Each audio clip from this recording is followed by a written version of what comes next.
this get made. I feel like you guys are, I don't know what to say to you. Because I am a huge bad movie fan, and I was part of Best Worst Movie and helped the Troll 2 guys get that movie done. I'm in that doc, and I love crappy movies, and I'm a big Road Tour and Troll 2, and I love these movies.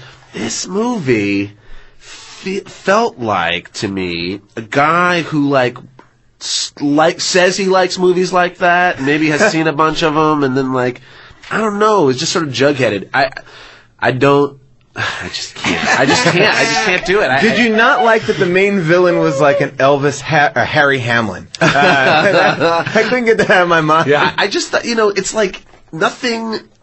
The violence and wow, yeah, you're like speechless. I really am. This movie that we have today.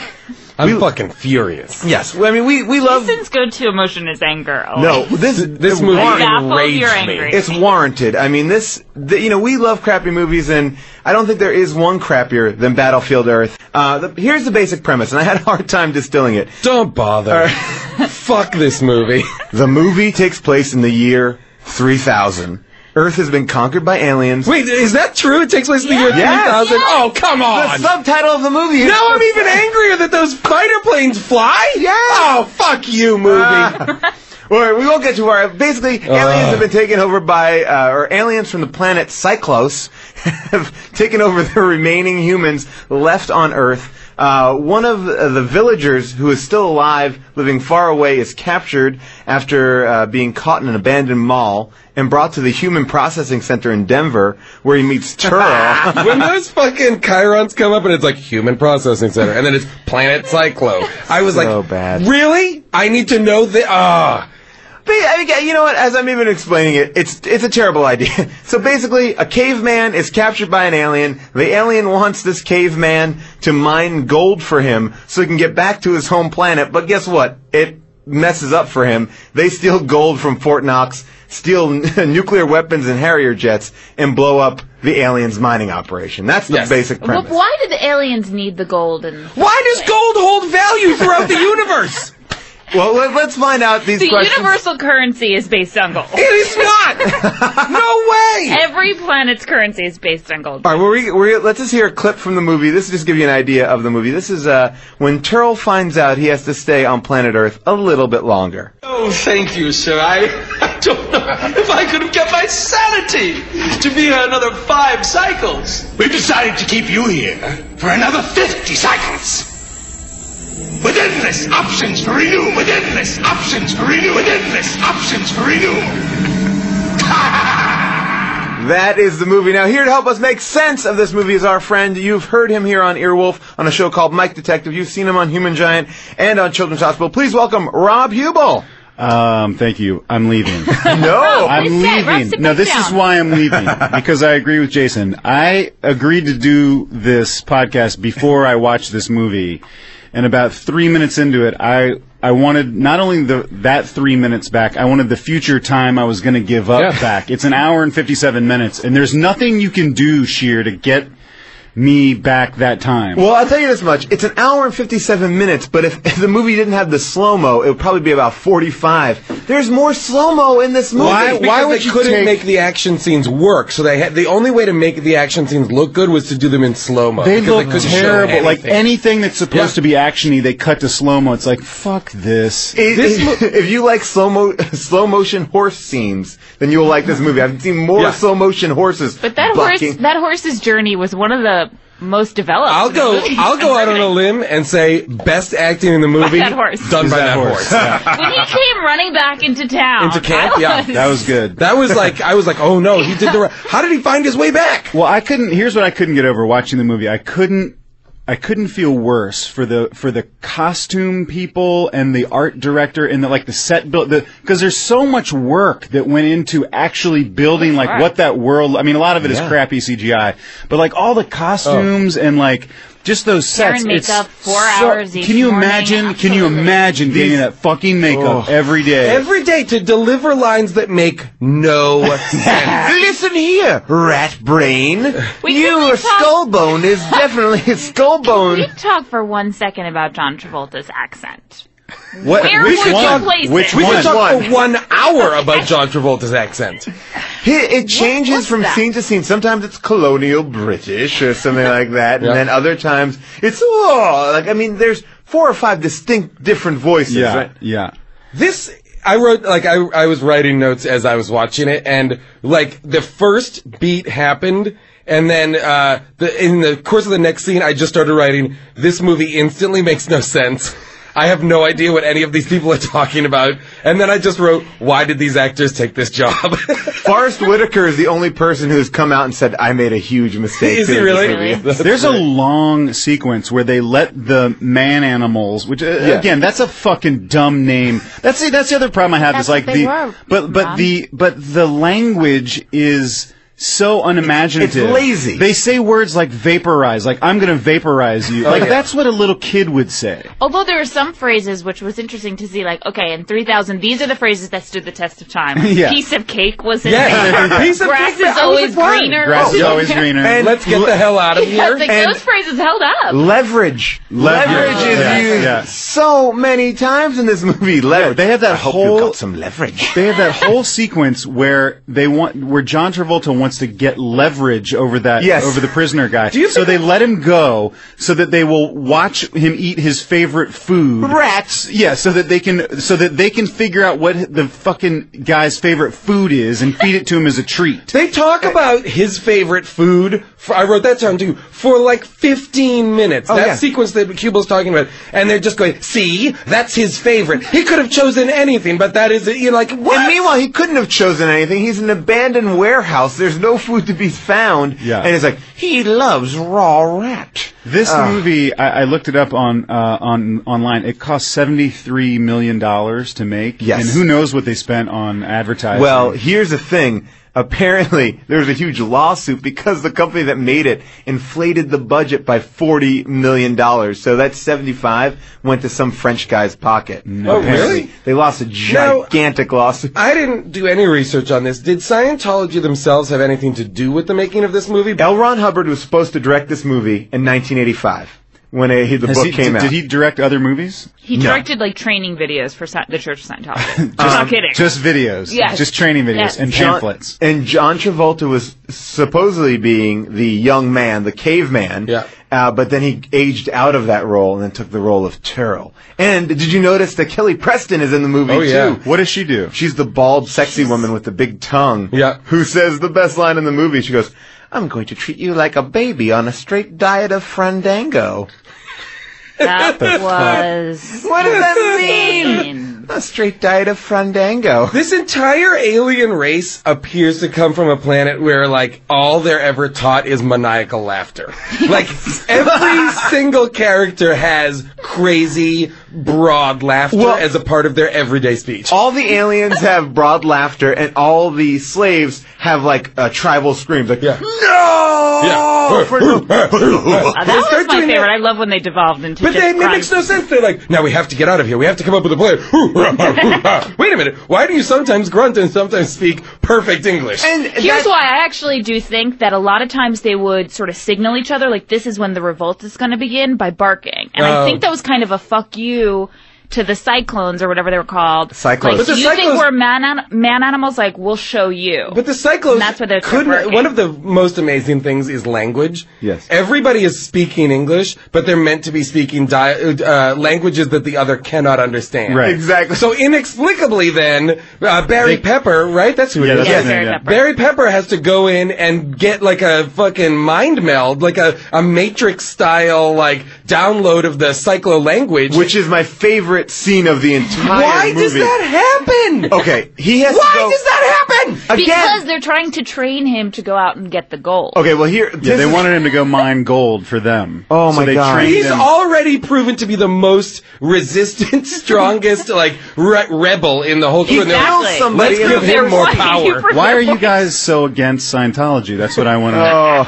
I knew that you guys wouldn't even give it a chance, and I want to talk to you guys about this. For this character, this is my moment of the movie for me. This language machine is what they called it. I actually pulled a clip of it because I had to rewind it when I heard it. This is what the language machine sounds like.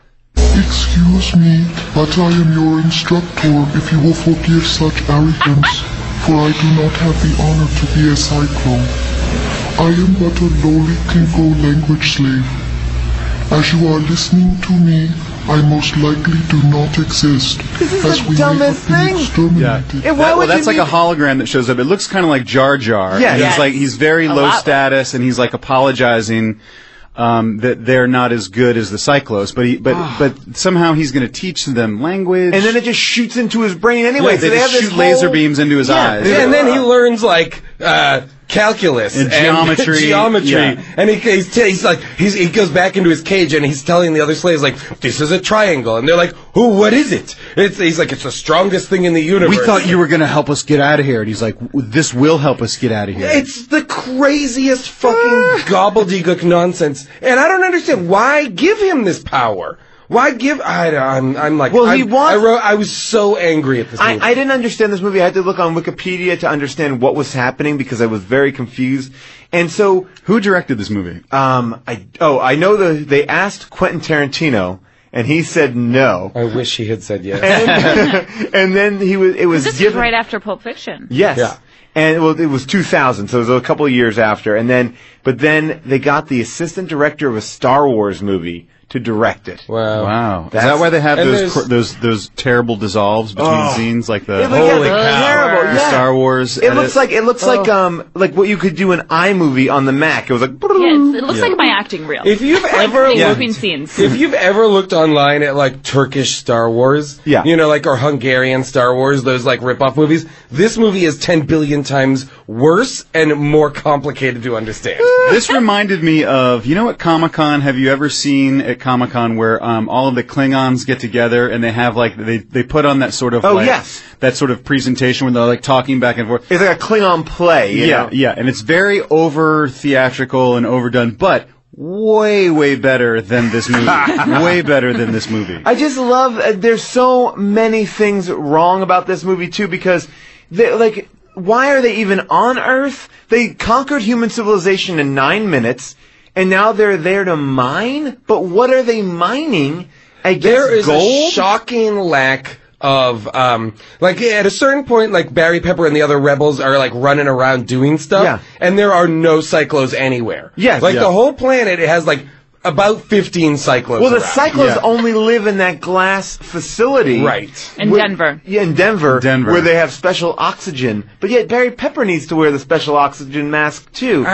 I don't understand I just love that, like, even in 3000, I guess there are sort of state lines where people know this is Denver, this is Kentucky. Yeah. Did you notice? This is Texas. Did you notice that one sequence where they go to Aspen? Yes. There's just a really rusty sign that says welcome or thank you for visiting Aspen. It's where they're on top of that waterfall and they're about to like jump off, and then right before they do, that spaceship flies up and they get out and they like choke the guy and they throw that. Humans There's also a lot of They must be able to fly. humans can fly. There's a lot of bad green screen in this also. There is? No. There's so much. I mean, Seamless. Oh my gosh. The fact that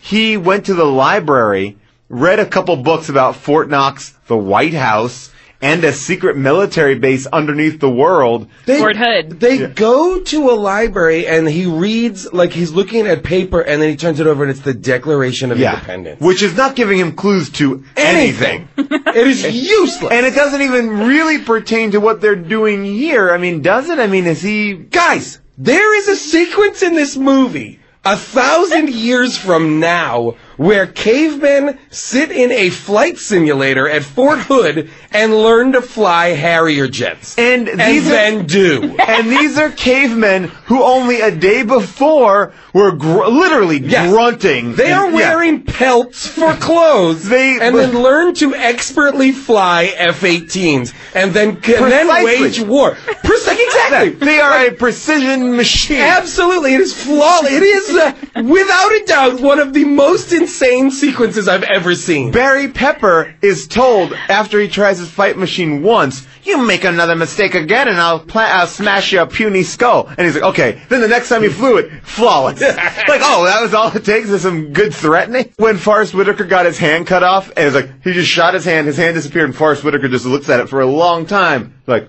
And at the end of the movie, when Travolta's arm gets blown off, I was like, do these people not have nerve endings in their outer limbs? They have no... They literally just looked at it like, huh. Well, that's weird. Now let me ask my arm just got blown up by a bomb. Leverage. I do want to. Do you guys? I'll play the clip of Travolta saying something in his language, which is English, and then making Barry Pepper translate it. Here we go. You will soon be relocated to a new mining site, and if any of you get any bright ideas about escaping, just keep in mind that although you know nothing about firearms, I certainly do. I graduated top marksman in my class, and I can kill any one of you at over 1,000 paces. Tell them what I've said. You try to run, he'll kill us. And then Travolta goes, that's it? And then Travolta, to prove his point, shoots a cow's leg off. Yep. Just a cow in the field. Also, why are there cows? Wasn't there a nuclear holocaust? There are cows just roaming around? Yeah. Oh my God. This movie is infuriating. I half believe they were like, well, this is where we're going to shoot. Well, there are those cows over there. Let's shoot them. Well, let's keep them in here, and maybe we'll CGI the legs getting shot off. But that's a fantasy world. Where they work in the brothel. Fantasy. That's a fantasy. No. They're not in a brothel. Where are they? They're in the mental hospital. Oh my God! What? They're in the mental hospital the whole time. There's no dancing. There's no high rollers. That's the whole fantasy. So the world in which everyone's wearing crazy makeup and the guy has a mustache, that doesn't exist. So wait, their fantasy in the same asylum, like they could dream of anything. They could dream they're on a beach in Hawaii. Exactly. Their escapist fantasy is that they're whores trapped in a brothel. Yes, correct. And then their escapist fantasy, the escapist fantasy of their escapist fantasy is that they're warriors in a video game. Yes, where Chris Cooper goes, all right, girls. No, not Chris Cooper. Scott Glenn. Scott Glenn. All right, girls, here's the deal. The dragon's in the lair. Don't wake up the mother, but take out some diamonds from the dragon's neck. Now watch out, because some of these people have oxygen-powered bodies. Okay, go. So that's 2 levels in. Yes. Oh, yes. This is like Inception. It is like Inception. Inception for dumb people. Yeah, it's like it because they're both terrible. But it's awful. It's an awful movie. It is depressing. I thought it was very irritating that every time she would start to dance, you never saw her dance. I can guarantee you she can't dance. And I was hoping there would be some huge scene where you're like, holy... Where all the realities would collapse into each other and you would see her sexy dancing. Well, you see... Well, here's the other thing. So there are 3 realities. The video game reality, the brothel reality, and the institution reality. Now, the one thing that is a constant in 2 of the 3 realities is the fucking kitchen. The kitchen they're supposedly they like work in a cabaret club. They're in this brothel, but yet they also have to do kitchen chores. They've got to slice those onions, peel potatoes, and peel potatoes for an institution that really only has like 5 girls. We never meet anybody else, But yeah, like so when they are these whores, they still have to work in the kitchen. Good question. But that's all a fantasy. Their fantasy is that they have to peel potatoes as prostitutes. Well, no, that's also in their reality. So I think that they... I'm just wondering now, Paul, if those kitchen scenes just took place in reality number 1. They might have. We were just cutting back to reality because number 1. Those things really did happen. But then she was really dancing for him on that butcher block, where she puts the radio on the butcher block. Yeah. That might be now true. I'm confused. I don't know, and it makes me furious that I don't know. It's not even like, oh, this is so smart that you got to figure out. It's like, no, it makes no sense. Even the things in the video game reality make no sense. She's fighting like 40-foot high samurais with giant blades, and then she's like she can deal with him with her small little blade, and then one of the samurais is like, I'm gonna take out this giant Gatling gun machine gun now too. Yeah, and she can outrun the flaming bullets. I think that first opening sequence with no words almost, where she just looked beautiful and was like getting molested. I thought that was the best part of the movie. That music video at the beginning? Yes. This movie was basically... It told a story. It was very simple. It was beautifully shot. You know, her face, once again, great face. Great face. Just a lot to just look at, and it was moody. The music was, you know, teenagery. The kind of face a stepfather would want to molest. Yes. Well, so to me, hard. also, so every man is raping a woman in this all the time. Not that there's any excuse, but why was he raping them? Because of the money? It made no sense. Because he was mad. wasn't going to get the money after that. Well, he was, maybe he would rape. He was just angry. Yeah, he was angry. All right, it's not about sex, Anger it's about rape. power, you guys. And then they actually, so if this is, all right, so in the brothel reality, they're killing girls. They kill girls. The chef kills somebody. Blue, the head of the hospital. The best actor in the movie. That in monologue, the fake reality. That monologue, P.S., that was a great delivery, actually, until he said, employer! It was like no one ever has that intonation. That was, this guy is like baby Nicolas Cage in this movie. Oh, he is amazing. His performance is bonkers. His endgame was... His mustache is insane. It was a great job. Are you into this guy? What's the story? I feel like you're into this guy. I think he did a great job. Do you know him? No. Are you dating this guy? Nope. Just solidly a fan of his acting. He goes like this. He goes, in one of the fantasy worlds, Baby Doll says, "You'll never have me." So then I loved that line for her, by the way. Actually, I think I love this movie. This is a real girl power movie for you, Chelsea. Oh my God. He then lobotomizes or John Hamm comes in a part weirdest cameo of all time. Big fan of John Hamm. John Hammio. But comes in, John Hamm lobotomizes her. You can leave. Yeah. John Hamm lobotomizes her, and this guy goes, all right, now it's time for me to rape her again. The funniest thing is he lobotomizes her with an ice pick and through her eyeball, which I guess was at some point something people did. And then you see her face at the end, it's fine. There was no remnants of that ice pick to her fucking head. And he's just like, that's kind of funny. She looked at me funny. Like, it was so light compared to a man who just axe-picked someone's face open. And he's he keeps on saying that look, what's going on with her face, the way she looks. And then when they finally cut to her, they don't reveal her face. You just see the back of the for a long time. She just seems like normal. Beautiful. Totally normal. Just beautiful as usual. No, the reason why I think that they were getting really raped was, and we were talking about this a little earlier, is when he tries to rape the lobotomized baby doll at the very end of the movie, right before he's taken away, and they win, is because the two orderlies like, we can't do this anymore, man. We can't do this. And they appear to have a rape chair set up in a rape room. Yeah, they have a rape room. But you guys, if this is their fantasy this whole time, the brothel, then those orderlies are whose fantasy? Because is this all still her fantasy? Orderlies are real. The orderlies are real, but you realize the orderlies in the fantasy are the mayor. Yeah. And the mayor is one of the security guard. And so the only way that they could have gotten that security guard's fired, because they need to get 5 things: a map, fire, how are they? key. Paul, can I ask you? If they have these things to get, how are they going to remember that they need to get these things? They got to write it down. Where should you write a secret list of things you need down? If you want to write something down secret, you should put it on a giant blackboard in the middle of the fantasy world that everyone can see. And then when you write it on the wall, basically for anybody. Key. It's map. only 5 things. Why would you have to write it down at all? And when you get them, by the way, you cross only them know out. 4 of them. Yeah. You don't know the 5th. The 5th one is a mystery. The 5th one is her. The 5th one is Spoiler alert. Which, by the way, no one's gonna see this, right? By the way, no one is seeing it. It was super easy to escape this place. Yes. It was so easy. Like they walked out. They walked out. And they shot a Molotov cocktail. That's so true. Yeah, it was because it was easy to escape because we were never in the actual world that they needed to escape because they were escaping the brothel, which was the insane asylum. I love how for real upset you are. It's like we're talking about the most serious politics right now. These people need something. God damn it! Oh man! And then. This movie this is a 1 hour and 50-minute movie, and it is a solid hour and 40 minutes of just music. It is just full music. Bad covers, bad covers and mashups. And like here's a sample of one of the bad covers you have to sit through numerous times. With your feet in the air and your head on the ground. I like it. Try this trick. The Pixies never done so bad.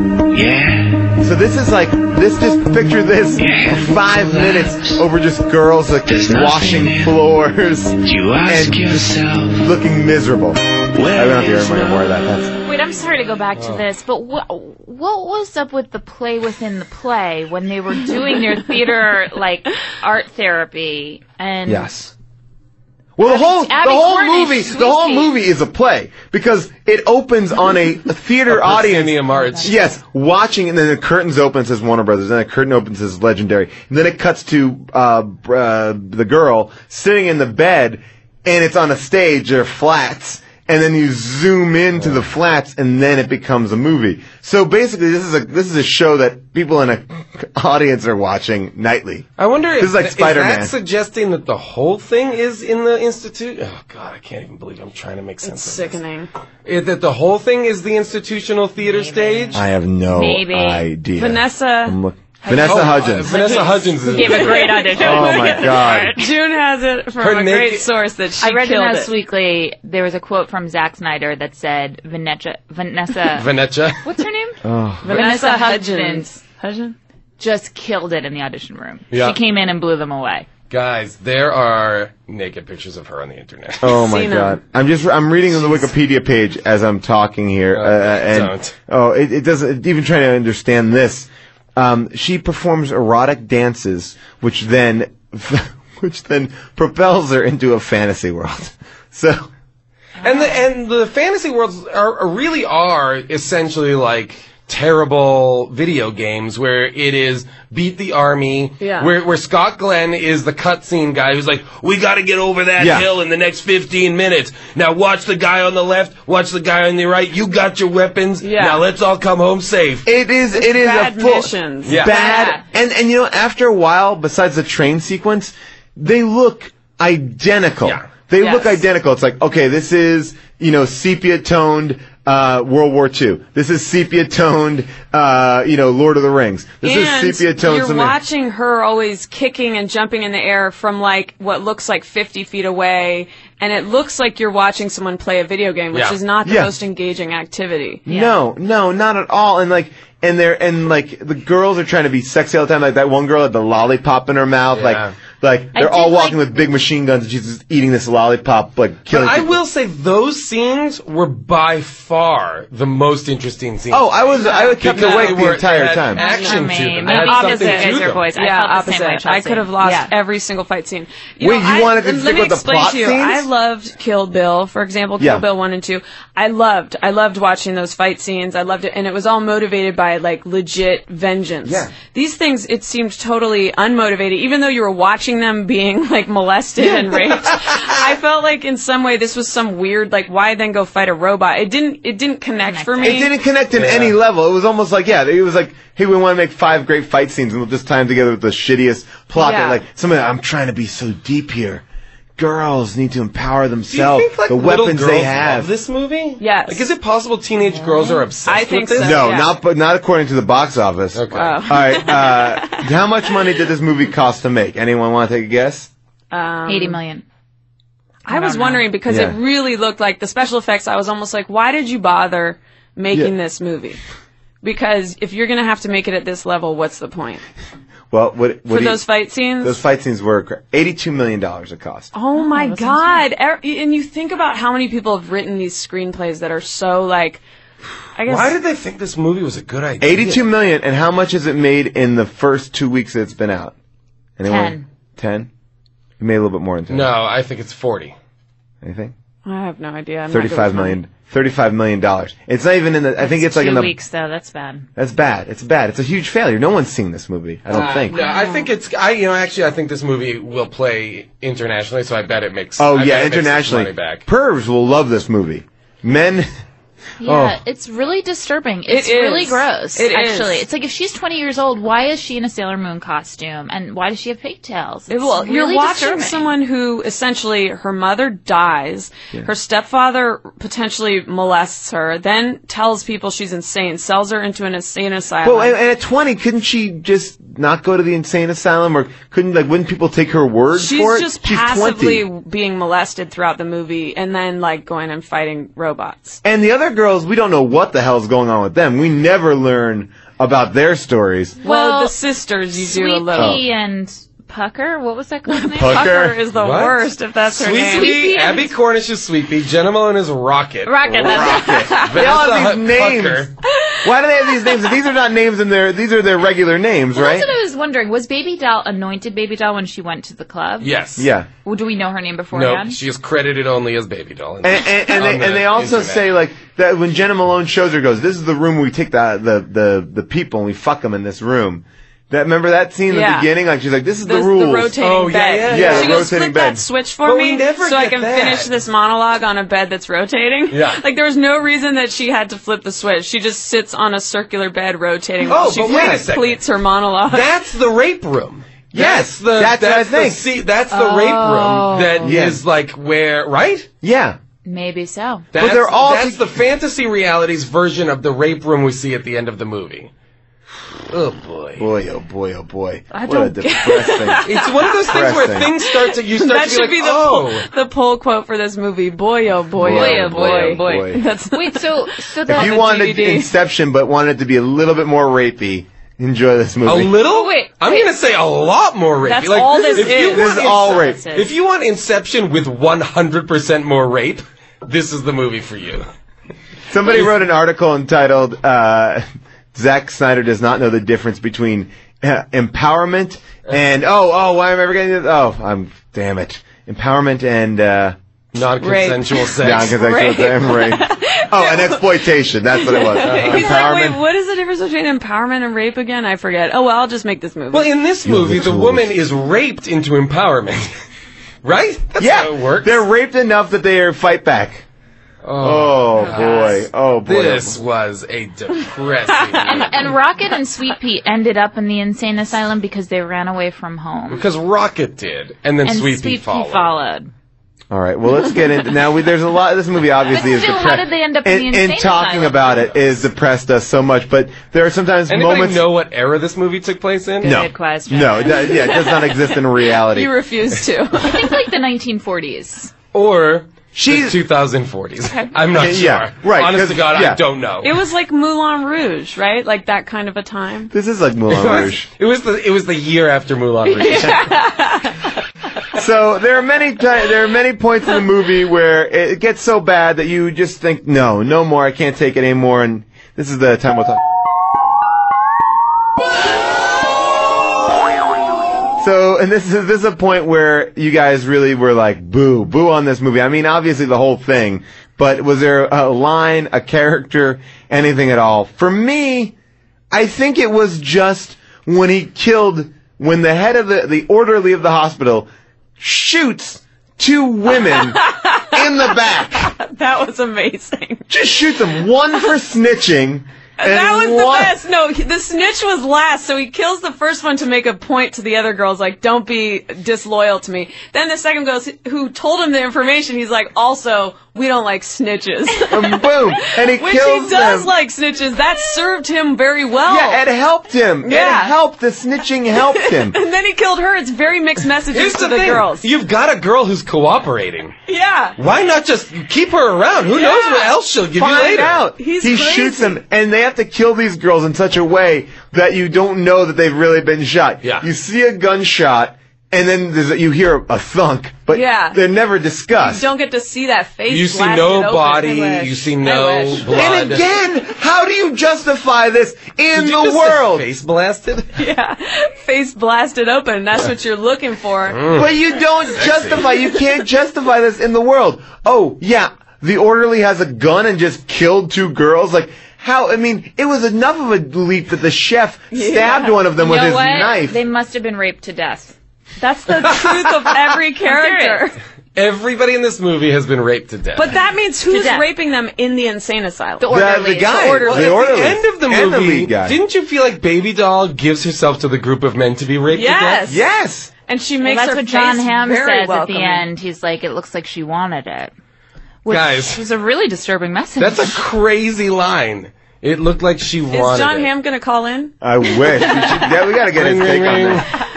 Oh man, and then the one girl, they're in an insane asylum. She steals a little chunk of Baker's chocolate. Yes. and By that the was way, isn't sweet. Isn't No, you tasty. have it's to not- bake No, it. it's Yeah. no good. It's no good. So that was a flawed When plan. you're an orphan in a rape dungeon, you take what you can get. Okay. And if it's Baker's chocolate, guys, it's still pretty well, good. guess what? When it's Couldn't that get it. or the fat cook's Just cock, saying. Until you you can take put the some Baker's meat on chocolate. that. the fat cook was so enraged that she took a chocolate square. It wasn't A even the nugget. whole thing. A nugget. It wasn't even the whole box. That he was like, all right, time to rape you on this sack of potatoes.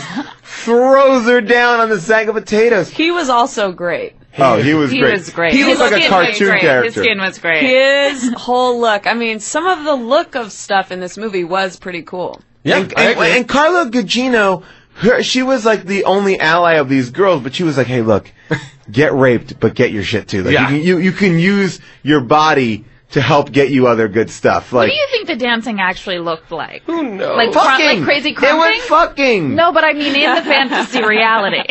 When they're like, wow, I've never seen anyone dance like that. And Yeah. she's like, she's a little bit raw, but I think you'll enjoy.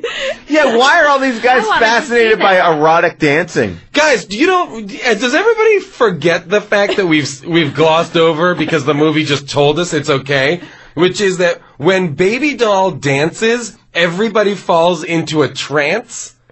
Like everybody, like time stands still and Because everybody falls into a trance because- so that they Yeah, can their steal. plans hinge on her dancing to hypnotize people. She dances and men fall into a trance, a boner trance.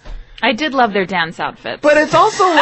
I Kind of late in the game for this, did. Jim. I love them. I did I like love No, the they dance were. outfits. But- The sparkly sailor Yes. girl outfit. I loved all of that. But then also, the plan, Very thin when they were waist on her stealing. as well, Oh, yeah. for what I was beautiful. expecting. And yeah, she's British. She's full on British. She's one of the she's rare full-on beautiful British. British Full on British. Full on British, luminous skin. I think the worst scene in the movie was when Vanessa Hudgens, who played herself in the you movie. can stop there. Oh, when she I had think a the worst breakdown? scene in the She movie had a was breakdown. Vanessa She Hudgens. slumped against a wall. She cried, slumping down the wall. Then the old lady teacher came in and is like, "Tell me your secret." And she was like, "Okay, I'll tell you. You promise you can keep the secret?" And the teacher's like, "Yes." And at the same time as she says yes, Blue says yes. And his little like man foot walks into the room. Do you think that was her audition scene? I don't know. I Oh my kept God. thinking, what could she possibly have killed it in her audition? That And was the- it. I bet that was it. The moment where Blue gives, he's giving a monologue, not that monologue, Yeah. but a different monologue. I leaned over to Paul and I was like, this was 100% the audition Yes. scene for this movie because it was so crazy. It's where Blue cries and is like, I take care of these girls. And it's like so. It was, And he does that same monologue essentially Yeah. twice. The one that we played and then the other one. Like, it's like. I loved it when he was humming, walking around, going. yeah. Oh yeah, he was really chewing He the was scenery. good, man. But I'm sorry. Stop okay. it. Stop that. I thought at he had the a very crazy, end- creepy mustache. Really? He had That's a your pedophile guy. mustache. That's your guy. Pedophile mustache, rapey. Wearing He was like a good ugly actor. dinner jackets. He delivered a solid performance. He really did, and no one can deny that. Well, I Right? feel like if we went to your house right now, your computer's history is just all that guy. Seriously, you guys, honestly, if you had to vote on him, like he was one of the best performances in the movie. I'll give you that. I'll give you that. Thank you. Maybe. Like, No. My Wait, what are question we was talking this. about? No. My question was this. Clearly, the mayor wanted to fuck Jamie Chung, who I don't remember her character's name, but because she was the one that was on his lap who stole the lighter. So, like, why? I also don't understand. Like, in Inception, they all go into the fantasy together.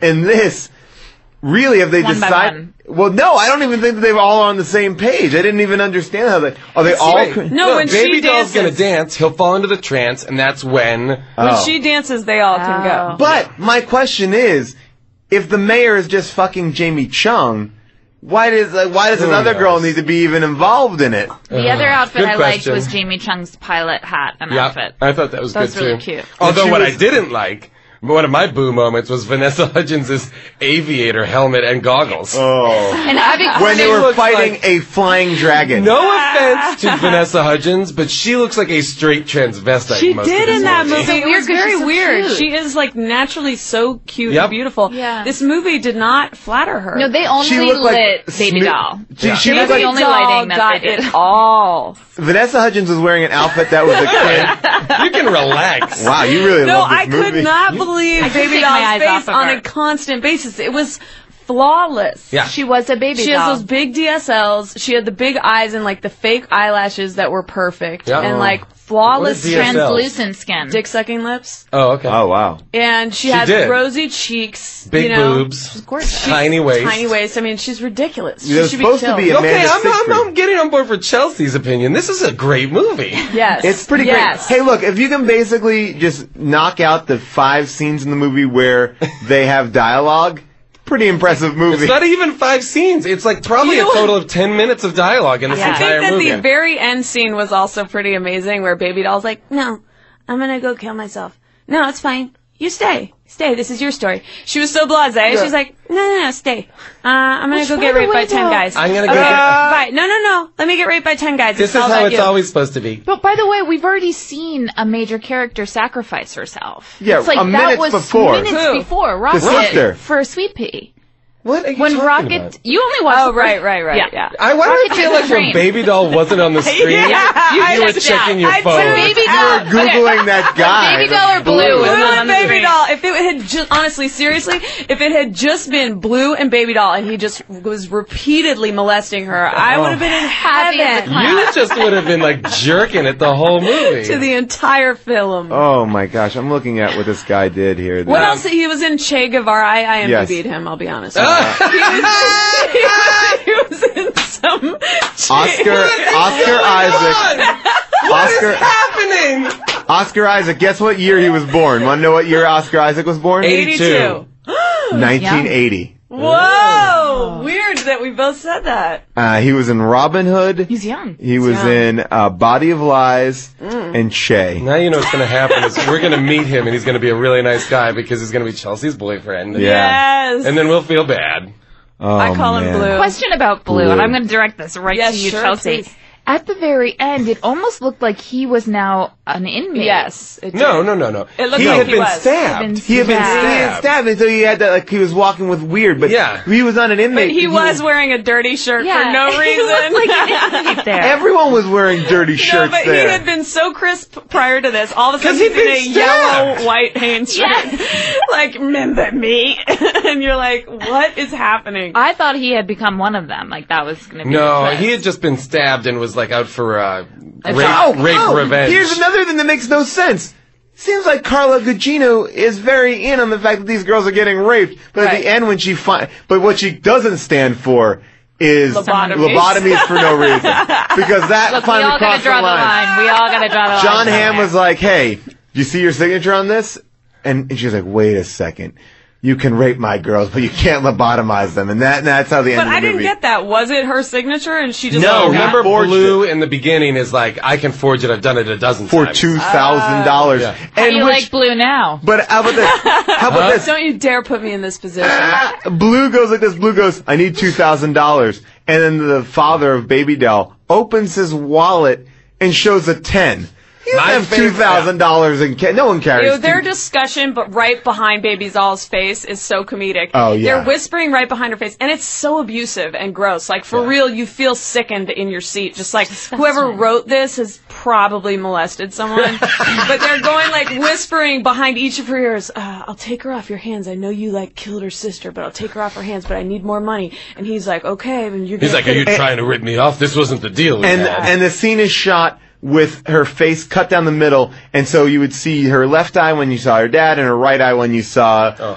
So Do you bad. think the stepfather got that inheritance?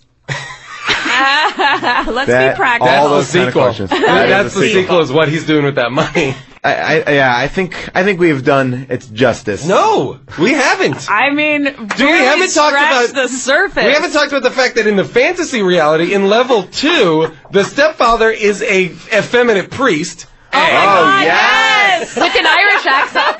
B, we haven't talked about the 11-minute version of Jefferson Airplane's White Rabbit that played through it. Like, crazy, horrible movie. Well, this was a great music video. And this is like a bad Guns N' Roses video. That leaves you feeling filthy. Oh, so bad. Hello, people of Earth. My name is Paul Scheer, and you are listening to How Did This Get Made, the podcast where we try to make sense of movies that make no sense.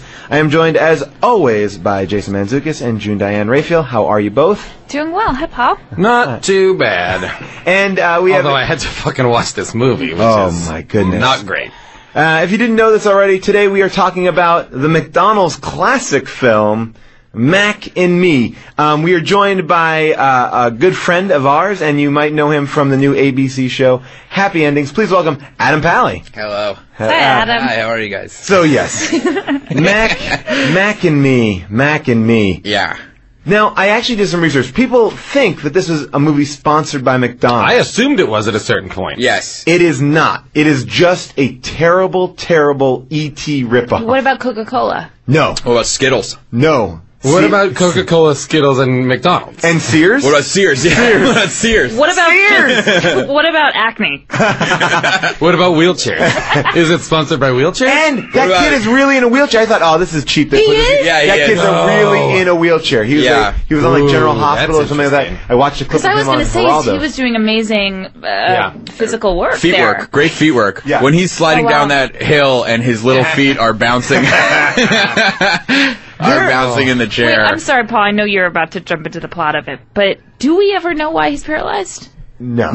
They never tell And do us. we know how the father died? Maybe the father was driving him, drunk driving, and then he got paralyzed. In my head, it was a horrible drunk driving accident where the father was killed and the kid crawled out from like the window. By the way, they show a picture of the dead father at one point, and you don't know why they moved. I guess I feel like the father just recently died, but the father does look like the most interesting man in the world from the Dos Equis commercial. He does look like that guy. This movie is a total E.T. ripoff, with the exception of Reese's Pieces is replaced by Skittles and Coke. The kid is in a wheelchair. I mean, and also, the biggest thing that I had an issue with in this movie, after hearing about it forever, is if you just put all the dialogue scenes together, it would probably be about 15 minutes. The majority of the movie is just long-ass shots of driving, walking, chasing. Well, that's the thing is, like, and it's a bad movie. It's a legitimately bad movie, but I found it boring. I found it kind of like, for that reason, there was lots of stuff of just nothing really. Well, there happening. there are like 3 or 4 scenes that are so insane. Yes. That it makes it actually a quick watch. That if you scroll through the long shots just to get to like the 3 or 4, it's actually great.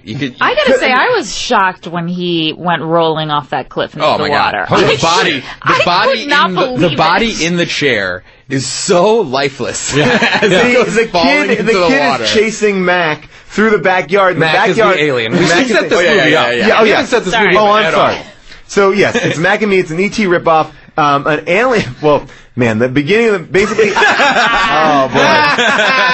An alien family is vacuumed in to a NASA, like, lunar ship. They're vacuumed in. The one weakness... They're vacuumed into a thing... Rocks. They're vacuumed into a capsule that is smaller than they are. Yes. Yeah. Well, you do get the sense. You do get the sense from the entire Mac family that they're shapeshifts. You know, they are malleable to. Really? Yes, you do. Of course, his hand reaches really out. long. And the dad, when he's driving, his arm is all the way across the And when he gets stuck in the beginning sequence on the windshield. These aliens are so upsetting looking. Oh, they look like burn victims. They look like testicles. They look like hairless testicles. They look like if Dizzy Gillespie got caught in a fire. It's really upsetting.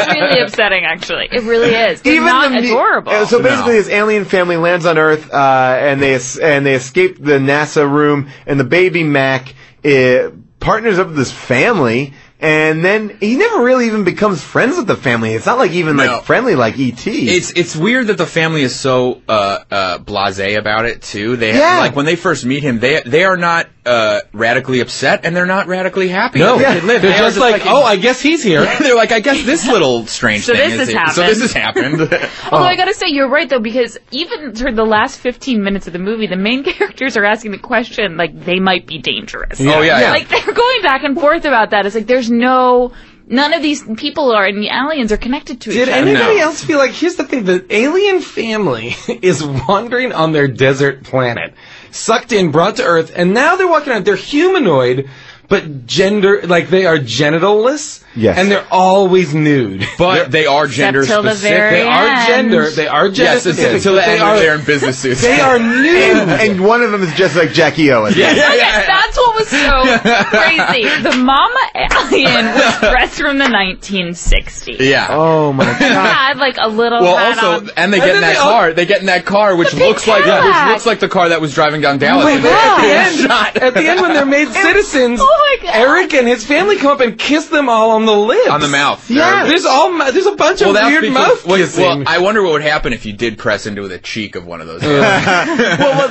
So basically, the aliens, the whole time, the government's chasing the aliens, and then... But a very small percentage of the government. It's not like E.T. No, yeah. Where in E.T. they send out everybody. Yes, to try here to it's about a group of 5 guys chasing him. Now, meanwhile, Mac is like living in suburbia. The rest of the family is living in the desert nearby. Yeah, it seems as if it's like I like to think of it as like Scottsdale, Arizona. Yeah.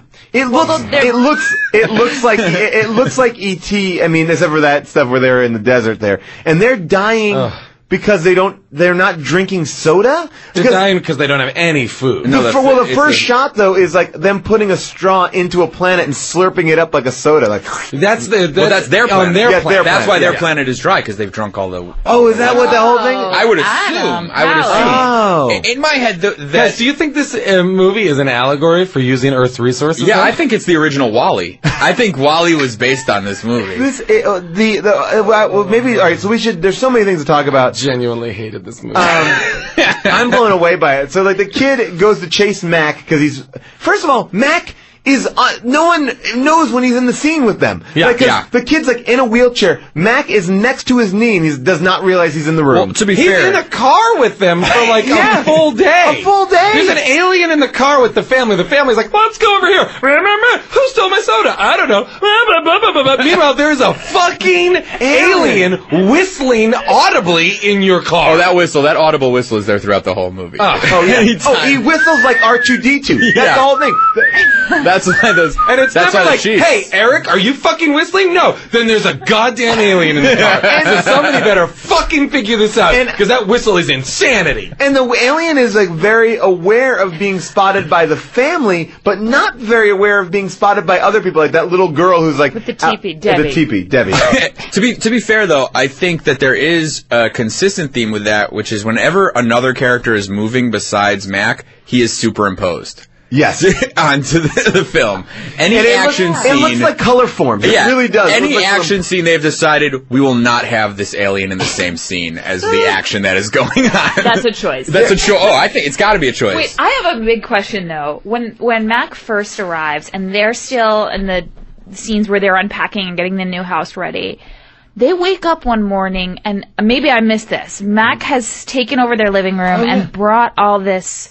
Plants? All these plants in there. Why? Mac has made their living room their living room into outside, even though outside is right outside the living room. Yeah. Well, I think it's for the liquid of the. I would assume it's for the liquid of the plant. He wants. What? Yes. No. Wait, no. But there's no right answer. But here's what I'm obsessed with. So Christine Ebersol in this movie has one of my favorite lines, which is when she sees the entire living room taken over by plants. She goes, "That's my mother's painting. That's 100 years old. That's 100-year-old painting, and it's like the shittiest painting. It looks like a thing that would hang up in a diner. It's like so like Bob Rossi. Like, what is it? 100-year-old painting? This family." During that scene, though, how did he stay attached? How did he stay for that drop? Attached to the wheelchair. Well, you know what is also crazy? I have no idea. There's no answer. Huge drop. You know what else is insane about that is that all the other action scenes in that movie are superimposed, color formed. You know, except the wheelchair scene where you are you are very visibly watching a kid who is a real cripple. Yeah. I'm glad going I didn't down know that. a steep hill in a wheelchair. and he is in that wheelchair. He's always going down steep inclines. Yes. Like the second time he's being chased, he goes through like a fence and then down the longest like the suburban hill ever. And then he's like, and the FBI guys are running their asses off. The FBI guys are never more than 5 feet away from this kid in the wheelchair. I think that was Mac and me's version of the E.T. bike scene. That's what I think. Yeah. But the bike it never takes off. It just goes. It would be like a bike scene that never he's in a wheelchair. Well, also though, by the way, he's always outrunning everybody in that wheelchair. I know, and his feet are so close to the ground. Yeah, he's got to be growing that wheelchair. But also after he falls into the the lake, they think he's committed suicide. Like his mother says something along the lines of like, why did you do this to yourself? That doctor comes over. Wasn't that the thing? She thought he threw himself off the cliff. She says she has a line that alludes to like, why did you do this?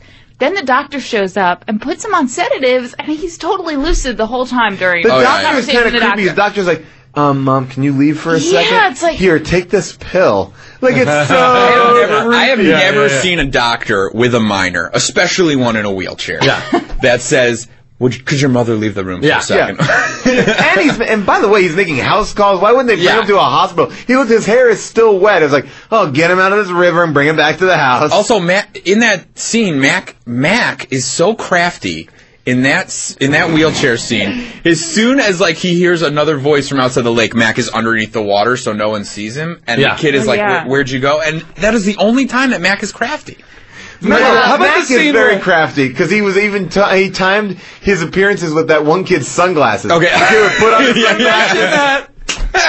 The kid would put on the sunglasses. Mac would appear. He'd take them off. Mac would disappear. And it's like, whoa, what's going on here? Maybe it's the sunglasses. Well, it wasn't the teddy bear costume was not. I don't think that was one of the one of the more disturbing. Okay, so you know how in E.T. Oh. they take E.T. trick or treating and they put a sheet on him to make him like a ghost. Well, in this movie, they need to take him to a kid's birthday party at a local McDonald's, and they put him in what looks like a bear costume that they just made specifically for Mac. Well, it's supposed to be Teddy Ruxpin, right? Yeah. Is that what it's supposed to be? I think it's supposed to be Teddy Ruxpin. Oh, so he ripped that? Okay. Yeah, which was a big toy. It wasn't Teddy Ruxpin because he says earlier in the movie when Debbie comes over, he says, that's my something mascot. Right. But I think it's that Oh, right. animal. He goes, that's my Chicago Cubs mascot. Yeah. Which is like... It looks nothing like the Chicago Cubs. Yeah. And why would he like the Cubs? Unless they came from Chicago. They did come from Chicago. They're wearing that Chicago shirt. Right. But he also says it's like Teddy Ruxpin. He says it's got microchips in it. Yeah, which is what they're going for. But also, I mean, I'm not the biggest Chicago Cubs fan, but I know a little bit about them.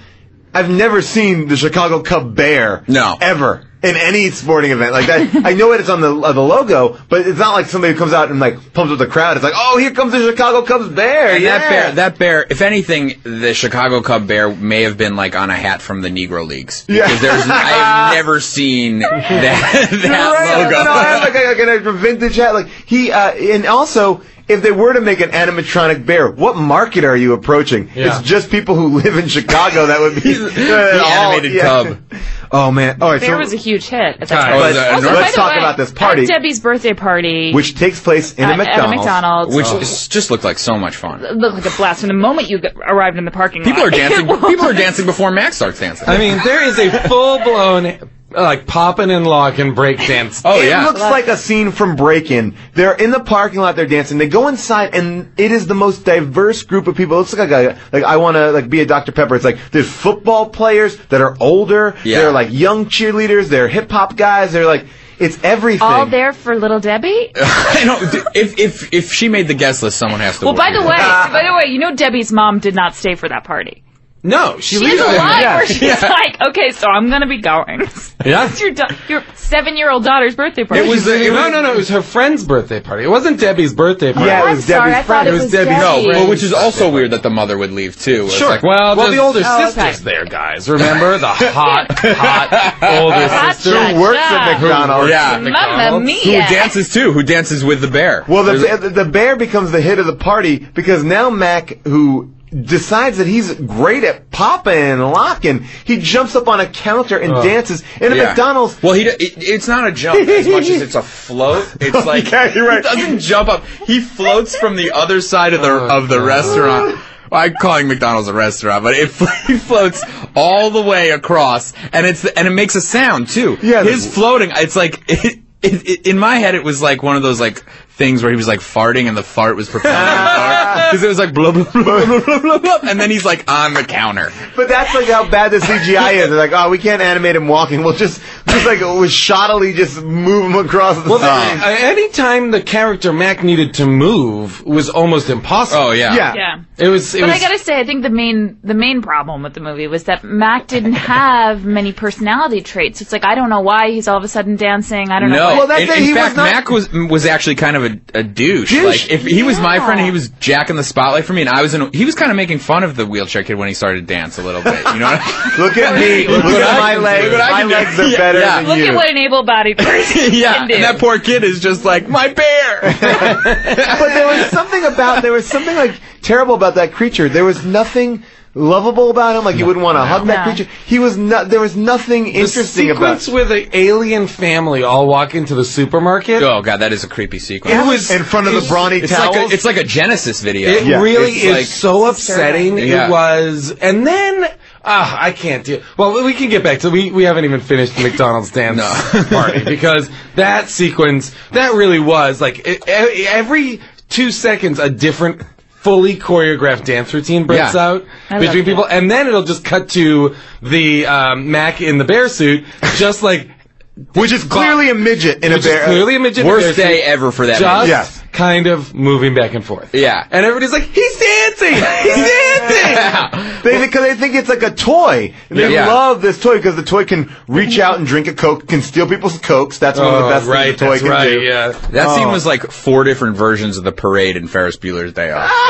And it has Ronald McDonald in a little cameo where he like comes over and does like weird magic tricks. He's like, okay, I'll see you kids later. And Ronald McDonald has no like discernible fun voice. Now they leave the McDonald's. The wheelchair crashes through a backyard. They have a gigantic downhill slalom with the wheelchair. He grabs onto the back of a moving vehicle. The FBI agent's never more than 5 feet behind. And then they have a giant fight scene in a Sears. Well, Yeah. but before that, they go through someone's clothesline, right? yeah. Mac has a pair of, I think, like grandma undies over his face. Yes. True. Which is pretty hilarious. Yes. And erotic. I mean, I did laugh at that part. I did. You laughed at Yeah, I it. laughed. Well, the When I weird thing saw is that, I laughed. they do shoot Mac from behind quite a bit. Yes. And his head does look, the back of his head does look like an ass. I mean, it is like, It looks like an apple bottom. it looks like a big Puerto Rican booty. And then when he does get the underwear on his head, it's actually quite fitting. They go into the Sears, Oh my God. and Mac's only discernible power is that he can make things electrically come on, right? Or explode, or I don't he has know. some power over electric in the sense that he locks doors and he explodes touches TV. things and they And there's like start. a magnet. There's a bit of a magnetic quality to him. But he doesn't call anything to him. No, he actually reaches out to get them. But there are things like he's in the same room as the kid, and he's making a TV just turn on. Yeah. But Yeah. he's not by the plug. No, He's but just, my favorite part of that Sears sequence, though, is when Christine Ebersol realizes that something's going on. She's on an escalator with, Oh, I guess, it's a another new great line. coworker, Another and great she line. turns to him when we find her and says, "So, how long have you been working in the lingerie department?" Christine Ebersol has the best lines in this movie. It's amazing. And then when Christine Ebersol, she chases after her kid and the alien, and then the FBI guys are like, oh, we can't catch him. And she's like, let me guess. an alien. I know.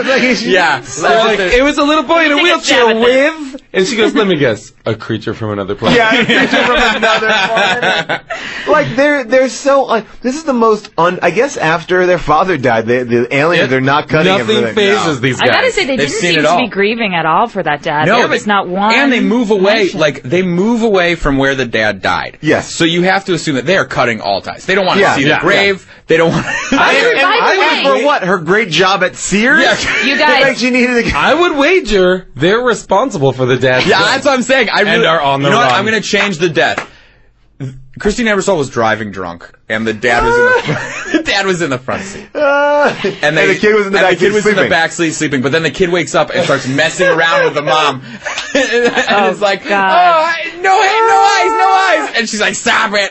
And then they crash, and the dad flies out. So they're all responsible, and they just move And away. they agree they're- to never speak of it Yeah, they're again. like, Quickly pack everything you own, and then they make that one kid pack all his toilet paper, which is odd because he's unpacking the older brother in the movie who we haven't really talked about. He is unpacking his like room supplies and takes out 2 rolls of toilet paper and looks at it like, toilet paper, and then throws it at his brother in the wheelchair like, take that. I gotta say though, I forget what a character type that was for so long in the 80s. That Home Alone. pubescent, Yeah, it was but the even just, like the older brother. over-sexualized, high school kid. Oh yeah, he was You kind don't of see that anymore. He was like doing girl creepy crazy. phone sex, and he's like, "Hey, so what are you doing? What's your favorite subject?" I can teach you that. I'm pretty good in that too. It sounds like, wow, this kid's a little overly sexual. I'm sorry to go back to the dad, but from that picture, it looked like a recent picture. The dad just died. Oh yeah. That's why they moved. They moved because the dad died. Yeah. And that's why the kid is having a hard... Like, that kid's got a tough road. Well, His dad's dead. He's in a wheelchair.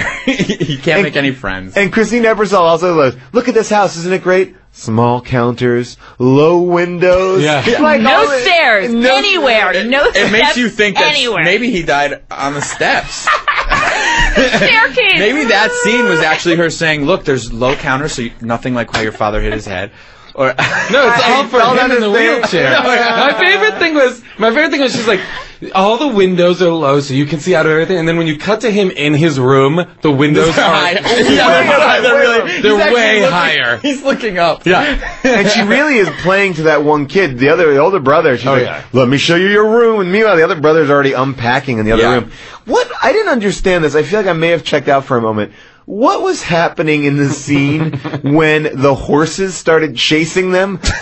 They were driving, and then all of a sudden, just tons of horses were like. Well, I think Mac has an animal thing too. Oh, really? Yes. right, because he called all those dogs. Yeah, because the dogs like Mac. Jesus. So I think that Mac. I thought the dogs wanted to eat Mac. Oh, see, I thought that Mac had some kind of like animal thing where he could kind of like gather. All I know is that they would be like, "What's he trying to say? He's trying to communicate. He's trying to communicate with his family." Everybody's like just telling us what Mac is doing, apropos of nothing. Yeah, Mac does not show anything. Which, by the way, also watching kids act, all they do is scream at each other. It's like everybody's yelling at It's each like other. picking up a pineapple and being like, "It's trying to tell us something. It wants us to go to where the windmills are. What's up with this pineapple?" He's trying to get back to his family. How come we have not even talked about the scene where they decide to catch Mac? They catch him in a vacuum cleaner, and they create a scene out of The Exorcist. The girl is wearing disturbing. the girl is wearing a vacuum cleaner on her back. Mac gets sucked into the vacuum tank, and she is whipped, literally ripped up the walls of the house, on the ceiling, pulled all over the place. But it did come full circle because much like the way that they left their first planet, it was in a vacuum. I don't understand how these characters can be sucked in a vacuum. They're very big. One of them you is bring a 7 vacuum foot. around the Mac family, it is bad news. Like if the Mac family goes to a dinner party and someone is like vacuuming or something, everybody freaks out. There's loud whistles everywhere. Guys,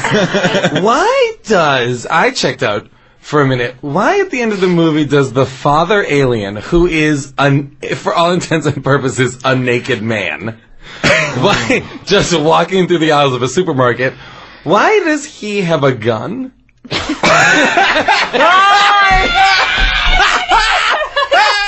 takes it from the other guy! Jason! I forgot about that! That's how crazy this movie is! I was like, wait a minute. Why does the naked alien dad have a gun that he clearly doesn't even know what it is? He's just like turning it over in his hand while I stare vacantly at the empty space where his dick should be. That was really one of the more disturbing. Well, they wanted to go into that. Well, the supermarket is nightmare material. The supermarket, well, because it goes into almost an execution scene. Yeah, it does. Like they kill, like they are being chased in there, and they start firing guns at these aliens, and then whatever they did, they hit some sort of gas tank that blows up the supermarket. Like that supermarket. Why does that place explode? It explodes. They must have had a gas problem before that gas tank must have been running for like 2 days. Bang, bang, bang, bang, bang. There's like a couple of shots, and then not only does the car explode, but the supermarket behind it, explodes and kills the kid. The kid is killed. Kills the main character. The main character is dead, and the doctor goes over, looks at him for all of 2 seconds, and goes, "I can't help him. Yeah, he's gone. He's gone." Which brings me to a question about the last scene. Yes. Now, I never can discern where that swearing in is happening.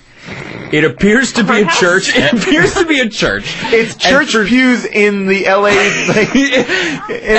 Some part of me thought when I first saw it that this was the funeral of the kid. Yeah, because because they resurrect him. They resurrect the kid. I know, but there's a steeple when they come in, and it gives the impression that there's going to be a picture of the kid and a small casket. But now they're being sworn with the wheelchair. The wheelchair next to it. They're being sworn in to be American citizens. If you listen to that speech, it's kind of crazy. It's like a lot of First of all, it's like 9 minutes. It's 9 minutes. It's like you have the right to bear arms. I'm assuming that's the real thing. I guess. Anyway, that's a pretty intense. And it's speech. given by what looks like Michael Steele.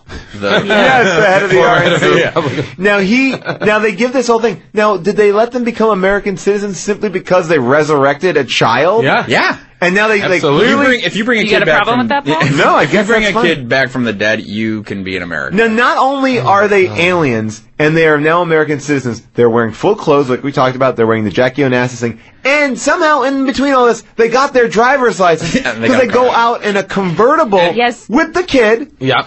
But you're also forgetting that right before the scene started, the FBI agents, for some reason, are running so late to this event. The FBI guys. Why do we open up on them? Why do we check back in with them? It's so odd. It's like why did the screenwriter be like, we got to find out how they feel about this? Well, I think it was like a fake thing. You think the FBI agents are still on the trail of Mac and me, and nope. Now they're friends with them. And they always want to see the swearing-in ceremony. And then, what's weird is, here's something. Because they're wearing clothes at the end, that actually tells us that the naked that they've been for the entire movie is wrong. Because that's now saying, okay, if you're going to be Americans, cover up yourself. So the rest of the movie you've been watching, you are looking at them naked. Yeah, you're basically saying you've been watching naked aliens. Fucking. It's, you know what it is? It's a life-size sea monkeys. Am I right? Yes. That's what they look like. They look like life-size sea monkeys that are totally stone-cold naked. And then at the end, they're like, we gotta put some fucking clothes on these sea monkeys. Also, they allude to a sequel at the end that never happened. Yeah, well, we don't know yet. We don't know. That movie did come out a while ago, but you know, they drive off in their convertible, and then a CGI, or not CGI, like just another shitty graphic of like a bubble gum, like bubble comes up and goes, "We'll be back." It's like, ooh. Yeah. But also, like, if they can bring this kid back to life, why didn't they, like... They don't bring anything else back to life? But why didn't they fix his legs? Why didn't they... And why... That would have been a terrible message. I thought of that, Well, they can't fix his legs, because in real life, he's in a wheelchair. Yeah. So it's bad casting. Yeah. That would have been a bad message. This movie was... I'm going to just go out there and say, this is a terrible movie. Yeah. It's a terrible movie, but it is worth it for, like, I agree, like, those 4 or 5 scenes. And, I mean, we didn't even talk about the fact that when the alien is parched and they offer him water, he says no to water, but drinks that Coke. So this is for kids. Yeah. They're like telling them, kids, don't drink water, drink Coke and Coke eat and Skittles. candy. Yeah. Coke and candy. This was the original product placement movie of anything. Yeah. I mean, I feel like That's where it started. in doing some research on it, people were upset about the amount of product placement that was in this movie. And then later on, what happened was the studio said, oh, well, you know what? All the profits we make from this movie go to the Ronald McDonald House. Which was, I think, a chance to save face. They made no profits. Man, this movie, it's on Netflix Instant, so you can watch it. Don't. Was anybody else disturbed by that scene when right before they're outside the supermarket, right before they go in and the aliens are still in the car, and a girl pulls up in like a convertible, and her friend gets out, and then she's just driving, and then she yawns like she's really tired, and she looks over and she sees the aliens, and then she looks back, totally fine, and then she looks over again, and what are they doing? They're drinking a Coke? Yeah. They're drinking a Coke or doing something totally not good, and then she peels out of there. She's like, ah! She's something awful. Well, I think it's a double. But it wasn't a double take. It was like the weirdest. It was the worst time double take. It was it was a bad double take. It was horrible. I've never seen anything like it. We asked you guys to actually participate in a little game here, and what we asked you guys to do was come up with a moral for this movie, because as far as I can tell, there is no discernible moral. It's a children's movie, but there's nothing to take away with. So we asked you to come up with your moral that you took from the movie, and here they are. You've got mail. Paige Mano's moral of the movie is, when you take a Coke off the store display, don't take it from the middle. You might knock down the display and end up in an explosive inferno. Here's another. Moral of Mac and Me, just because an alien can bring you back to life doesn't mean he'll fix your worthless legs. That's from Daniel Caproth. Ethan Beach says, the moral of Mac and Me is wielding a shotgun in public can grant you and your family American citizenship. Moral of Mac and Me from Robin Hertzkowitz. If your child is in a wheelchair, don't buy a house that has a steep hill and a major drop into a ravine. And another good one from Julia Hayes. I haven't seen the film, but judging from the YouTube clips I've viewed, I'd say the moral is make sure your wheelchair has brakes that work. And finally, STK writes, always rely on aliens to solve your child's deep psychological issues. So that's Mac and Me. Wow. Amazing. McDonald's did it right. I love it. If there's a copy of this movie that only has those 5 scenes on it, I'm in. Anytime anyone wants. I feel like now that I know where those scenes are, I will go back and watch it again. Like, it was sort of the hard time was getting through it the first time. I feel like if I'd seen this movie as a child, I would have been very disturbed. I did see it as a child. It's an upsetting. Yeah, it's not cute. It's dark. Well, there was a lot of stuff in this time period that was frightening like this. Like, remember the puppet, like the Genesis Ronald Reagan. Yeah. And that was like kind of similar in makeup and tone. It was like dark and weird puppetry. Well, the idea of aliens never have genitals. I mean, there's rarely, which is interesting. E.T. was naked. E.T. was naked the entire time, but you didn't think of his balls and his dick. These guys are they look like humans. That's why you're thinking. They look like naked people. Yeah. Right. Well, maybe their genitals are their cheeks. Dizzy Gillespie. This movie I found very upsetting. Watch it once for yourself, then bring it out to a party. People will enjoy it. Crank 2 to me is one of my favorite insane movies. Like, it's up there with Bad Boys 2 and now Fast 5. Yeah. Crank 2 is insane. I mean, it like you say it's insane, but you don't even recognize it because June saw it for the first time today and was blown away. Jensen as well. Yeah, Jensen wrote me a text and was like, this is the most insane thing I've ever seen. Jason, what do you think? I watched it this morning in bed on my iPad. and was literally like, wait a minute, am I having like a fever dream?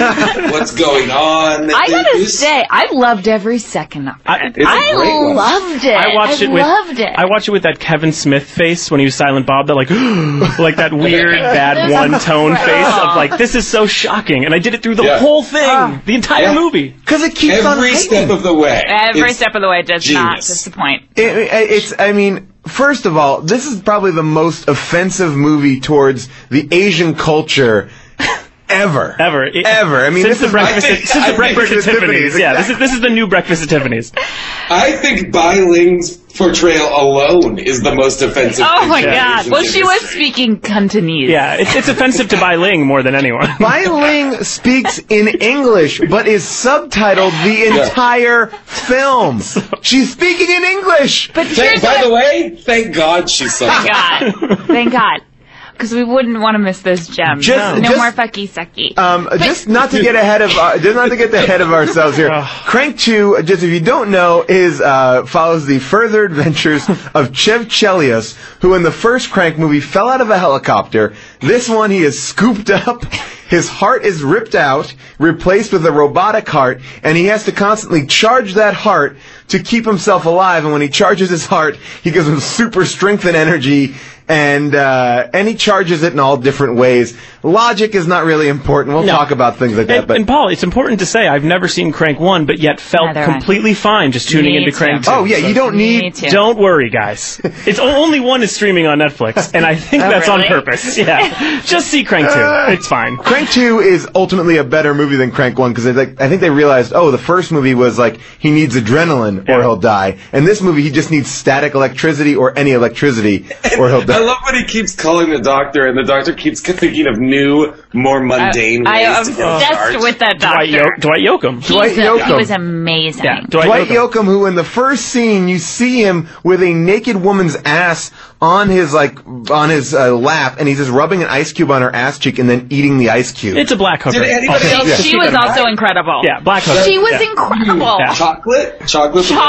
performance Chocolate was spot on. I think Dwight Yoakam is reprising his role from Sling Blade. if I remember, I really had a moment. I had a moment of genuine kind of horror when he popped the ice cube into his mouth. Because I was like, wait a minute, that was just on that person's ass. Wait, come on. It's so horrible. It hits you on every level. This movie is like a visceral experience, like Jackass.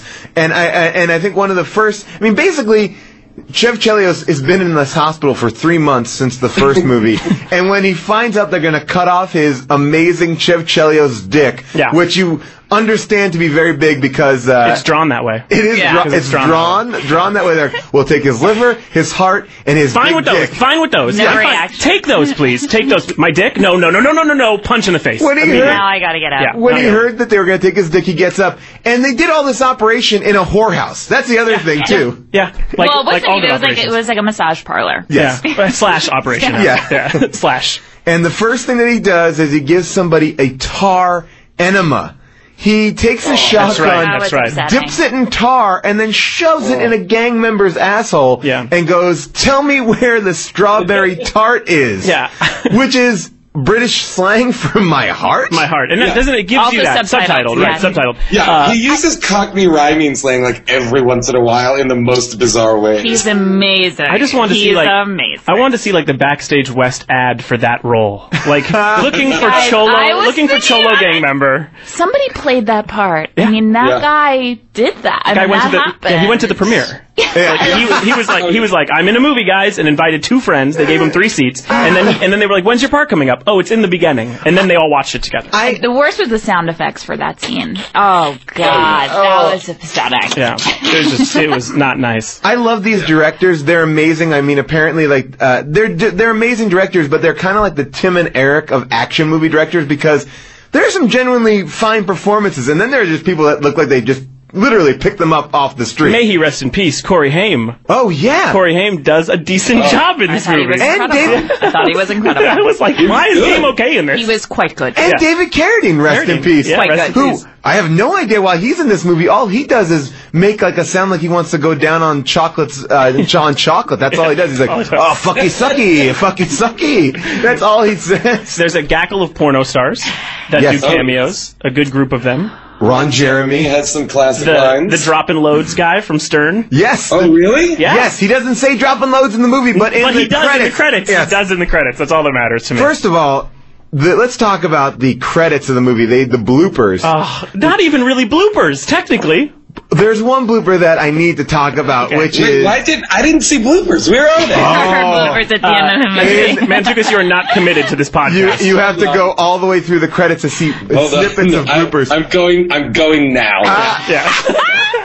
Forget that you're filming a great film right now in New York. I want you to go through the whole credits. Right now. Yeah. The blooper that I'm most disturbed by is they were shooting a scene... And I guess a guy shit his pants. Wait, what? Because there's a guy running by in underwear, and he has shit stains, like, in his pants, and he's running all awkwardly because he shit himself. But Paul, that actor didn't shit himself. Yeah. No. Yes, that's why it's a blooper. No. I actually agree with Paul in the sense that I think that they would only show it if it really was like an inside thing. But I didn't even notice the shit stain. Are you kidding me? I was curious why he was running so slowly. Me too. And that's why it's a blooper, because he shit his pants. Oh my god. Oh, we gotta get to the bottom of it. I only can speak to it definitively because when I saw it on the big screen, the shit is so much bigger. Yeah, I would understand. And then Manzik uses his iPad. Yeah, like, and we saw it on the screen, you have to like see where it is. But when I was on the big screen, we're like, oh my god, that guy shit his pants because there's no other blooper going on there. No, there's nothing. There's nothing besides the guy running soaked because he's. Wait, so this actor,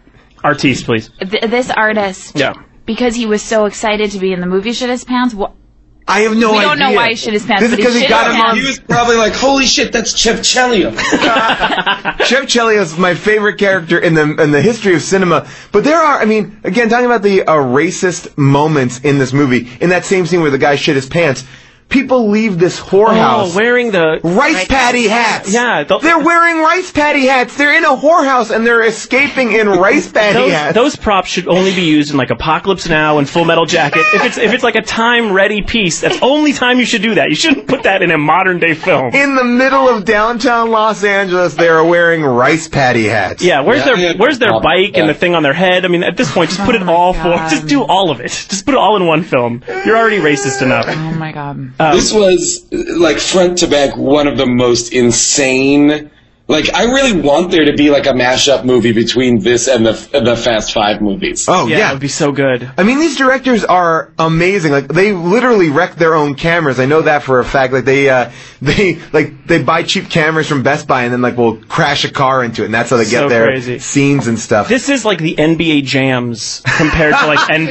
You know what I mean? NBA Jams. Like, it's NBA Jams of action films. Well, they do have the big head mode, as two of our characters turned into Godzilla! So crazy. What the fuck was that? I loved it. So great. And then the two characters that are in real life, like workers nearby watching, construction workers, are then put into paper mache figures to watch? What is going on? What is going on? They have a fight in a power plant, and they get so much electricity that they become Godzillas. Now, Chev Chelios' head looks just like Jason Statham, but the other guy's face looks nothing There's like no resemblance. Nothing at all. He looks like Jim Varney.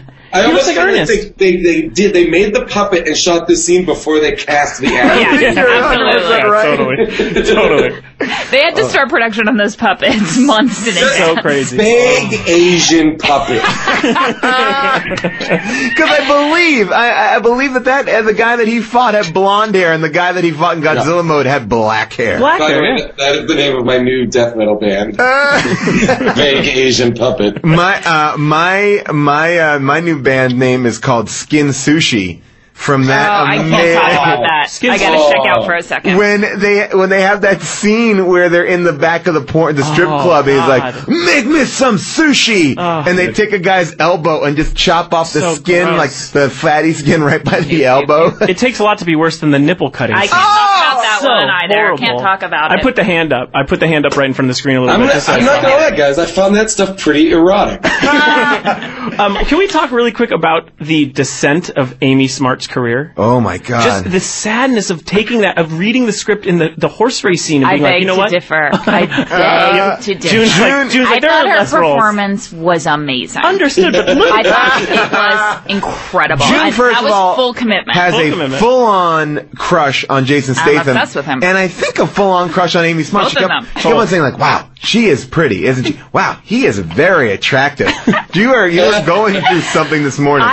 They have unbelievable chemistry, and I loved him so much that to me it was not crazy that she would fuck him in the middle of a racetrack. Like, I was like, I get this. I am on board with this. Cameo report. Yes. Chester Barrington from Linkin Park. Yes, is the guy he rubs up against at the racetrack. All right, that's great. They have sex in the middle of a racetrack, in the middle of a horse race, and they have such extreme sex that it is four positions. Four positions, yeah. And it's blurred out. It's blurred out, so you don't see. It's like you were watching a porno, but it's totally blurred out. Yeah. And in the middle of their hardcore sex, someone throws him a cowboy hat. Yeah. And he puts on a cowboy hat, and he's like fucking a cowboy. He also throws the underwear into the audience, and then one of them takes it and just smells it. And Yes. just, An overweight Asian man. An overweight Asian man catches it in his mouth. In his mouth, right. That's right. And then later on, puts it on his head. That's right. Oh, and then later on, they're like, who would love to do this? Oh, an Asian dude. Do we have any extra Asian dudes around? Yeah. We have humiliated the Asian culture in so many ways. I think that was the least offensive. Bring that chubby Asian over here and let's have him kiss panties in his mouth. My one logic question is when he's driving at one point, I think he's driving the cop car, and they are stopped by the protest, the porn star protest. Yes. Jenna Hayes, Ron Jeremy. So where is that protest taking place, and who are they protesting against? Yeah, the signs make no sense. Where are we? Yeah, they're protesting against something all the time in Hollywood. People who don't live in Hollywood and listen to this podcast, please know porn stars are out all the time, and they have signs, and they're protesting against a faceless person all the time. Do we even know what they were protesting against? I'm going to look at a picture. They wanted wages. They wanted better wages. Okay. Because they're a union, obviously. I was going to say, they're protesting their union office? I don't know. It's like Norma Ray with penis. And they're also like in the middle of nowhere. They're downtown. They're not by a federal building. I got to talk about this. Yeah. Location in this movie is so crazy. Like at one point they're in San Diego, another point they're in Hollywood Park, but they just all say they're in one place, right? Yeah, the movie takes place in real time. Yeah, and Catalina is actually Malibu. Yeah. Like it's like, what the fuck? Like it's not that I'm saying like you have to, I see the word San Diego near you. It actually says it. It's like it feels like these guys are foreign because it's just like, oh, who cares? We just shoot this like this, but they're not. They're just insane dudes. I do want to talk about. Oh, go ahead. Are they porn guys? Do they come out of the porn world? Is that why that's like so prevalent here? You know, I'm going to look at Neville Dean and Taylor. I'm looking at their bios right here. I'm going to pull it up. They're doing Ghost Rider. They're doing the new Ghost Rider. They did Versus. No, it seems to me like they're writers. As some of the stuff was, obviously. Oh, they did Biker Boys. Oh, no. Biker Boys, he's credited as Extreme Visual Sequences creator. I think that's what they are on all their films, actually. That is amazing. That's the best title of anything. Extreme Visual... Holy Preposterous shit. Car chase organizer. What was that? Let's see. The other guy wrote Jonah Hex, wrote Gamer... Gamer. Gamer's a Statham movie, right? Yes. Yeah. Oh, I guess they... No, it's Gerard Butler. Oh, but it should have been a Statham movie. It would have been better. Every movie should have been a Statham movie. Every movie should be a Statham movie. That dude is a stone cold man. I know this teeters on humble brag. He's amazing. I know this teeters on humble brag, so I'll only say it once and fast.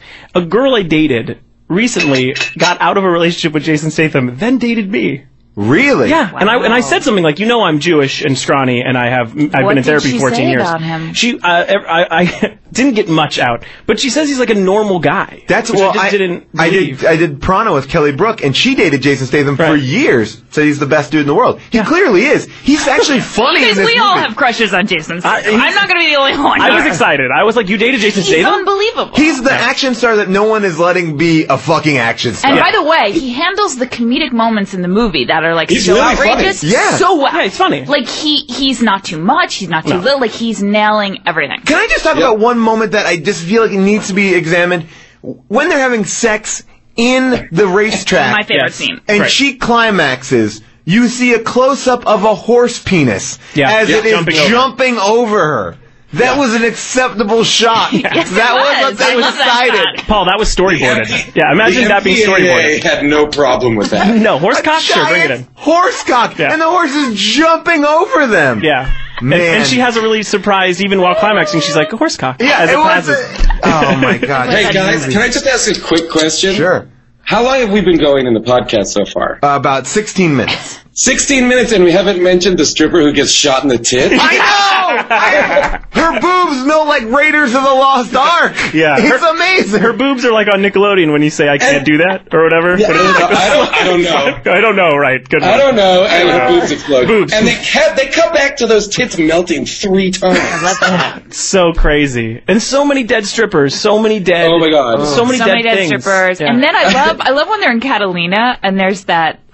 First of all, they reveal we haven't even touched on the head. Severed head. Yes, oh my God. Severed head. Oh, yeah. He's from Crank 1, I assume? Yes. Okay, he was incredible. Okay. But when they cut to this random stripper who's watching Jason Statham be whipped with those crazy chains, she has no reaction. It's just like right as rain. Loves it. There is nothing unusual about this day. A few things I can rattle really quick. Yes. Efren Ramirez, Pedro with body Tourette's. Yes. Incredible. Oh my but God. then in Body Tourette's. body Tourette's. Full body Tourette's. Yeah, and is he in one? Is he in Crank 1? Yes, he's in Crank 1, but he playing the twin brother because he was killed in Crank 1. Played by Efren Ramirez's twin brother in Crank 2, I assume. Because Efren Ramirez is a twin, and there's a scene with both of them being shot. Let's see that. Yeah, check it out. Trivia. Wow, I'm looking right now. Dropping knowledge. I know about Pedro. I know about Crank 2. No. This is all right, I'm looking right now. That's See, true. there There was some amazingly progressive stuff in this, despite like all the racist. They shot twins at the same time. Stuff. Well, no, but like at the end, it was the gay I'm sorry, gang it was that saved Efren. the day, pretty much. The gay gang from Rancho del Dude, which was a like kind of an S&M gay club.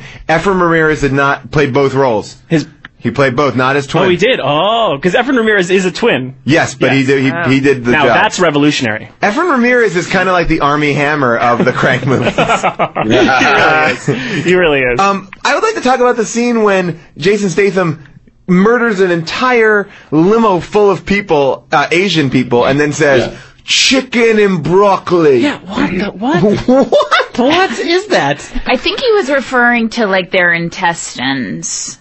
Oh no, I thought it was like that's like a traditional like Chinese food. That's what I thought. Yes, of course. But when you're in rewrite, is there any time someone looks over and goes, "We could do General Tso's chicken. It's more offensive and more Asian." You know what I mean? Here's what to me though. Here's what I thought. As crazy as that line was, that Jason Statham delivered it so fucking well. I mean, it was like June at this point is such a Statham. You are such a Statham lover. I can't. She just bought The Mechanic on Blu-ray. I just can't get over it. Expendables 2 is going to be your thing. I want to play the scene that takes place in the therapy session. They bring back Glenn Howerton, who was a character in the first movie, and he's going through therapy because he was threatened by Chev Chelios in the first movie, and he's having a therapy session, and this is the kind of dialogue that you get in Crank 2. Here you go. Think about it like this, Engelson. Today is the first day of the rest of your life. You gotta go out and enjoy it. Knock back a couple of beers. Hit a titty bar. Excuse me? Have some smelly snatch rubbed in your face. You gotta get out there, man. Yeah, I'm gonna do it. I'm gonna go out there and tackle the world. No, don't tackle the world. Tackle a fucking whore. Get your dick wet. Dip your wick into life a little bit. Have some fun. Yeah. I'm gonna go out there and I'm gonna floss my teeth with some pews. Oh, so now you're on. Thanks, Doctor. Oh, my pleasure. No. The pleasure's all mine. I'm done with fear. My life begins today. And then he gets shot in the head. Yeah, it's like my candle lighting ceremony at my bar mitzvah. It sounds just like it. That's Guys, so I want to gross. make sure I should be jerking off over here. Right? Yes. It is like so pornographic, like listening to it like that. It's so. But most importantly, that's Lauren Holly. Yes. Are we sure about that? I just looked her up. It is definitely Lauren Holly. That's so But sad. her breasts are humongous in this movie, and I don't she got some remember big old her. porno titties put in. I mean, they're crazy. That bums me out. It's really upsetting. Like, she can't work. No. Except in this movie. Or in porno. I mean, I thought it was a porn star. I really was like, oh, that's an older porn star. Paul, can you Google I'm looking. Lauren I just Holly's Googled breasts? Lauren Holly's breasts. Okay. And this is on Moondog Sports. It's, I guess she's getting topless now. Oh. Breast augmentation, yeah. Oh my God. Jesus. Yeah. Oh my God. Lauren Holly suffers from massive inflation. All right, you guys What does talk. that mean? What does that mean? Look. She has a disease where she has to get fake tits? That disease rules! I'm going to raise money for that disease. Wow. Oh, wow. Incredible sounding. Yeah, so I'm looking at Lauren I Holly. also love that scene was, I think, in downtown LA, and like the seediest, most dangerous part. I just love that there's a therapist's office. Yeah, totally. Somewhere around there. Exactly. That scene also started really abruptly, like a normal therapy kind of like, oh, now we're just in therapy and I get it, this is a character from the first movie, and then she turns crazy. Porno. Yeah. Like, by the way, if that was in a porno, I would think it was over the top. Yeah. Like, I would be like, not hot. Like, that dialogue's just not And what hot. is the moral of that scene? Well, Bai Ling says as soon as you turn around your life, you're going to get killed? I have no idea. Bai Ling says the moral of the movie is that everyone is looking for a heart and for love. And that's what she Did thinks. Bai Ling do that in normal life? She explained that? Bai Ling, yes, wrote her own dialogue, is what I just found out. Oh, No. Bai Ling rewrote. She found the script to be offensive and rewrote her dialogue to the classic lines, and I was trying to find this for the podcast, to fucky sucky, I want to fuck you like Kevin Costner. Yeah, what? Did she said something about Kevin Costner? Yeah, I want to fuck you like Kevin Costner. Oh my god. Did you No, guys? because she was saying that he was Kevin he was Costner. Kevin Costner. Oh, Yeah. like And she was Bodyguard. Whitney Houston. Oh wow, that was she kept on coming back to that analogy. few steps on that analogy because I did not catch that. My favorite thing is in the flashbacks. Okay, in the flashbacks where we get to see him as his younger self. Yes. Those flashbacks take place in the 90s. Am I right? Oh wait, you mean the flashback where he has a flashback to a talk show that he was on? Yes, Where Jerry Halliwell plays his mother, called The Luke Kennard Show, and the intro to the show is "Fuck You, Jeff Chelios." Yeah. Basically, it's a 5-minute intro. It's like, "Fuck you, But Jeff how Chelios." is he Fuck 10 you. years old in like 1994? Have we talked about the newscasts? I love those. They're so great because he's like, the rest of this is bullshit. Like, that would go on over the news. The newscaster is Q from Star Trek, and he's cursing on air. So crazy. He's like, the mitigated bullshit that it is. And it looks like they shot him, like they ran into a newscaster set and shot it really quick, like, shit, go. We got it, go. Say bullshit, go. My favorite was the police interrogation scene with Amy Smart. Yes! Oh, yeah. That looked like it was just shot in somebody's, like, rape room. And that was somebody that looked like they got off of the street to do that part. He was so overacting, like, tell me what you know. And then also when she gets arrested and she's in the back of the cop car and she's with another stripper, and that stripper is so turned on by being in a cop car that she can't not touch her. That doesn't even make sense. Why would she be? Is she on ecstasy? Why is she so turned on?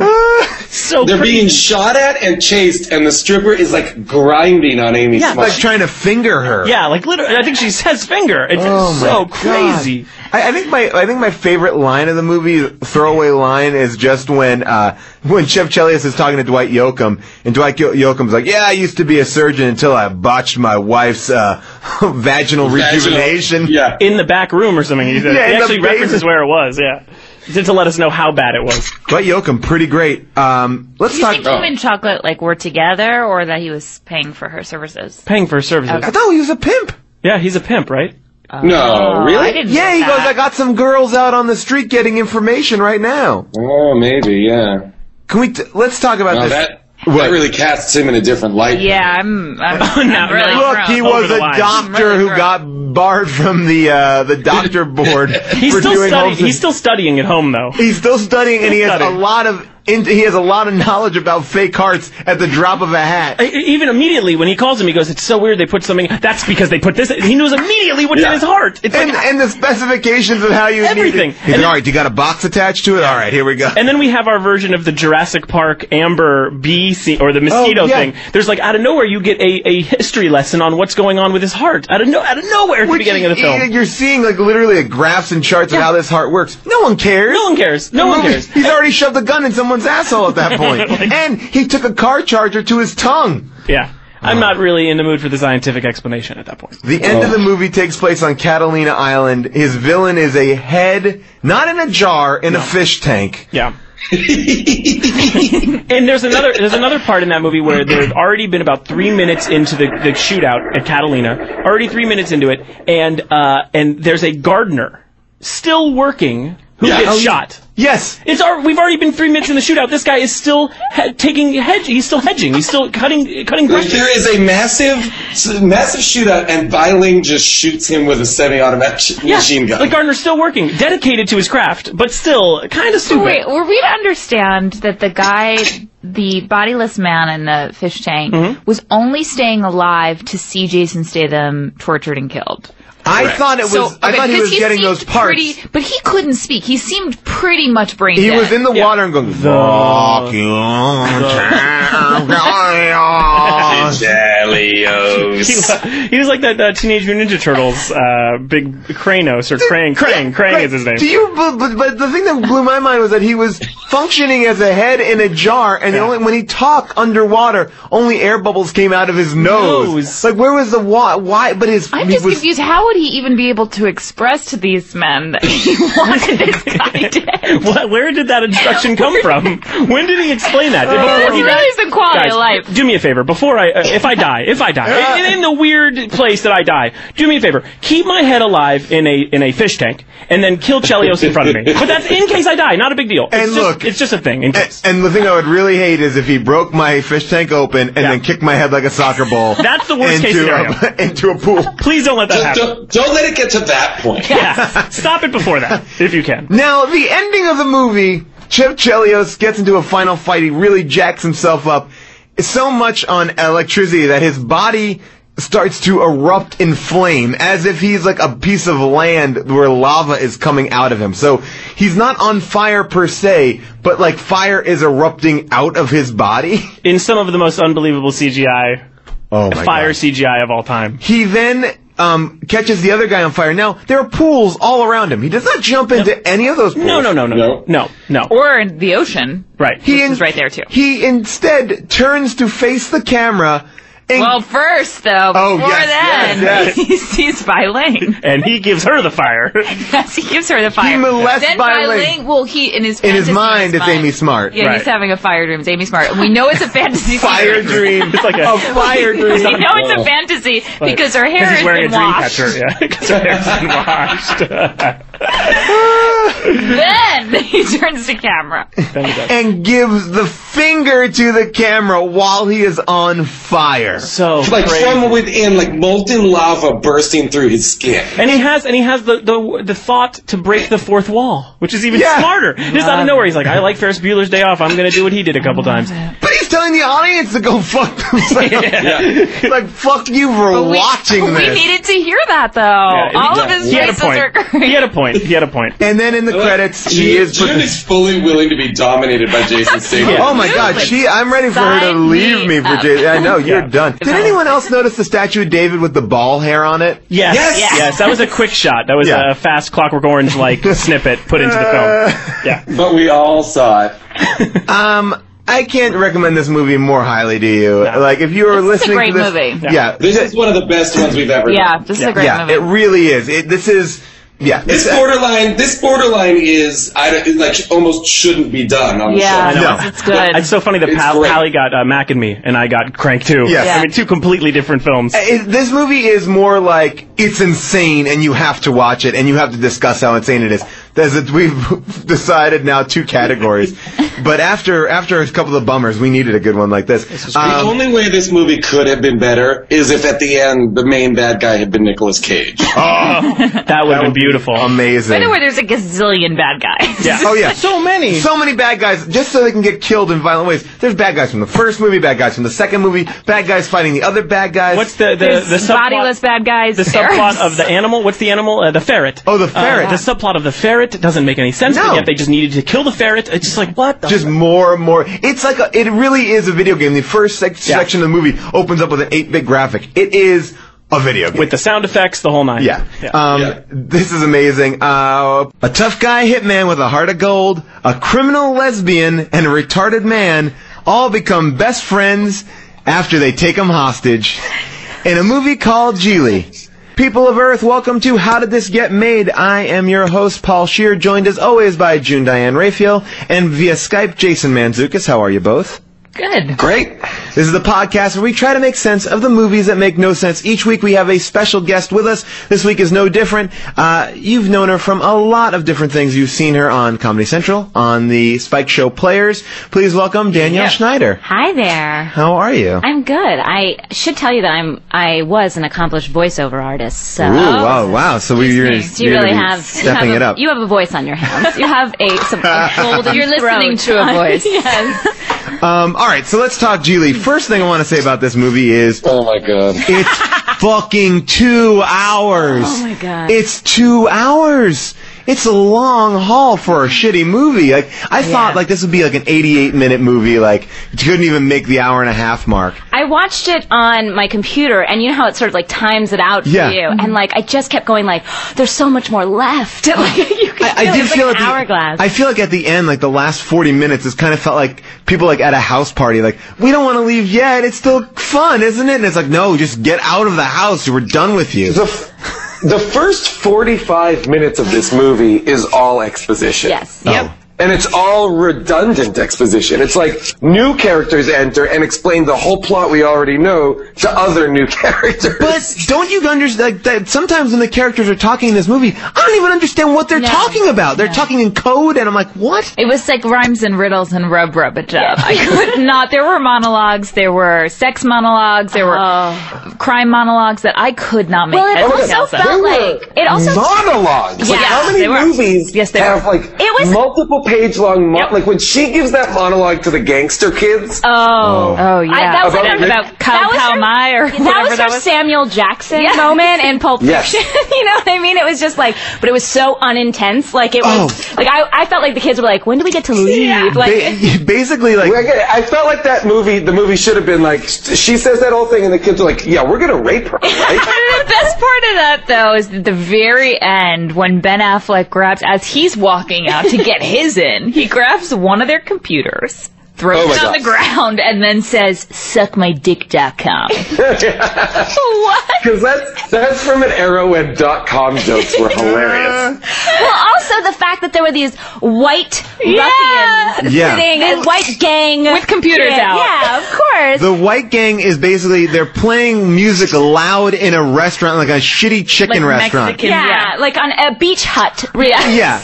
And they're like, and you know, Ben Affleck is like, "Hey, turn that down." And they're like, "Fuck you!" And then J-Lo goes over and delivers, just to clarify this monologue, about Muay Thai and about like how it's about plucking somebody's eyeball out and ripping out the optic nerve so they don't even remember what their friends and family look like. But the rip that takes the past. Again, this is where a monologue comes in where, like, in real life, you would be like, all right, stop talking. Like, if anyone came and started a monologue, I would just be like, shut the fuck up, bitch, and walk away, or throw my computer at her, or, you know what I mean? She always had this threat of violence. Like, she could get violent, but you never felt threatened by it. No. That's because she was reading those peace books. So basically, we'll take it back for a second. She was reading books that were just titled, like, peace. And she was never very far through it. Did anyone notice that? Like, she was like 15 pages in.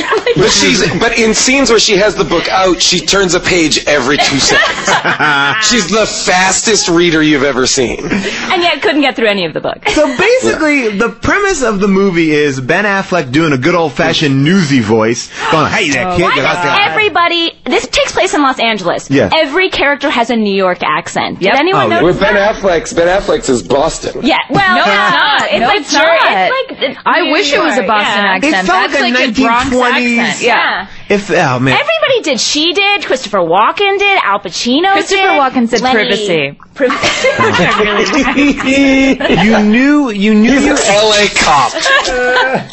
You knew you were in for a bad movie when it's like dad jazz playing over the credits. Like the whole movie is underscoring just dad jazz. Was like, unbelievable. I feel like this movie was basically like, it's Get Shorty meets Rain Man. Oh God. Let's Midnight do this. Run.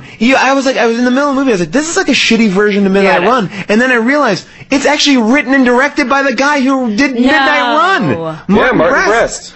Also, let's talk about the scoring too, because I never notice any music in a movie, and the scoring was so, like anytime the Justin Bartha's character, the retarded kid, talked about something sad, violins would come on. Did you notice that? No. Like when he started talking about the Baywatch girls, all of a sudden it's like, like, and it was like a moment in glory or something. Like it was like it tried to give it like gravitas, but like the music was unbearable. So basically, just to clue everybody in on the plot, Ben Affleck is told to kidnap a mentally handicapped fellow who is Justin Bartha, but he's young. It's like baby Justin Bartha. I didn't realize it was Justin Bartha until like he was on the screen for almost a half an hour. Really? And then I screamed out loud in my apartment. Yes.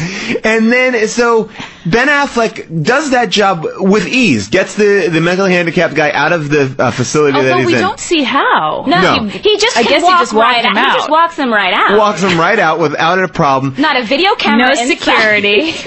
Which you can That do. is really an indictment of the mental health system in America. In Los Angeles. Yeah, really. He takes him out And of he's it. an important client. Like, he is the brother of the district attorney of Los Angeles. Yes. Nobody says a thing. No one says a word about him. And then, because he's not doing his job well enough, even though he accomplished that job very well, they assign J-Lo, who is another...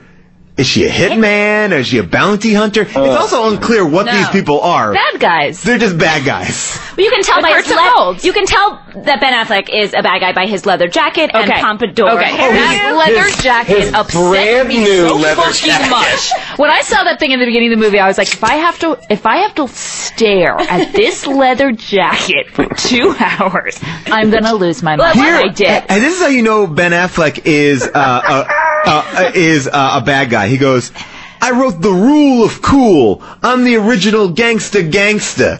Like, he literally says those 2 lines. I wrote the rule of cool. The man who wrote this movie was like 70, right? Yeah. So I feel like in his mind, like, that's cool gangsta talk. Like, Yeah, no, everybody talks like a fucking dildo in this movie. At one point, Ben Affleck says, I'm sitting here with Dicosaurus Rex. Dicosaurus. Because J-Lo is a lesbian, which is all the dramatic tension. Point. Yeah. But, okay. This movie has the end-all, be-all of talking to yourself in the mirror scene. Oh! Yes, I feel like, and I like, let me say that I like Ben Affleck. I think he's funny. I He's see him amazing. on SNL. This is a sad moment for him. Yes, this was a low. This was a definite low in his life. This as and well as Jersey his Girl. career. Yes, this is a 1-2 punch that could have ended Ben Affleck's career. That mirror scene was... It kind of did for a little while. Yeah, it from did. 2003 to 2010. This and Jersey Girl and his relationship with J-Lo almost destroyed him. Yeah. I will say about that scene though, it made me sad because I feel like they just were like, you be Go. you, Yes. you be you. We're not going to give you any lines. We're rolling the in this scene." cameras, Yeah. and you just go. Well, here's go, the thing. Ben, go. He's trying to psych himself up to look impressive in bed because for whatever reason, him and J-Lo are going to share a bed. Because he's like, oh, you can't sleep on the couch, just sleep in my bed. So he's trying to psych himself up in front of a mirror and flex. But you're right. Like they said, improvise. And all he had was bull in the horns. in the horns. What was really upsetting about that scene is I got the impression, he was psyching himself up to have sex with her. That's what he was going in there to do. It looked like he was getting ready to brutally kill her. Rape he her. was doing fight moves. Yeah, he kept on flexing and punching. He's punching, he's lifting he has a dumbbell in the bathroom for some reason. And he goes, this is the bull, this is the horn. This is the bull, this is the horn. It's what the fuck does that mean? I want to know. I feel like this is something that happens in movies a lot, where people talk to themselves in the mirror and psych themselves up for sex in front of the mirror. I have never Let's done do a that. quick survey. Has anyone here psyched themselves up at any time, Never. not just for having sex? There's 2 things I feel like people do in movies that I've never done and I genuinely believe people don't do. Talking to yourself in the mirror is one of them, psyching yourself up to do something, especially sex. The other is, oh my God, I'm so overwhelmed, I'm so stressed, I have to splash cold water on my face. I've never been I need to cool my goddamn face down right now. Or there's another moment too where people are washing their hands. It's all of these scenes take place in the bathroom, but washing their hands and then looking up and seeing themselves for who they really are for the first time. Yeah. Which I feel also never happens. They're washing their face and they're seeing their soul. Yeah. Cool. I want to just get into the mindset of Ben Affleck at this point is a huge star. J-Lo, huge star. This is the script? The script where I am the hitman that has to bring the retarded kid. I have to hold the retarded kid hostage and then fall in love with a lesbian bounty hunter. That's what you gravitate towards? You could do any movie you want. You would imagine at this point. This is not a downward spiral. Well, what I think they both really connected to was the love story in this. I really think that's why they signed on. They thought that that's a really sexy idea, that he wants to fuck her, but he can't because she's gay.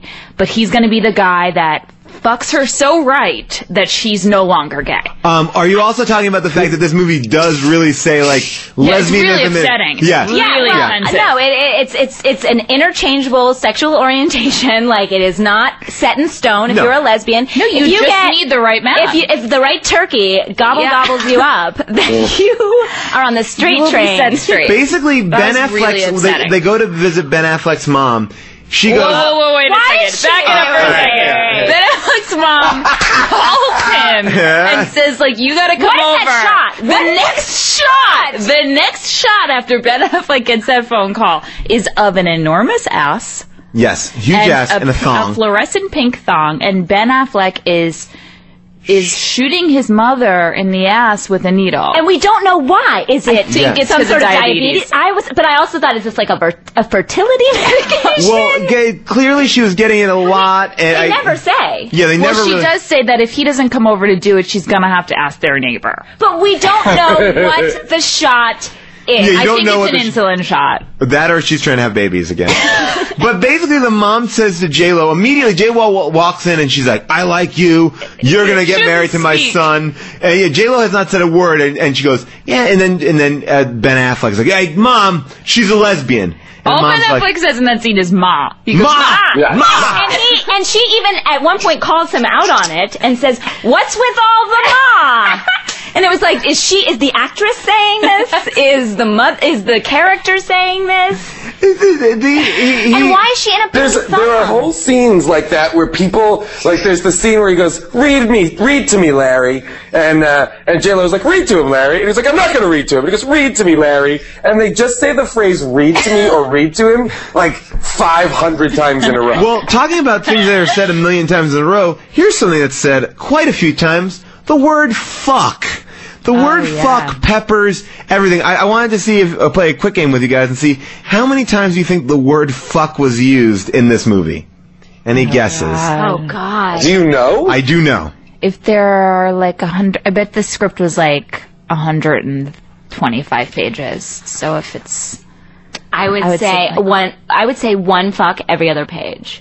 Oh, I'd say way more than that. Really? I'm going to say 250 fucks. Really? I'm going to go like 75 or something like that. I'm going to go like 120 I go low. Price is Right rules. Okay. June is almost exactly 124 fucks. Wow. 120. That's a lot for that's like one fuck a page. That's one fuck a I mean, that's one fuck a minute. You really are getting one fuck a minute. Wow. Which is crazy. That's like on the level of, that's more than Scarface. Yeah. Like level of fuck. Yeah. I feel like the most offensive... Paul, you still maintain that page on the internet that's what a number of fucks per movie, right? Yeah. I mean, it's a lot of work, but it's getting a lot of hits. We got 100 hits. We got 100 hits last month. Unique hits. It's the new Mr. Skin. I found the most upsetting part of the movie was the big vagina monologue. Okay, yes. I do think I might be a lesbian after watching this movie. Did Eve Ensler write part of it? I really felt like it was... Eve Ensler was like, why is she using my words in her mouth? That was... And then at... Ben Affleck basically tells her... to a penis monologue. Yeah, Ben Affleck gives her a monologue about how his penis is the best sexual thing, right? Like he says, like... what is it? It's like a 4-minute scene where he's basically saying like everything is phallic centered. Like sex is male. I am because basically his mom. We didn't say this. His mom literally tells J-Lo, who is a lesbian, keep an open mind. Yeah. Keep an open mind. Experiment. And so this gets them into their sex talk. And she also tells Ben Affleck that she's experimented in her past. And he's like, oh, Ma! So anyway, this goes into a 4 to 5 minute long scene, 2.5 minutes for Ben Affleck talking about the penis, and then 2.5 minutes of J-Lo talking about a vagina. While she's doing yoga. And has a very prominent camel toe. Yeah. So prominent. There was so much ass cleavage in this movie. Lainey, every woman, all two women, let's be honest, every woman, meaning all two women in this movie, I saw way too much of their ass. J-Lo is doing that yoga. I mean, that was the only way. I feel like J-Lo was like, I want to do a monologue, an Eva Ensler-style monologue about the vagina. I was like, if you just do yoga and just pop your ass up for 2 minutes, we'll let you say whatever you want. Because every guy will just be watching your ass. Because that's all it is. It's like, she's just in the most seductive poses talking. But then she switches over and, like, spreads her legs at some point. I love full-blown beaver shots. It was. With, like, you could see every aspect of her vagina. I saw an outline. You guys, but this movie was so visually uninteresting that I appreciated everything that J-Lo was doing in terms of, like, what she was giving us with her body, because it was the only thing that was, like, fairly pleasant to look at. Yeah, I agree. She was gorgeous. She looked gorgeous. J-Lo, I am after seeing this in the backup plan, I'm like, yeah, she's a beautiful person. Beautiful. And I loved when she was, I loved the sex scene, I'm not gonna lie. I love that she had sex with him with that kimono on. No. I want to talk about that. I want to finish talking about this because the J-Lo ends her monologue by going, "Wars have been fought over my pussy." True. Yes. I loved her pussy monologue. And she calls a penis agreed with every word of it. And she calls a penis a really long toe. Or a sea slug. So now, when they decide to have sex, J-Lo says this. Can we have this clip? This is how J-Lo gets him into having sex. It's turkey time. Huh? Gobble, gobble. That's how she describes oral sex. It's turkey time. I just gobble, I've never, now maybe I don't know. I've never met a woman who wants to kiss for 1 second and then is ready for oral sex. Like, it was the craziest sequence. They kiss for 1 second. I could introduce you to some girls.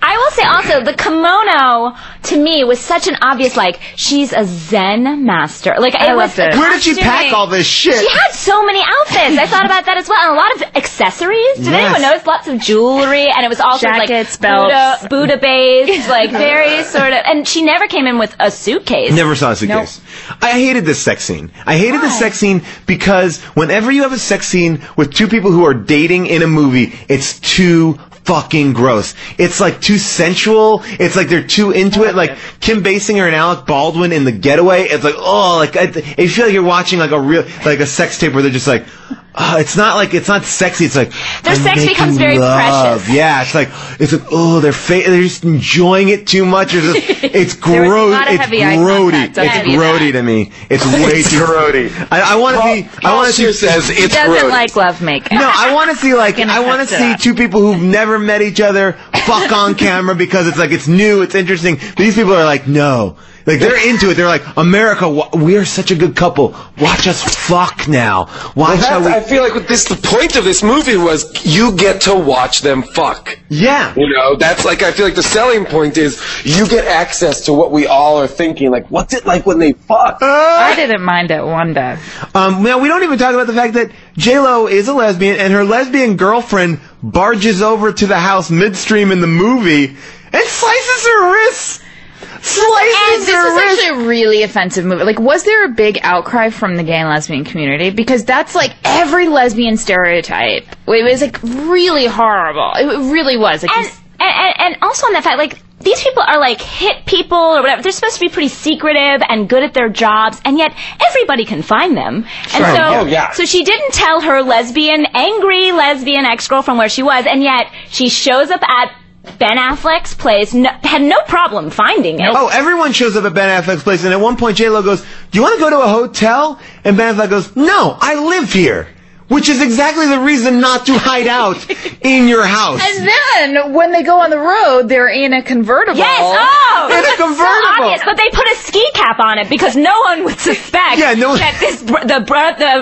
mentally handicapped brother of the district attorney would be wearing a ski cap. So that's how they hide him. Totally out in the open in a big, 1950s convertible that no one else Ben is driving. Affleck sporting the most bowling shirts out of Two and a Half Men. Tony Soprano would be like, it was like they just took his wardrobe. I love that a big plot point is that Ben Affleck doesn't have any reading material in that apartment. Oh, yeah. So much so that when Justin Bartha says, read to me, he can only read off of like a toilet paper roll or the back of a box of some sort. Oh, the Tabasco sauce. That's really and Charmin. And wait, J-Lo's book centered so hugely throughout the movie that she could have offered up some reading material. Yeah, she just could have been like, read this book on peace. Nope, I'm not going to share with you my book. You got to read the Charmin label. Sun Tzu's that blah blah blah. Oh yeah, who's Sun Tzu? Yeah, are you fucking kidding me right now with this Sun Tzu?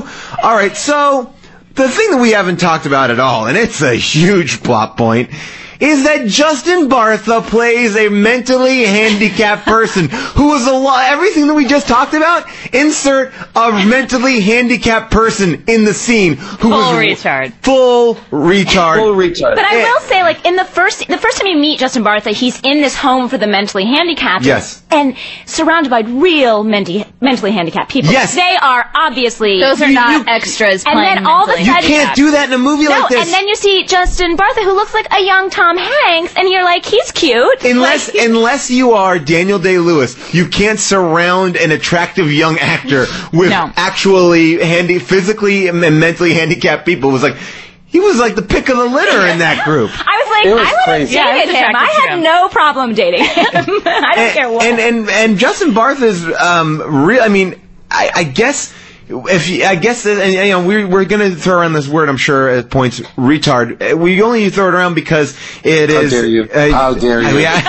It is crazy what he's doing in this movie, because basically they define retarded as someone who likes Baywatch and raps. And cusses a lot. He cusses a lot. Yeah, I guess. Yes. Uh-huh. But that shit, he's really basically just doing Rain Man. Yes. Except substitute Baywatch People's Court. Yeah.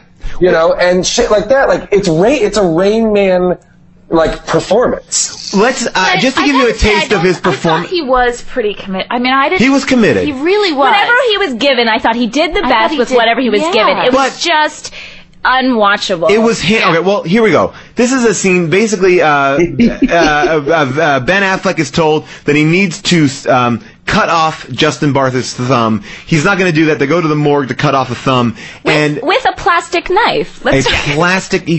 He's cutting off a thumb with a plastic knife. So let's hear Justin Bartha in this scene so you get an idea of what his character is like. Here we go. I like big butts, and I cannot lie. The other brothers can't deny.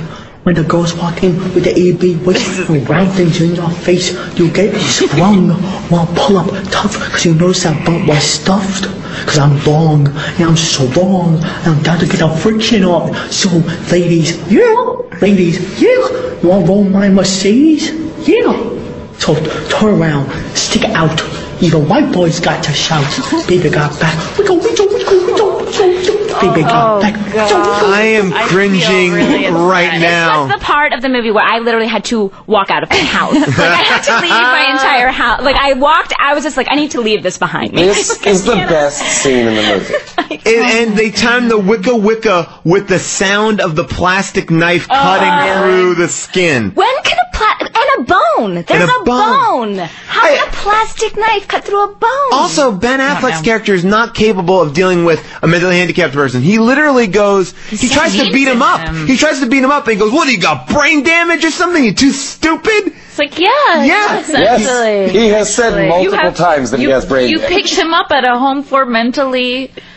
disabled people, yes. Oh my god! And then they have go ahead. I'm sorry. Like, there were so many aspects of this movie that it was written in like 1995 or something, and then brought to the screen in 2003 because.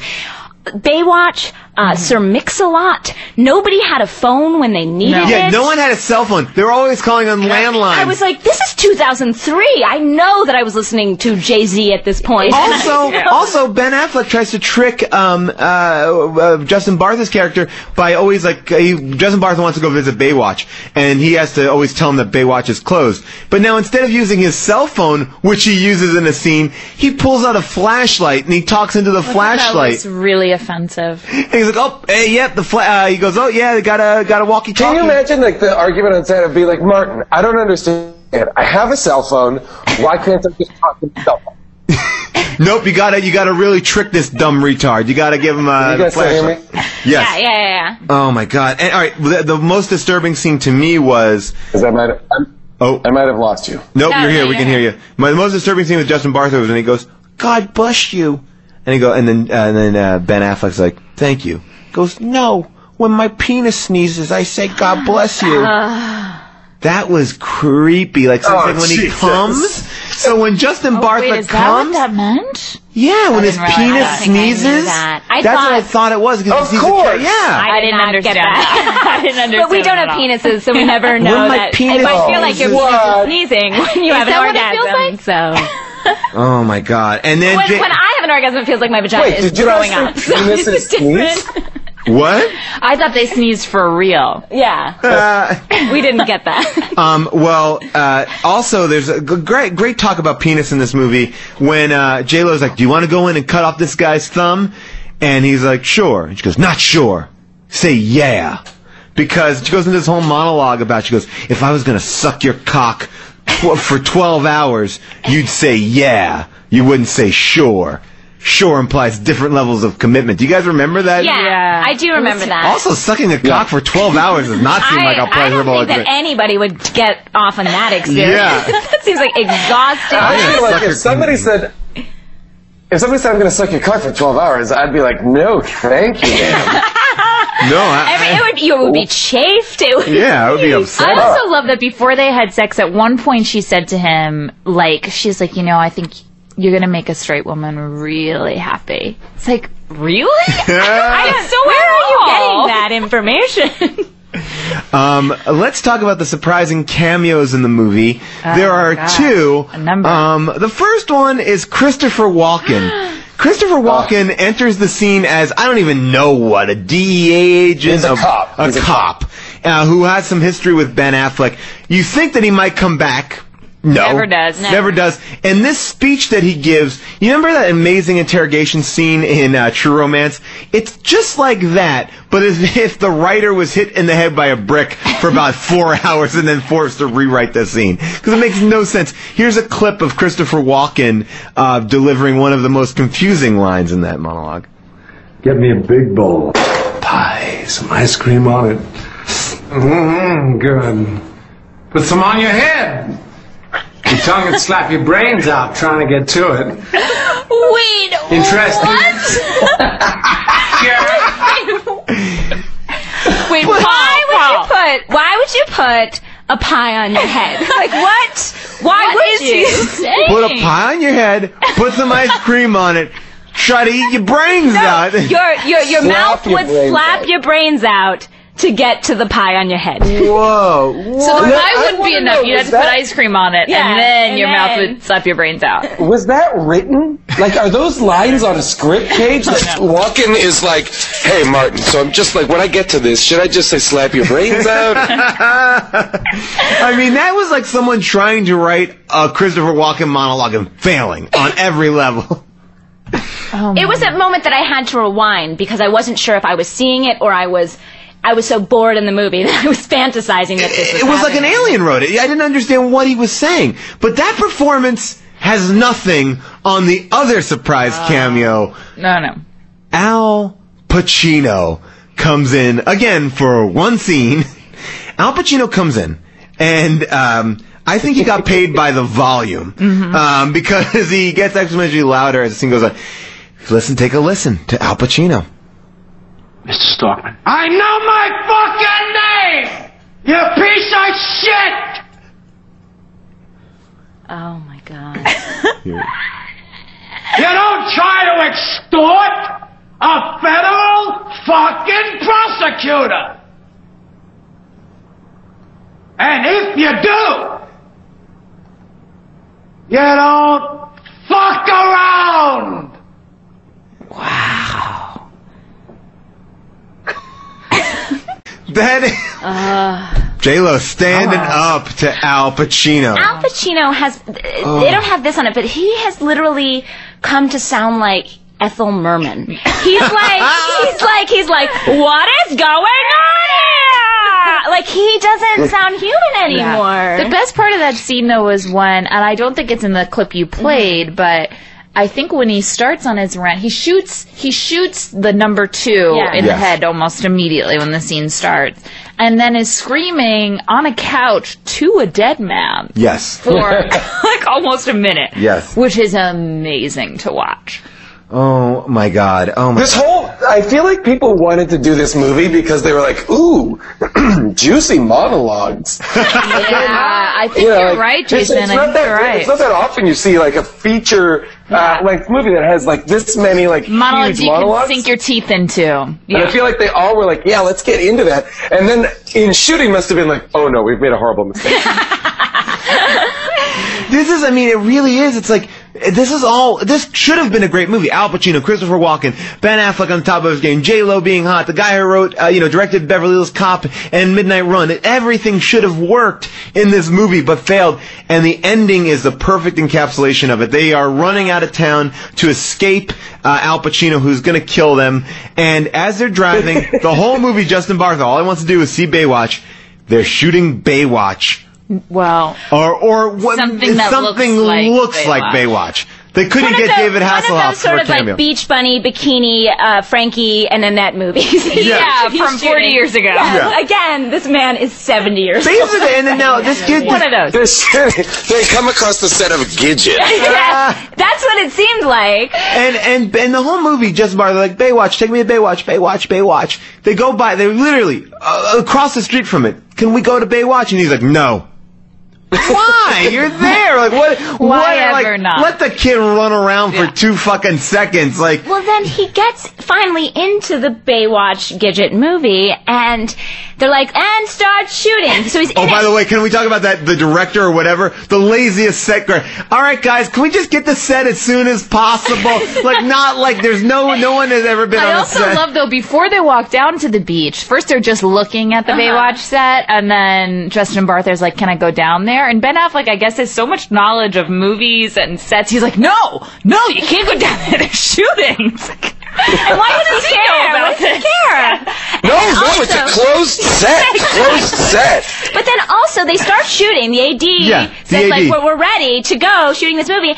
Everyone is dressed in bikinis except for Justin Bartha, who's in a winter coat. As any good AD, I think you would see this guy sticking out, that he doesn't belong in the movie. Big and be like, master shot. I think something's wrong. Costumes, wardrobe, get over here. No, that AD is too busy just chatting. He's like, okay, come on, guys, find a partner. As that old song goes, find someone to love. It's like, what the fuck is this AD doing? I've never met an AD that's so kind and so chilled. Like, whatever happens, happens. And it wasn't clear if it was a music video, if it was a scene where they're dancing on the beach. And it's also like, really, this movie got Al Pacino and Christopher Walken. You couldn't get a cameo from David Hasselhoff or Pamela Anderson. Like, but meanwhile, the retarded guy picks up a hot girl. Of course. By the way, happens to be Australian. And then isn't Ben Affleck standing like 20 feet away at this point? Why can he hear the conversation that he's having with the Australian girl? Because he notices that she's Australian from very far away. Oh my God. And he's smiling. And this is when the movie feels like, end. It's like, nope, just strengthening out, lengthening it out. And this is where they're playing music. Again, here comes in the music. They're playing, it's like the end of Glory. Yeah. It's a huge I love that the glory is your reference point. It is, because that is like that music where you're like, oh, the truth is dead. Raise the American flag. It's a huge moment. And then spoiler alert for Glory. Sorry, everybody dies at the end of Glory. But yeah, and then it's this really stupid moment that has didn't deserve the violence. Ben Affleck teaches him how to pick up a girl by going, just, ask her, nice weather we're having, isn't it? And I gotta say though, that moment made me really bummed out because I felt like it really did. Like this girl isn't gonna be. For the first time in this movie, you got bummed out. For the first time, I felt sad. I feel like I felt sad in the mirror. This girl isn't gonna end up with him. Like he should be going to the home that he was living in and meeting women there. Like I'm sorry, it was really a bummer to me. Isn't it sad that I thought that he could end up with this girl. Here's the thing. He was good looking enough. I don't think girls are that picky. I think that Ben Affleck turned a lesbian in this movie. Why can't a retard seduce a hot actress? A hot Australian actress. All right, fine. Well, clearly we had some issues with this movie, but I think now it's time for a second opinion. These are people on Amazon.com who gave the movie a 5-star rating. So here are some of their reviews. We can talk about them, as always. Okay, here's the first one. This is from Beyonce Williams. Really? Well, from Beyonce? Yeah, that's the code name. She's gonna chime in. She's chiming in. Really? This is a very good movie to watch. And what the critics were saying about this movie is the worst is not true. Okay, so that was a very simple one. Here's one. I saw it with my chick, so I was expecting it to be a chick flick, but it turned out to have a little action mixed in with all that romantic junk. So, 5 stars for this chick flick. Oh my god. 5 stars? 5 stars. Out of how many? I guess 5. This one is from Matthew Bello. If you're a fan of rom-coms, Ben Affleck, J-Lo, or just like interesting genre mashups in general, you can't help but have this one missing from your DVD collection. If only all romantic comedies were as bold as this. If you give this film less than 4 stars, you obviously don't understand what Julie was going for because it's way beyond your typical run-of-the-mill romantic comedy. For those of you looking for a unique and different film that will make you think, then get your copy of Julie today. Wait, is this a comedy? Well, here's What part was What part was funny? It's a rom-com. It's a genre mashup. That was Matthew Bello on Amazon.com. Oh, Matthew Bello, M.B., or is it Martin Brest? Oh! Interesting. I will leave you. Did any of the other members of Destiny's Child chime in on this? No, they're not. Kelly Rowland writes in. And this is the final one that I like. I'm not stupid. I got a 1,500 on the SATs. All right, go on. Okay, we're listening. But I thought this film was all right. Jen looks very good, as does Ben. There are there are some bad scenes. Ben's mom getting poked with a needle in the butt, but it was okay. I rented it because I heard the hype was so bad and I wanted to see how bad it was. But it wasn't so bad after all. I've seen many films, i.e. The Pledge, Snatch, Phone Booth, and those were a lot less entertaining. 5 stars. I like that his credentials for judging movies as having seen 4 other movies. The Pledge, Snatch, and Phone Booth. Those are what he judges all movies by. Oh my gosh. What really upset the title really upset me too. Julie? Well, it didn't mean anything. It meant nothing. No, and how often they were like, mispronounced his name, then they had to be like, it's Geely. Like, it rhymes with really. Yeah. And it happened like 3 times and then they sort of dropped it. I thought it was going to be some sort of ongoing thing where at the end she gets his name right or something. No. I thought it would pay off in Nope. some huge way. Not at all. This movie does not pay off in any way, but I highly recommend you watching it. Oh, I was just going to say one quick question. When they are at the FedEx, like parcel post place. Oh my gosh. Okay, and they're about to send the thumb out in an envelope. She has this moment of connection with the woman who works there. Were we supposed to believe that they had already been together or that they were going to be? She said close personal. But I still don't know what that means because I didn't get, like, wouldn't you say hi? All lesbians have fucked each other. No, that's what it is. All lesbians have fucked each other. They're all Eskimo brothers. And why did she have the Eskimo brothers? What does that mean? Eskimo brothers are like guys who have slept with the same woman. girl, yeah. Oh. Well, I also didn't understand why the wardrobe choice to have her wearing a big cross around her neck. Did anyone notice that? Because she'll be paying for her sins in hell for being a lesbian. I guess so. But I still didn't know what was happening. I thought they were in on a secret, like an inside joke. Everything in this movie that's set up to come back never pays off. Never. Al Pacino doesn't come back. Christopher Walken doesn't come back. The girl doesn't come back. The suicidal girl doesn't come back. No, Justin Bartha. By the way, does a really poor job at committing suicide. Yes. Oh, she just slices her wrist. I mean, this movie. Guys, let's be honest. That was just a cry for help. It wasn't an honest. You're right. And I also, let me just talk about the suicide problem real quick, was also that when she tries to commit suicide, no one is upset or like, oh my god, they're like pissed at her. They're, oh, you're bleeding on the fucking pissed floor. At her for committing suicide in their house. And like loves that apartment so much. This movie is retards, lesbians, suicidal people. Like, this movie this movie makes a mockery of everyone. Genre mashup, bro. If you don't like genre mashups, get out. And now it's time for some viewer mail. You've got mail, baby, yeah. we asked you to come up with a better title for the movie Geely. You guys actually submitted all your responses on earwolf.com and on facebook.com. Not just general Facebook, we have a page, check it out. And we actually asked you to come up with a better, more appropriate title for the film Geely. Something that really articulates what this film is about. We got actually a ton of responses this week, and I'll start off with my favorite three. I'll start and actually end with my favorite three. Steve Q writes, The Gangster, The Lesbo, and The Full Retard. Not bad. Michael Cusimano takes Geely in a different direction by just calling it Shitly. Or Shigley. Maybe that's how you pronounce it. And of course, Alice Stevenson comes up with the title, Inappropriate Conversations at Inappropriate Times with Inappropriate People.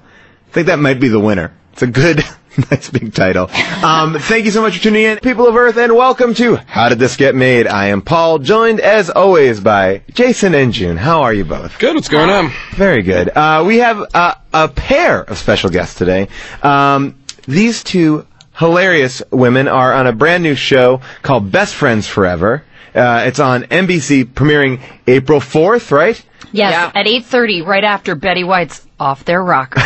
That's for real. Right? That's right. Yeah, get ready. That's happening, America. Please welcome Jessica St. Clair and Lennon Parham. How are you both? Thank you for having us. And you guys are here to talk about Betty White's Off Their Rockers. Yeah. Yes, of course. So is it like Howie Mandel's show, but different and older? Because it's a prank show, but with old person prank show. right? Old people. Now, Lennon, do you know if old people prank young people? Yeah, I think that's what's going on. I haven't seen it yet, but I'm very excited. It's not a one-time special. It's a series. Oh, no, it's a series. Fantastic. And you guys have been paired with it because you guys are Also- appealing to a similar elderly demographic. Yes, of course. Elderly women and gay men are our target. That's true. That's huge. That's true. This is not a bit. That is true. And if we get those people that I don't need, I can retire. Is that who you're marketing towards? Yes. CBS has made a forcine basically doing Yeah, they that. have. I think. It's true. Yeah, they have. All right, I'm well, hoping what to is see their- a remake of Designing What Women. is their gay people show? Everything. CBS. Blue Bloods. Blue Bloods. Oh my God. Well, that's Tom Selleck's mustache, I guess. Tom Selleck? Tom Selleck's mustache. Did you say, no, you said Tom Selleck's The emphasis mustache. was in a really weird Wait, spot. I said Tom Selleck's mustache. No, You know what, guys? Tom Screw you guys. Starring Tom Selleck. Tom Selleck's mustache. All right, so Pluto Nash, The Adventures of Pluto Nash. I just want to open up with my first question, which is, how would you classify this movie? Is it a comedy? Is it an action movie? I don't know. I was confounded by almost every element of this movie. From the beginning to the prologue to the 7 years ahead. I didn't understand if Alec Baldwin was in it or not. Yes. Like, I was completely mystified by what was happening. And all of it seemed to be predicated on this action-y shoot him up, he's going to be killed, just for, like, moon gambling. I would also A like to moon know if casino. anyone could describe just like a one-line. Yeah, what's the pitch? In one line, what is the movie? Yeah. You're Black Han Solo on the moon. Yeah, because of that jacket in the first scene. Was he Yeah, a he was a smuggler? smuggler. Yeah, he was a smuggler. Just got out of you're jail. on the moon, And you also are a very famous club owner. then you become then you give up smuggling to become Wait, a very famous club I'm owner. sorry. No. Can I ask you this? Yeah. Was he a famous club owner before he got put in jail? Then there has a timeline problem, because by the time he arrives with Jay Moore and he's in the kilt in the very beginning, yes. everyone's like, "Ooh, the Pluto Nash." Because of the smuggling. He was the famous I didn't smuggler. know at that. point. I thought he had, and I kept thinking to myself What was during that what was first the movie scene. you watched? I want to know. During the first scene, I thought to myself, well, who ran his club when he was in jail? Sure. And that wasn't clear. So now that's clear to a lot of people. It was maybe an agent. It also wasn't I almost- clear, though. Start out. It also really wasn't clear. Did he always have designs to become a club owner, or It was did his it dream, just he sort said. of- When the was his dream? gangsters when the gangsters are torturing Jay Moore, he says it's always my dream to open a club of my own. Oh, he buys Jay Moore's because the club that I he's thought- Oh my God, Is that correct? He settles the debt. I would pay upwards With of the guy from- $1,000 to just listen to Jessica St. Clair describe the movie she watched. Guys, I feel like someone had given me the date rape drug, and then I woke up. Well, it doesn't make and my sense. butthole was sore, and I had some vague memories of having screened Pluto Nash. That's the experience of watching that movie. I thought when he said it was always my dream to open a club that he was lying just to get Jay Moore out of a pickle. The opening scene is Jay Moore on stage being a Scottish crooner named Anthony Frankowski on the moon. It's on the moon. Just so everybody knows, this movie takes place on the moon. In the year 2080. Well, it takes place in 2080 for 5 minutes, and then it jumps 7 years ahead. Yes. I also want to say that Rosario Dawson in one scene keeps referring to back in 76. That's only 4 years ago. That's like if we were like back in 2008. by the time we see Rosario, it's 2087. Well, see, I didn't know that. I didn't know what was going on. I probably at 9 years old. I really wish you could just describe what you think you saw. Who do you think Rosario Dawson was? Do you know, St. Clair?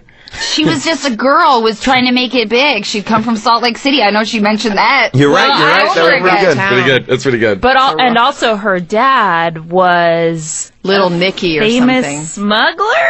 Yeah, Wait, her dad was a famous smuggler? Her dad was Nicky Legs or somebody. Nicky Sticks. Nicky Sticks. Isn't that a famous singer? Nicky Six is the guitar. Oh, I thought it was Nicky Sticks. I thought they were referring to a Motley Crue. Basically what we're saying is this movie, from moment one, actively doesn't make any sense. And it is definitely not a comedy. I counted 1.5 jokes. What were they? I laughed out loud. I want to know what the half was. Okay, I laughed out loud once. Oh, really? What was your... All right, let's see. If that was when Eddie Murphy did that really long pause after Jay Moore described how he was going to make it to the other elevator. Yes. I thought that was a joke. That was a solid joke.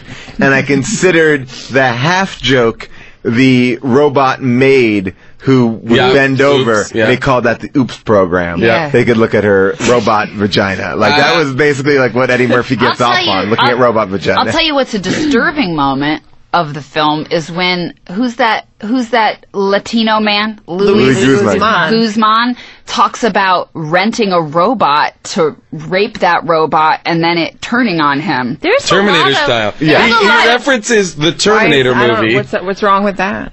It's terrifying to me. That's not right. That's a message we're sending that isn't right. It wasn't like he rented a tiny child. Oh, no, my understanding was he had a robot that he was the pimp for. No, he tried to have sex with that robot. Then he tried to have sex with it. Yes, then the robot turned on him and went Terminator style, which is a reference that at that point is hundreds of years old. It's like referencing a talkie now. But at the same time, there's a point in the movie where Eddie Murphy is watching a Jimmy Cagney movie. So I guess all time. Yes, but nobody remembers Frank Sinatra. No. Oh, right, yeah. So, yeah. Here, I mean, just the timeline is up for grabs. We're not going to go step by step by the movie because it's going to make... All right, we are already... And by the way, if you're confused by what's happening in the podcast... So are we. The movie is a billion times more confusing. Basically, all you need to know is that someone wants Eddie Murphy to sell his club. He says no. They blow it up, and then the whole movie is running into a cameo, explosions, running into a cameo, explosions, running into a cameo. Space gunfights. Eddie Murphy fighting himself. Oh, and then the big Spoiler alert. I think I knew from the beginning because they started off with a hip hop version of Blue Moon. Yes. And then the soundtrack never failed me for the rest of the time. The soundtrack is one of the worst soundtracks of all time. It's like Saved by the Bell underscoring, like, but jazzy hip hop. The Blue Moon thing in the beginning was like hip hop. Blue Moon is really bad. It's like what about when they show their they actually say rap in Blue Moon. They go like rap. Like they go like the hip hop track over the Blue Moon, who calls out that but rap. mad props to Rosario and Jay, who both did their own singing. Jay Moore probably shouldn't have done his own singing if he was like that. I mean, I thought that was an odd choice. It was an odd. Yeah. And was Rosario trying to launch a singing career? Well, she was in Rent. No, I mean in person. She was in real life. Right. Yeah, she was. She is a singer. I wrote those lyrics down for that last song because I love them. Do you want to please sing them? Yes. I don't remember the tune, but it was, we be getting crunked up. We be getting pumped up. We put that fire out. I don't know why that's a good thing. Yeah. We lift your glasses higher now. Isn't the chorus everything is all right? Yeah. The movie ends and that song lets you know that, hey, everything is all right. That is a pretty amazing thing. Did you know that this movie was ranked the 79th worst film in 2000, but it has the distinction of being the biggest financial loss of any movie besides John Carter of all time. Is that true? Yes, John Carter just beat it out. Destroyed. Really? Yeah. Yes. The budget for this movie. Now, by the way, it looks like It costs $5 to make. Exactly. It's the most ugliest sets. It looks like they just threw a bunch of neon on like Disneyland Street. Yes. If you've never been to Universal City Walk, it looks like a dilapidated version of that. And the weird thing about that is, like, they made this movie. The movie came out in, 2002? Yeah. So they made this movie, like, in the 2000s. It looks like someone in the 70s made a movie about the future. Well, here's a piece of info I future dug when up. they were making it was more futuristic than what the People future in still this movie use looks payphones in this movie. Yes! That's the one thing that Jetsons don't even use payphones. Here's the situation. This movie was in development for 17 years. Yes. That is Started insane. off in 1985. So that is what they thought the future would be in 1985. And nobody updated it? But they didn't do production design in 1985. Maybe they probably did it in 2000. They did those dioramas. Maybe the set designer made those dioramas in 1985. They didn't have, Well, they got a lot of funny ads in there, like America Online is a big thing in 2008. Lunar Edition. Lunar Edition of I America also Online. I would love to talk to the costume designer about that rust-colored ruffled shirt and leather jacket that Rosario Dawson was in. It for added most of the 20 movie. pounds. It was She- the most Fantastic unflattering thing I've ever seen. She was dressed like a pile of garbage. It looks like somebody just gorgeous woman threw fabric on her tits and was like, "Oh, you're good. Get on camera." And all of the men are dressed like Arsenio Hall. On the moon. It looks like a Steve Harvey clothing store blew up and then outfitted the entire cast. It literally is like, there's a lunar colony now. It's Little America. What does everybody wear? Suits? That sounds right. Well, I mean, again, Suit Riot. again to talk about how bad. I own that CD. What are you talking about? That's true. Isn't Big that Bad what- Voodoo Daddy? Big Bad Voodoo Daddy. That you own that CD? Wait a minute. Yes. Wait, is that you have a single? Whatever the CD was that had that song. I feel like if I went into your house, you would have 5 CDs, and they are Name that them. CD, The Shrek 2 soundtrack. Shrek 2 soundtrack. Oh, not Shrek 1? Why Shrek not? 2. Why Shrek 2? Why not Shrek 1? I don't know. I own Did the you Shrek lose 2 Shrek soundtrack. 1? Maybe. I don't know. But I definitely have Shrek 2. I feel like you have all soundtracks. Yes. Like a Steel Magnolia soundtrack, That's maybe? true. Anna Green Gables soundtrack. Yep. That's pretty much it. Is that it? Yeah, And then that's she it. has the Gloria. And like George maybe- Winston's and maybe Winter. who are the Old- girls? you have old who are the school, women who Gloria used to wear? Stefan. Yes, and who are the women that used to wear the satin gloves? En Vogue? En Vogue? En Vogue. En Vogue. Never gonna get it. Yeah, I own that as well. Wow. MovingOn.org. And movingon.org, is that a different organization than moveon.org? That's a past tense. Is that a what Back to website? the film. Where's that?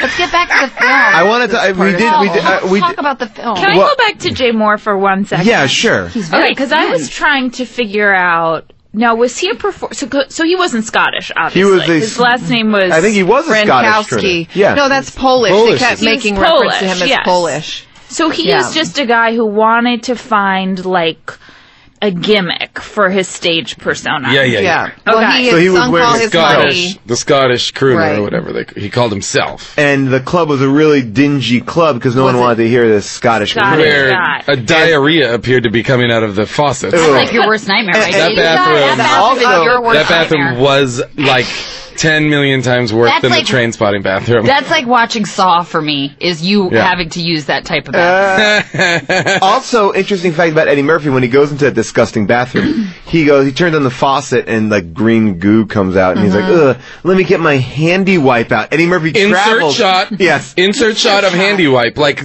extreme close up of a handy wipe being opened. A little bit of OCD. Like, this is like another part of Pluto Nash's character that we don't really revisit. That he just Never has come handy back wipes. to. Never then come back when he to. comes back from the bathroom, Jay Moore is tied up by these gangsters who he owes money to, and they have a can that says battery acid. Yep. And they're about to pour it in his mouth via a funnel. But I didn't know that you could get battery acid in a can. Like, Oh, yeah, totally. What would you ever do that? Like, yeah, I had like a can of battery acid. I need to pour that on something. Like, Well, are you going to put it in batteries? Sure. Yeah. Sure. just give me that can of battery. It won't eat through the can, though, right? No. All right, good. Doesn't You guys- eat through a battery, does it? Did you guys recognize the guy's assistant who was helping with the battery acid? Who was it? Who is it? I think it was the grown-up kid from Bronx Tale. Really? Oh. The cross-eyed guy? No, that's Victor Varnado. No, he an that's the guy we improviser? know. That's the guy we know. Yes. Victor Varnado, we know. Yes. I think is it Max Casella? Is that his name? Oh, the kid from Doogie Howser? Yeah, that might have been him. I'm gonna No, look. that's wrong. That's wrong. Oh, you The just kid from outed Doogie him. Howser is wrong. By the way, I'm going to read you what this is. Just we were saying. How would you describe this movie? I'm going to describe it to you. Here's how somebody wrote it as a pitch. Okay. After his successful club is blown to flaming bits, Pluto and his band travel across the moon. His band travel across the moon looking for clues to who's behind the arson, along with Bruno. Arson? What arson? When they blew up his club. I guess but that's there aren't arson. any clues. There's he no knows clues. who blew it up. Yeah. He knows who blew it up. Along with Bruno, his bodyguard, and Dina the singer, Pluto visits a seedy motel, his secret hideout, and the casino of the most powerful man on the moon, searching for the evildoer, only to find the destruction of his club may have been his own fault. Whoa! That, I guess, is When the... does that happen? Twist. I would... Was a I- nice twist. When does that happen? That you find out it was his own fault? When he At the realizes end, he's because got a he's clone. himself. He's got a clone. He fights himself. You He remember didn't that? clone himself. No, but the guy had access to all his brain stuff. Like, basically, what they did was he got an appendix surgery In prison. in prison, and they took a piece of his appendix, they cloned a new Eddie Murphy. Then Eddie Murphy found out that he was being a puppet, and then he got rid of the mafia guys that were making him a puppet, and now he's not a puppet, he's a real mafia guy. I thought there was some really strong character work done by Ileana Douglas. Yeah. In that wig. That wig did a lot for And the her. top and bottoms with Now, cutout. I just want to pause for a second. St. Clair, do you know who we're talking Yes, the woman who does the cloning. No, not cloning. She does. She does the body augmentation. Which I think putting them. So there's a scene where they go to get body work done, where like plastics. It's like moon plastic surgery, and then they look in the mirror, Yes. and they could see what they could look Like a funhouse mirror. That goes on for like 45 minutes. But Because I think it's hilarious to watch they them. sucked up most of their budget on those shots. Honestly, On those I think special that's effects? why there was no money for the set or the costume. But they only do it twice. Like they look at their body as Africans, like Africans from the jungle, Yes, which Eddie Amazon. Murphy keeps like, with Eddie Murphy going like, I look like a doofus. I look like a doofus. Like weird term. And I mean, all right. So he looks That's like a Amazon doofus. one. Yeah, and that's Amazon. And then they get bodybuilder look. Venice Beach. Well, he keeps on Venice Beach Venice is the Beach. reference. Yes, Yeah. Venice Beach. But he And keeps so with on the taking the piss out of Rosario Dawson About by her- telling about her her she butt. needs a bigger butt. Yeah. Yeah. Which, you know what? Not the worst advice. Well, then You Eddie know? Murphy creates a body for Rosario Dawson where her boobs are giant and her ass is giant, and he's like, "Yeah, I like that." It's like she looks grotesque. Oh yeah, and so does Eddie Murphy. As Wait, his is Venice Beach. grotesque good? I forget. Can we spend, I don't know, maybe the next 30 minutes talking about Randy Quaid's performance in this movie? Listen, I think he was the only committed member of this cast. I think you're felt right. like he had pathos. I thought he had he was obviously he had done some movement work. I don't know if he worked with a coach, a movement coach. Randy Quaid, just so you know, plays the robot bodyguard who is an older model, and he talks very weird like this, like the whole movie. But yes. And they modulated his voice a bit too. I think that may have been Randy Quaid. What? Regardless, I think he was overlooked during awards season. in Really? 2002. I don't know what else was up. Do you think that this is the performance that Of a lifetime? Yes. that they got the people against him? All the people. Who does he say who was against him? Randy Oh, Quaid. the Hollywood... the Hollywood Mafia. The Hollywood Mafia, Was yes. his performance too good in this, and that's why the Hollywood Mafia is coming I feel out? like this movie might have driven him into absolute insanity. Yes. Like, he might have never recovered, because this is the kind of role that you disappear into. You just You might do. never have come out of it. Like a Daniel Day-Lewis type of situation. Totally. Yeah. I want to know what was up with all the robot sex drive. Yeah. Every robot was horny as real shit. horny. Yeah. And like there was one time That's where really upsetting. Randy Quaid says, "I can't have sex with her because she has like 120 volt circuits, and I have." She's 220. He's 110. Yeah, and he goes, "Well, why can't you get an adapter?" And he goes, "Just doesn't feel right." That, Yeah. Whoever wrote condom this joke, movie, right? Condom joke, It's yeah. it's a condom joke, but it's also, you know what? It's advocating unsafe sex, guys. Between robots. You know, Maybe it's throw like that a- adapter on and get Why in would there. you invent robots that could fuck each other? I mean, I guess that has a Who's thing- like, our servant/bodyguard robots are boring. What do they need? I don't know, horniness? Yeah, like what? Let's watch them fuck. And I then guess- when Louis Guzman pulls What'd you call him? Louis Guzman? Louis? Isn't that his name? Yeah, What's his Louis name? Guzman. Luis Guzman? Oh, Lennon's doing it with the right accent. L-U-I-S. Okay, sorry. Luis Guzman and Louis C.K. Louis and What's Tom that? Selleck. And Tom Selleck. Luis Guzman has to jumpstart Randy Quaid at some point, and has to pull like a metal rod out of his zipper to attach a jumper cable to. At which point I was like, what the fuck is going on? This is And the whole time, Luis Guzman is afraid that Randy Quaid's going to wake up and fuck him to death. Yeah. Right. And because Go that's what they Terminator say. on him. That's what they, Yeah. He talks about that fear before. So I was thinking we'd see some of that. That's By the way, real, and you were excited for it, I bet. Yeah, of course. Just FYI, they were like dead, That's for your right? information. They died. They They ran ran out out of of air, and then they should have died because that was like I believe 2 they minutes. did die. I mean, But then they were woken back up with just the breath with of magic, oxygen. with magic stuff. Well, Let's let's even just talk about this scene. Their car blows up. Their amazing God. car, which is being piloted by John Cleese, which we'll Why get do to. all futuristic space cars look like old-timey cars The from same like reason 1930s? that all the women had 40s hairstyles. Which is what? Yeah. Because they The had moon- there was like the a moon is retro going on a ang- different- It's a retro angle. So basically, wait. Their Everything car, was doing their it. car is blown up, and then Rosario Dawson's like, "Oh my God, what are we gonna do? We don't have food or water." They're in spacesuits. They're in like spacesuits. out on the surface of the moon now. Right. And he's like, "Well, don't worry about food or water because we're gonna run out of air sooner than later." And they die because they run out of air. And then all of a sudden comes this space Winnebago Driven with by Guzman. Louis Guzman. Like it is this is not even a first draft of the movie. This is like kind of an outline that was like no one ever even looked at or gave no. It was like morning pages. This is morning pages. Like And then and then he comes. This is the artist's way. Or it's like somebody. People were journaling this movie. Somebody journaled this I feel like movie. people skipped by it and probably got dailies and were like, "Wait, what the fuck? Did they just die? Yeah. Did they just die in the fucking Oh movie?" no! Don't worry though. We've established that no one travels on this side of the moon, but we'll definitely make a guy in a random. Yeah, well, just have a guy Winnebago come by. drive by and give him a little bit of oxygen, and guess what? They're fine. That was the best song. The song he was listening to. That was good. There's a lot of amazingly bad hip hop. It's like somebody tried to whoever was doing the music were like, let's combine it.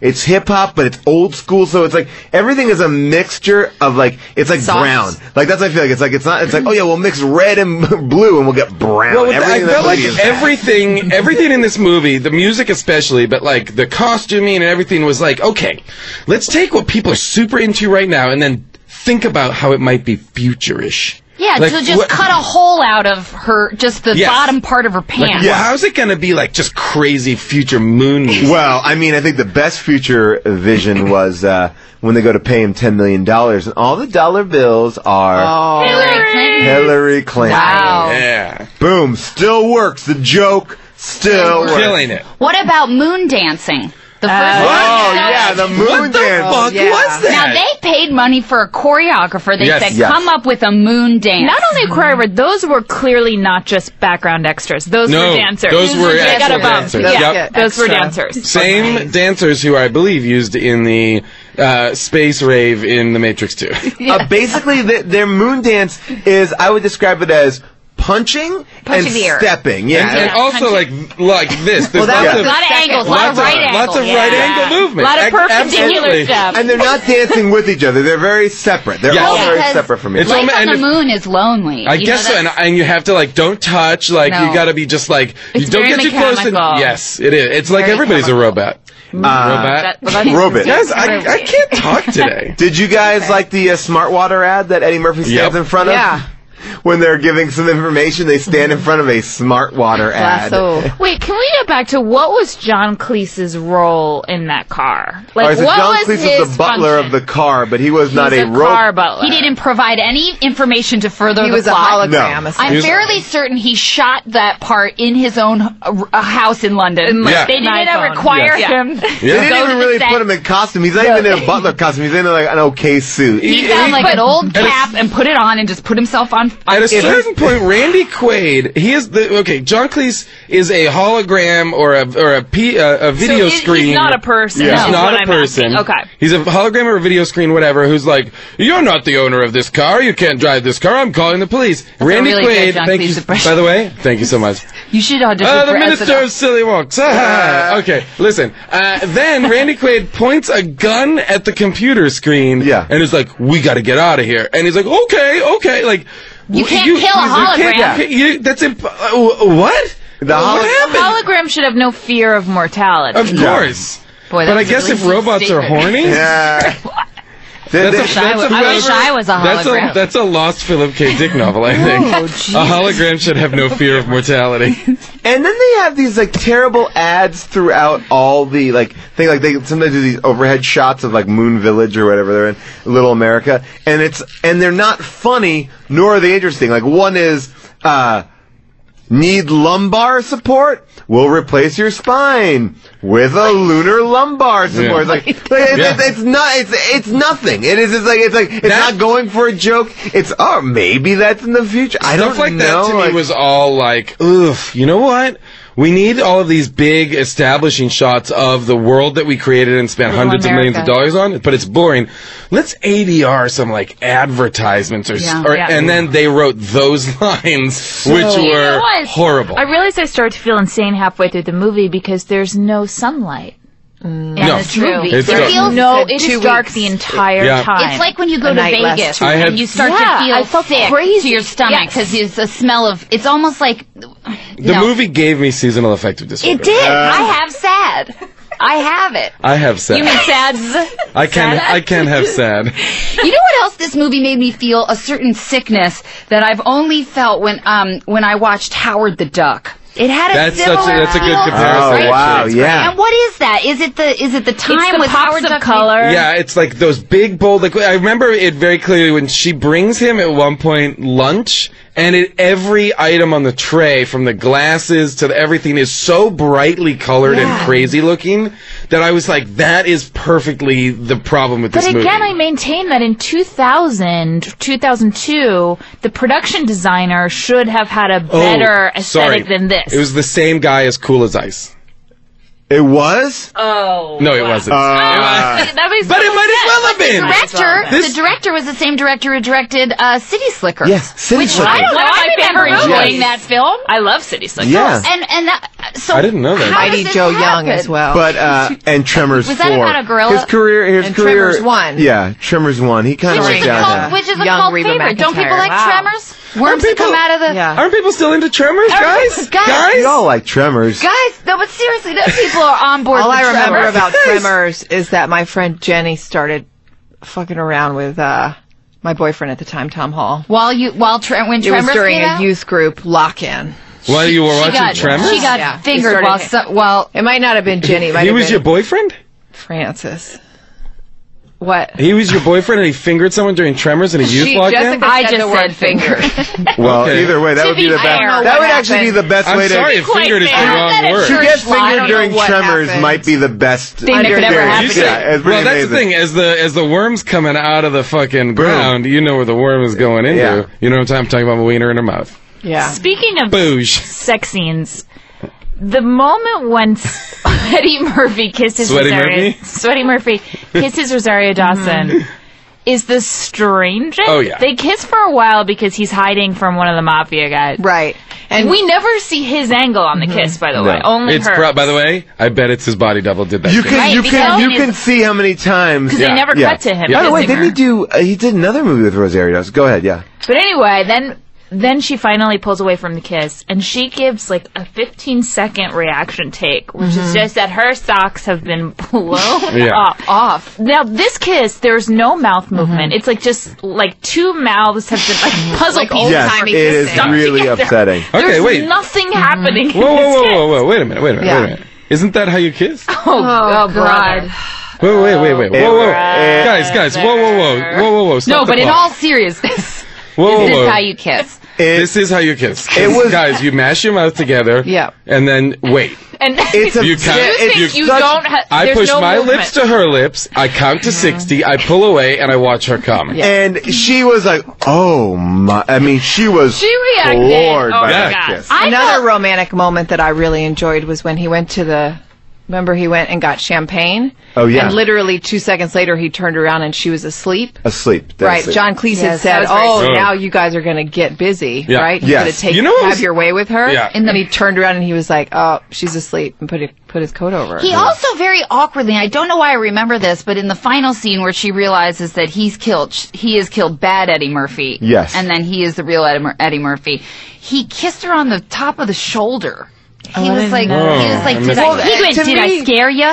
And then like kissed Oh, her yeah, on they the do there that was weird something hug. To me, that I was didn't very want them to get fatherly. together because it was like that was his best friend's daughter. Yeah. Yeah. Like that's what He they should have established. felt fatherly and not. No, wait a second. Talk fuckerly. about Just- Eddie Murphy's mother for a hot second. Pam Grier? Yeah. She was phenomenal. Pam Grier. I mean, this movie She is brought her own wardrobe. Is that her An own ombre, hair? she did her own hair sweater. and makeup, and she brought her own wardrobe. I hope we're all clear. Absolutely, on she yes, did that. I'm that. clear about that. And her own Yeah. weapons. And then she just would disappear from scenes that she had just been running past. Oh, yes. in. Yes. Remember that? Probably because they couldn't locate her on set. They're like, we can't get. Last time we saw her, she was at craft service. Let's just keep shooting. Let's pretend like she just wasn't here, I guess. Yeah. Just keep on going. And that old cop that she was in love with that she would never marry. Peter Boyle? Peter Boyle? They never followed through on that. No. I He was wanted to killed. see them get together though before Oh, he was killed, and then killed. she was so I feel like upset. they shot that scene and we just never saw They it. never though. followed I would love through. to have seen a sex scene between Pam Grier and Peter Boyle? Peter Boyle. Oh. That would have made that movie worth it. Like, can I ask you guys a question for real? If you lived in a future world in which you had like a robot bodyguard or a robot maid or whatever, would you have sex in front of the robot?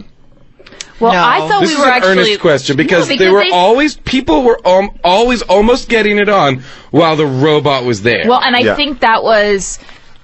Here's what was weird about that. I thought we were setting up that when the robot was being charged, That he they was could not hear conscious. things, but they didn't understand what they were hearing, right? no, No, because that he was- says, That was I only heard when that they were toaster getting. comment. That was Yeah. only when they were getting a phone call. Yeah. Yeah. They When he were was reading, transcribing yeah. a phone I see. call. Because I thought what we And that's only were for the building 68 toward models. was a sex scene between Rosario Dawson Uh-huh. and Murph's, which the robot would have witnessed, and they would have thought, obviously he didn't hear yeah. anything, but then he would have. But the reason that Murphy didn't get rid You of really thought about this. Never happened. Yeah. his robot was because he kept 20 years of secrets. Remember?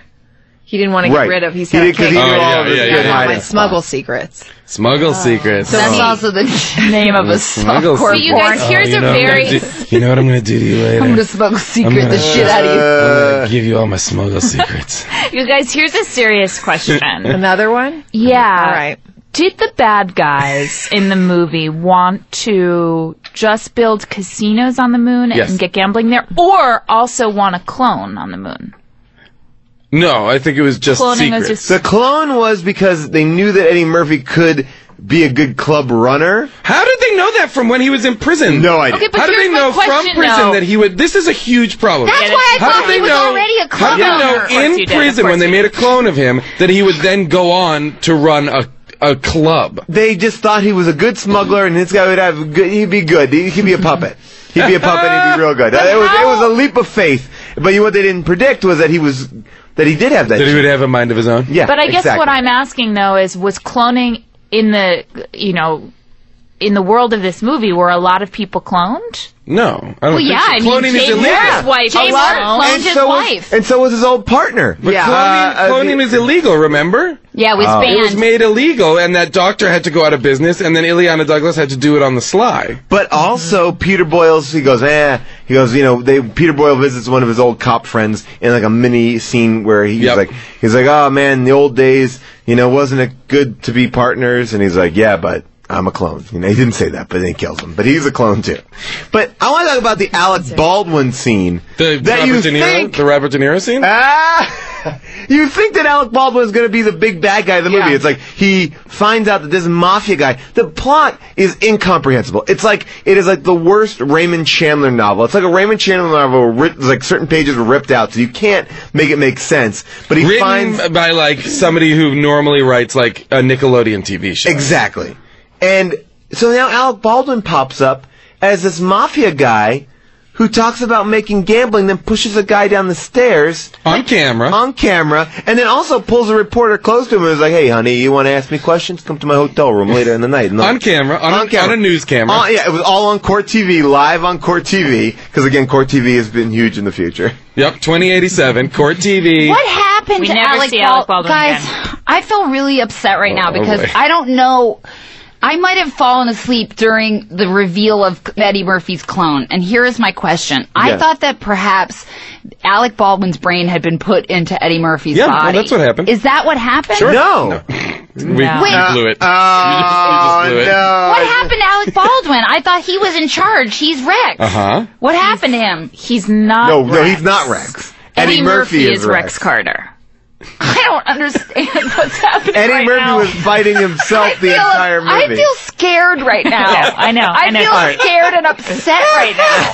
What happened? Who was he then? All right, so what? He was the describe Earth end. version of Rex Carter. Let her describe what happened to him. Yeah, what do you think happened? I don't know. Break That's it down my for point. us. Break it You down. saw two Eddie Murphys, and what did you think at that point? I thought that when Murph on Murph, the Murph on Murph fight broke out. That Okay. Rex You thought Carter it was a had thinner, somehow nuttier professor. gotten into the brain of the Eddie Murphy, so that the whole time he was looking to kill himself. His own, as himself or as Rex Carter? No, that Rex. I don't know. So I you don't were basically what I'm understanding is at some point in I that thought last Rex Carter scene, became you Eddie thought bad Eddie Murphy was going to like unzip himself and be Alec Baldwin. Yes. Here's what- Or I thought he was living with inside of him. This is the way. This is the way I understand it. This is the way I understand this movie. living with inside of him. This is the first time that genuine "how did this get made" confusion has almost reduced a guest to tears. If you guys could see me right now, I've taken off all my clothes and I'm huddling, I'm It is. shivering in the corner. And it is not cool. This is how I understand it. Basically, Alec Baldwin was a mafia guy, and he was How like, did you know from the footage? On of Earth. it? the footage. And he's On like, Earth. "Oh, hey, these guys is crazy. I'm the rubber dinner of blah blah." You know. I mean, it is like it's like it's like a great Alec Baldwin on SNL sketch. Yeah. And he's like, and so he decided, okay, I gotta get control of the moon, but how I'm gonna do it? I'm gonna clone a guy who's a really great smuggler, get him up there, and he's gonna work for me. And then he did that, cloned Eddie Murphy. Eddie Murphy's like, hey, guess what? Alec Baldwin, you get out of here. I don't like you. And he shot him into space. And then Eddie Murphy grew his power and then decided to hurt the other Eddie Murphy, hurt himself, because he wanted to buy None his of what own you're glove. saying makes any sense. Okay, so I agree. I'm not stupid. No, you're I'm not not a stupid. stupid person. I think here's the other point I'd like to make 'Cause there is another- that yeah. Eddie Murphy, the good Eddie Murphy, really only had one club, Pluto Nash, right? Yeah. It wasn't like he had an empire. No, but he had the only good club The most in... profitable club in Little How much America. money how many Hillarys do you think that It was club worth 10 million, raking Hillary. in? It was 10 million. That's what they were going to offer 10 him. million is not that much. Not much. But in Here's the thing. 2087, how 10 much? million is not much now. But Never that's what mind they in were offering him 2087. to buy it I off know. of him. So how much, like, nightly do you think he was clearing? Interesting. Do you know well, what I mean? are there taxes on the moon? Do we know? There are no taxes. For him to walk Gambling away, is legal. for him to walk away from that, they $10 million. Yeah. And he didn't seem insulted by the 10 million. He was more insulted by the fact they were offering to buy him out. Okay, I feel like I now have what I thought was the understanding of the end of the movie that I now think might also be wrong. Okay. What do you got? What do you got? Tell us what you think When it's happened at the revealed that Eddie Murphy is the bad Eddie, guy, right. Yeah.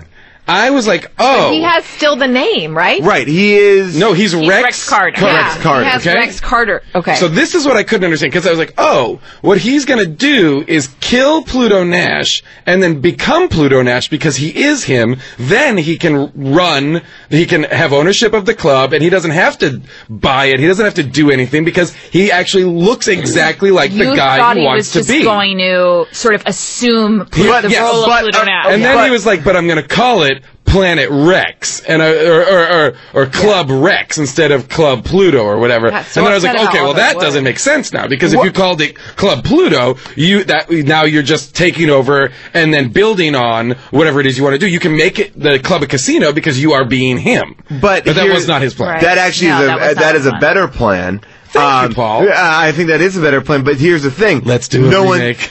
No one's seen Eddie Murphy as Rex Carter. Yes. Rex Carter Except is for on... one person, James Rebhorn, right? Yeah, James Rebhorn, which... Why was he in this movie? Why was anybody in this So we're to understand that Rex Carter was just living in the penthouse of this hotel. Never going outside. Correct. Never going outside. Never seeing anyone Lunar Beach, in yes. Lunar Beach except for James Rebhorn. Exactly. So how did Rex Carter come into existence? He because was a clone of... Alec Baldwin cloned him when Eddie Murphy got in his appendix surgery back in jail. Here's a question about it. And then what happened to WDW? Well, what happened was once Eddie Murphy clone found out that they were using him as a puppet, he's like, I don't like to be used as a puppet, so I blasted them into space.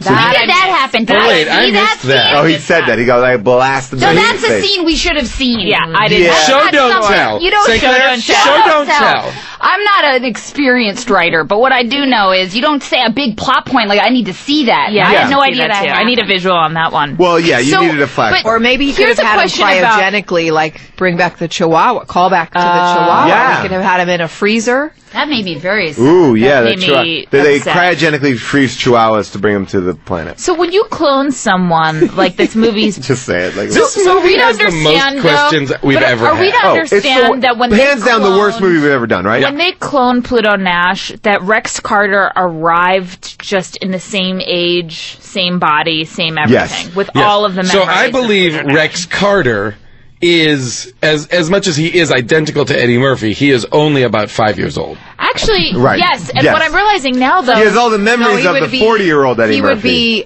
over 7 years old because they did Sorry, that happen right. when he was in yes, prison. Yes, I'm sorry, you're right. I Wait, you forgot. guys Be at think? least Do you 8 guys years think old. though that Yeah. they shot a scene of actually seeing his appendix come out and seeing him in prison for a while? No. So, oh really? Because while I was watching it, I thought they were never going to start opening on Jay Moore. We probably That was a should have very, seen, very low stakes scene. Yes, we should have seen him in prison for a while, serving his prison time, Well, like wait, but- Jean Valjean style. Yeah, yeah. Oh, And of then course. If they had Of made course. this movie more like Les Mis, Well, we wouldn't be here right the now. mo- Seen the appendix come out, the- and then we the- should have seen him out. But then that would have ruined the line later, which was, hey, remember when you were in prison and you got your appendix out? Eddie Murphy. Yeah, of course. Guy, well, You're we right. made a clone of you, and then blah, blah, and that Also, it the would have other taken line away that- that monologue that explained all of that. I did that when I auditioned for grad school in acting. I did that monologue. Oh my god, that's so awesome. Yeah, I didn't get in. You didn't? No. Shocking. No. This, But this wait a really... second. Let me just... Okay. Yeah, yeah, please. So, but we've... The comparison that we have in the movie itself, in the world of the movie, when someone is cloned, they behave exactly the same way because Jay Moore's wife was cloned, And they he gets to speak- say which that's the one's same which, and he thing. says Right. who's care, right? And then they speak at the same time, they They're behave, the they same suck his person. dick at the same time, right? That's why you clone I wish... a wife. Do you think they shot a scene where they sucked his dick at the same time? I think they wanted to. Because I would have watched that over and over again. So basically, what is this guy? How is He's this not second a clone. Eddie? You're absolutely Yeah. right. Something Have went his wrong in own- that cloning. have his Yes, own why does brain. he have free will? Now, basically? can I ask this? I really I don't understand anything about this movie, but were the bad clone Eddie Murphy? Yes. Was he currently becoming very Carter. popular in the like building that popular casino while Pluto Nash was doing his own club? And why didn't they know about it? Is Lunar Beach so far away from where Well, Pluto Lunar Nash Beach is on the was? other side of the moon. But don't they? But no one has ever, no one's No one ever ever seen saw- Bad Eddie Murphy. They don't know he's just But a did name. Eddie Murphy think to himself, well, that's weird. There's another, what was it called, Pluto No, it was something? No, a no, no, casino, no, no. and it was all Rex Eddie Carter. Murphy- I see. Like, that was the whole big reveal at the end. It was like, who is Rex Carver? And then the chair turned. And then it was him. It was Eddie Murphy. I as thought Rex it was Carver. going to be Ileana Douglas. I thought it was going to be Alec Baldwin because they set him up. So as, did I. No, but you Oh, could that's see that it was interesting. a little person. And you also yeah. thought, Paul, because you said it out loud, that you thought it was going to be Jay Moore. I thought Yeah. Jay Moore. I thought Jay Moore at a certain Did point. anybody been else Jay Moore. notice that when Luis Guzman was at the casino and he was supposed to be surrounded by like gorgeous Beautiful women, women. that those were the saddest group One of of them looked extras you've ever pregnant. seen in your Yeah. life? I The one thought, with the I lace thought, down the front looked That pregnant. was the pregnant extra. in my mind, the story I told myself was, oh, these are porn stars, and there's going to be a scene later where they're naked. Because I was like, That's wishful thinking, I guess. it was, but I was like, I don't know why. These girls look so They like were broken and gross. I was like, I bet they're gonna have to do a nude scene later. It's rough stuff. They may have just gone to the city walk and gathered up some women they found and put them in the movie. They They ran out could of have money. shot this entire movie in a Bubba Gump shrimp factory. I will. It looked like they did. It looks like What was that. that restaurant in Times Square? Like 20,000. Oh, Mars 2012. Mars 2012. Have you ever been to New York? That restaurant has better production value. Yes. But And the the movie actors are cost better. $100 million to make. Yes. $100 million. Most of it was is Eddie Murphy's budget. opening weekend, $2 million. That's insane. Do you think Eddie Murphy should have killed himself after? Do you think he demanded twice his fee since he was cloned in the movie? I have to say, I am not. Did you get? This is the beginning. I wonder about that maid. That maid played like 20 different maids in Yeah, every but that scene. was the same maid from the hotel. Yeah, it's the same girl. Wow. So you think all those models of those robots look exactly alike? But what about But then Randy why didn't we Quaid? see more Randy Quaid's? Because he was a 63. Yeah, because he's an old model. Can I just say though, I think that regardless of how bad this movie was, I didn't feel like Eddie Murphy was phoning it in. He didn't seem. He was acting. He was acting. No, he But it was acting. Not, I will say this: it was not in his wheelhouse. No, because we're asking him. Well, I don't know what they were even asking because it's not an action movie. It's not. Laugh. He was doing a lot of naturalistic acting, Yep. a lot Yes. of lower energy stuff. Yes. which I don't know. Well, if we're this- not coming to. We're not paying our tickets to see low energy. Well, also, like, this is, if I'm not mistaken, like, the era of Nutty Professor and, like, Yes. his big kind of crazy roles. And I'll tell you what, there were some shots when he just smiles and laughs even a little where I found myself very charmed. Yes. I agree. I was very with you. Me too. And I did really feel. Oh, there's a great moment. Only because I was obsessed with the movie as a Star Wars ripoff in a lot of ways. That's very kind The to this lunar movie. chase. He's basically Han Solo, who's a smuggler. All these kind of things. And then at the beginning, in the first big shootout, she runs in and she screams, "It's a trap." Yeah, Which is like a total Star Wars line. I was like, I wonder if they're making this, if they're doing this on purpose, I don't just like burying these little Star Wars references. I will say, just to put it in perspective, this is a very sad time in Eddie Murphy's career. This movie came out. These are the movies that came out roughly around Pluto Nash. Dr. Dolittle 2, Showtime, Eddie Murphy and Robert De Niro, I Spy, Eddie Murphy and Owen Wilson. And then it was Haunted Mansion. Oh no! And then I guess he didn't really get back on track. And then Dreamgirls came out. Was this around the time of his arrest? No, that's. I think Let's that's. get a date on that. Yeah, I love get that. it. I think that's Could you access earlier. the cloud? Yeah, so I'm gonna get on that right now. Access the cloud if you Computer, could. I'll share it. Computer, search for criminal masterminds, Earthlings. Initials WZW. 97 he was arrested. But it's not that. That's 5 years. That's not a long time. I don't think he was bringing that baggage in. Yeah, I did because I felt there was sadness behind his eyes. That's what I saw. You know what? I gotta think he say was trapped in this movie. the first scene when his friend, again, did he know Jay Moore before? Yeah, they Yes, He'd they only- were old friends. They grew up old friends. together. Okay, fine. But that first scene when his best friend's about to get acid And he poured didn't down care. his throat, He was just playing it It cool. was so casual. He didn't He care. also- He was did very not relaxed. give a He- fuck. Seemed like You that know was what's the game interesting? of that scene, though, guys. This Well, is what I everybody- felt. Even the gangsters were playing it. Kind of, Low yeah. stakes. Was it? That scene is the best scene in the movie. Everybody's playing it more real. Eddie Murphy is You're dressed right. in normal clothing. Yes. And Yes. the minute it goes 7 years later, it is as if everybody's in colorful zoot suits. It's like the moon is suddenly Disneyland or a weird. Like I felt like the first scene was like Barry Levinson could have directed it. Yes. You know, He and did. then Very suddenly, diner. and then they fired Except him, for the- and they brought in. Barry Sonnenfeld. Except for the jug of battery acid. Now, clearly, we did not love this movie, but there are some people who really did, and now it's time for a second opinion. These are reviews from Amazon.com. People who had a different thought about this film. If you want to relax and have fun while eating popcorn, then this is the movie for you. Politely disagree. 5 stars. No. What? I love that because You know that's what just about having something to do while you eating eat popcorn. You don't need an excuse, by the way. Yes, you can this eat is- it whenever you want. Nope, this guy thinks it's If you Get a want to bag have of smart food. Eat it whenever you want. If Eat it you in your want- car. You're already while you're eating it. If you want while you're eating it, you need to do something. Well, if you want a secondary activity to your main activity, which That is won't distract you from it. shoveling popcorn in your fat fucking face, then you could do worse than look at this moving image. Here's another 5-star review from J. Neil Schulman. Pluto Nash just tells a good, solid, well-plotted, near-future science fiction adventure story with a light touch. The sort of story that fans of Heinlein's short stories, It's Great to Be Back, and The Menace from Earth would appreciate. That's Robert. That's true. Is that? Yeah. No. But maybe sci-fi fans, maybe there's something of the serial nature of the... I don't know. This guy goes, I'm a big fan of Star Wars, Spaceballs, and Titan AE, and this goes right on the shelf next to those. In that, by the way, that's the perfect order.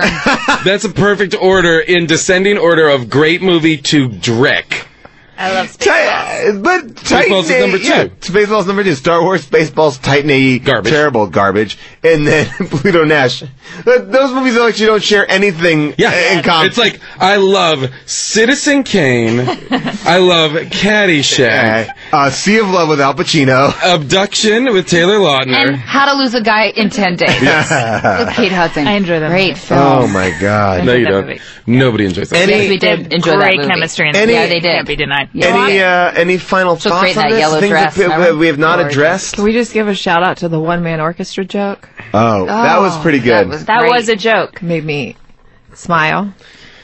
Can we talk about Randy Quaid as a robot, please? Do we have any Again? clips of Randy Quaid as a robot There are talking? no clips online I'm for me to telling you pull. guys, watch this movie just for the Randy Quaid scenes. He's which, great. Yeah. Which you know what he is like? It's like he's a cartoon character in a movie. In the movie, you know what I mean? Like he moves. He's a human cartoon He character. moves at crazy angles. He speaks with a modulated robot voice. Probably You know works what? I with just a found a clown. clip. I can maybe I can play it Bald. He's bald with like zapper head things in his Did head. they make him taller than he is? That- How yeah, tall they is must Randy have. Quaid? Well, everybody knows Randy Quaid is 6'7". Is he? Well, I think He had a That's- promising basketball that's universally career. He's a known. tall man, for sure. No, but he looked much. But Eddie Murphy's not a big man. No, he's teeny tiny. Yeah, he's a teeny tiny. I also person. liked when Luis Guzman said that Pluto Nash was the Tito Puente of rail hopping. Yes. Which is their term for smuggling. Which I was like, why make that reference? That reference is at this point 100 years old. Again, they watch Jimmy. Yeah, they're not. They were watching that Humphrey Bogart. Oh, Yeah. that was a nice cut from when that guy got shot and fell Yes. down to the Humphrey Bogart movie where the same was happening. So, no, it's what is that? Public Enemy? Is that James Cagney? Public Enemy? Yeah, that was Public. I think that was Public Enemy. It probably cost a lot to get that clip. That's why they didn't have the money. That was for it. $100 million. cost spent on That's that. why those extras were so ugly. Yeah, that's why they didn't cut such Lou, fuzzy we extras. spent all the money paying Eddie Murphy twice. Yeah. And on that clip of James Cagney. Would you guys recommend people watching this movie? I don't think I would. No. I don't think so. it's not no. even fun. It's not fun. It's not fun. It It's felt not- like homework. If Yeah. well, Yeah, here's it the did. thing. At a It's like, certain I gotta get through I felt this. bad for you guys watching. I At a was like, certain point, I was All like, right. fuck, Cut this back. is interminable. How much do I have left? And I'd only been watching 24 minutes. Yeah. And I almost burst into tears. Yeah, I know. because there is no. Your, life, It's only like your life is precious. Do you know what I Yeah. mean? Your moments. My time is worth more like than this. sands in an hourglass. Those are the days of our lives. Don't Oh, waste boy. it watching Oh, Pluto right. Nash. and it's only an hour and 34 minutes. It is not a Really? long It feels movie. longer It than feels. I watched it in 2 months. installments. Oh, You know what? Me It too. should have been a TV series. Yeah. Well, clearly So- they primed it for. I mean, there are more adventures out there. Oh, Which is not one. we did the work for you on this one. Do not watch this. Do not watch this movie. Really? Or watch like 10 minutes just to be like, oh, that's why this But is so don't bad. watch. Yeah. Well, you could watch the beginning since that's the best scene. according to Manzukis. Well, that's You can hear no, the- it's not the best scene as much as it is just like the scene that seems most I don't know. Like, That's where you'll also be the most confused because you're going to say, is this a drama? Is this a comedy? Yeah, What's and going one on? last And you'll ask that for one the last entire thing, time. Paul. When Eddie Murphy gets all the fixins for a martini when Rosario Dawson brings it up, and he doesn't make a martini in the glass. He just drinks the vodka. And he makes it in his mouth. Was that a joke? Well, Of course. He didn't chew the olive. Also, he swallowed that thing whole. Yeah, Eddie. I have a question. Okay. There were 40 olives. I have in a that question. jar, So they too. get to the hotel, right? They get to Lunar Beach. They check into the hotel, and the guy's like, and they get tickets to see Jay Moore perform. Then they get recognized. Yes, then, no, not yet. First, first the guy's like, well, it's black ties, but we have rentals available, right? So they cut to them, and they're in black tie attire, which I assume means She has they a dress rented that it. fits her like a glove. I assume they rented this stuff. Wow. And then when Eddie Murphy gets brought up to see Rex Gardner, or whatever his name is. Rex Gardner? Rex Carter. Rex Carter. Carver. John Carter. John Carver from Mars. When Eddie Murphy gets brought up, he and Rex are wearing identical clothes. Yes. And why is so that? do we presume that the guy who's the criminal mastermind rented his tux as well? No, he makes everybody. He goes, well, look, I'm going to wear the same tux every day. And they're like, oh, well, let's, I think he's like. How do they wind up in the same clothes? To me, it's a Steve Because they have to. They also make a reference, though, to the fact that he can afford to get his own tux. He doesn't have to rent it, right? To me, I saw him like the Steve Harvey of the moon. I saw him as like, he has a line of tuxes. Right, and he's but like, how you're does- going to rent He these has, tuxes everywhere, and you he knows what's going to happen because he has access to everything in Eddie Murphy's brain. What? So No, he could doesn't. have cloned. Whoa. No. Yes, He doesn't know the future. Nobody said. He said he has He access. can remember. He remembers. Yes, but he only can remember. from before appendix surgery. Guys, there is no because he reason was why like- they are in, other than they need it for shoot him, no shoot him, no shoot him. The There's classic no reason. vaudeville routine. You guys, you don't think that Rex Carter had a gazillion cameras in that hotel and knew that Eddie Murphy, good Eddie Murphy, Pluto Nash, was heading up that way and had What? rented and was wearing that tux And was like, quick, get me that tux. for dramatic effect. 'Cause Get me it's gonna that be tux. Great when I turn around in this chair. Get me that tux in case we get in a scenario where a gun is loose and both of us are standing there and we need to do one of those classic shoot him, no shoot hims. Like, what? Who? How? Wait, what? No, they just... It's never going to make any sense. It was the way. It's everything about this movie. If it's not lazy, it's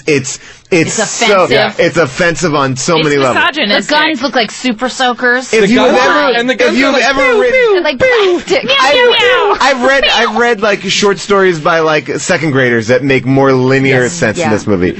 But so do not go see this movie ever. But do tune in to Best Friends Forever, which is Wednesday nights, 8:30, 7:30 Central. It takes place on the moon, ironically enough. Really? Yeah, Now you it's have- two best friends who live on the moon. And you guys are trying to open a club. You guys are trying to open up a The club. further adventures of It's called Pluto Best Friends Nash. Forever. Pluto Nash and colon. Bruno. Yeah, and Lennon and I got zoot suits made to fit us like a glove. Is there a riot? Like a second skin. Is there a riot Yes, in any of the yes. episodes? I know that you finished your first season, but I would like to ask that if you do a second season, you should have a club owner come in, Pluto Nash come in. I love it. And yeah, like, do you have a local bar that you go to in the Yeah, show? of course. What's it called? It's going to be called Club Pluto.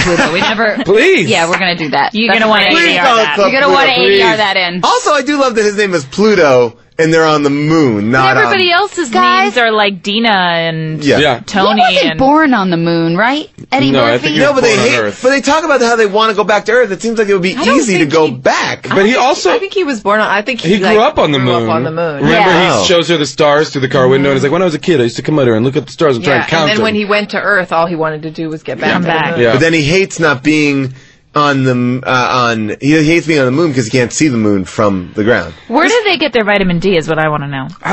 You know what we didn't talk about? 2 weeks. 2 weeks of darkness, 2 weeks of light. You know what we didn't Right? talk about at Is all? that right? Yes, When- that's what he said. Yes, Night he lasts said. for 2 weeks. Yeah. We were just in the darkness part. Oh man. Guys, can we talk Smuggle about it in from Puerto the Rico. varying degrees of gravity that affected them throughout the movie? Oh, Wait, I have my shoots her out of the favorite. bathroom and goes up, and then she's just like floats back down to the ground. The Is she on laws of gravity physics boost? do not apply. to Sometimes this they can movie. just walk around outside, but sometimes they float away. Sometimes things they throw just float around, That's and sometimes true. they can throw them at each. It was like, I was like, is there gravity here? What Okay, is my happening? favorite part is Rosario Dawson puts on the spacesuit. She puts it on and goes, whee! And she just jumps up.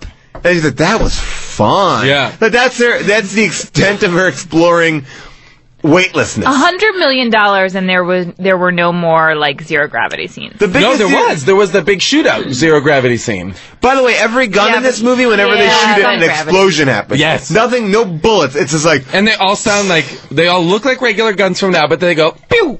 Yeah. Like the laser sound is so amazingly terrible. I actually thought to myself that perhaps Pluto Nash was bought the idea just from the description of, and we're going to have a fight scene in anti-gravity. Mm-hmm. You know, that could be enough for somebody Well, to that's say how yes. Inception got made. I think it was bought based on that last scene. On the last Murph's on Murph. Murph's on Murph's action. Oh, yes. That's why he signed on to do it. Yeah. We're never going to make sense of it until we get the right on. So if this you know is going this, to be the longest podcast ever just because we're so confused. please, if you are involved in this movie, come on, let's make some sense. We should try and get Victor Vernado to Victor call would in. talk about it. Victor has said some funny stories about it. I wonder if he'll now talk about it 12 years later. What I was really stuck on, more so than the flame, was the fact that the French guy was calling this guy old man to his face. Well, the guy was old. Well, I know he was old, but Wait, that was that's your really- takeaway? Well, yeah, 'cause I thought it was really insulting. What he needed something from this man. Oh, But now man. what I'm realizing is I don't think that Japanese man hurt him at all. I think whatever he did with the flame made him just say Godzilla, Godzilla, and that he actually didn't even hear and didn't understand what he was saying. I think you're wrong. And that the Frenchman knew that he wasn't going to I have understand a bigger issue with the fact that the military got footage from this movie to then put it in. Because that's all they did. They just replayed the scene from the movie. It was shot. It wasn't like a security camera. Yeah. It was just like a scene from the movie. And it basically that posits the idea that the American military has access to Jean Reno's French Secret Service footage. I'm assuming because it's a close-up shot.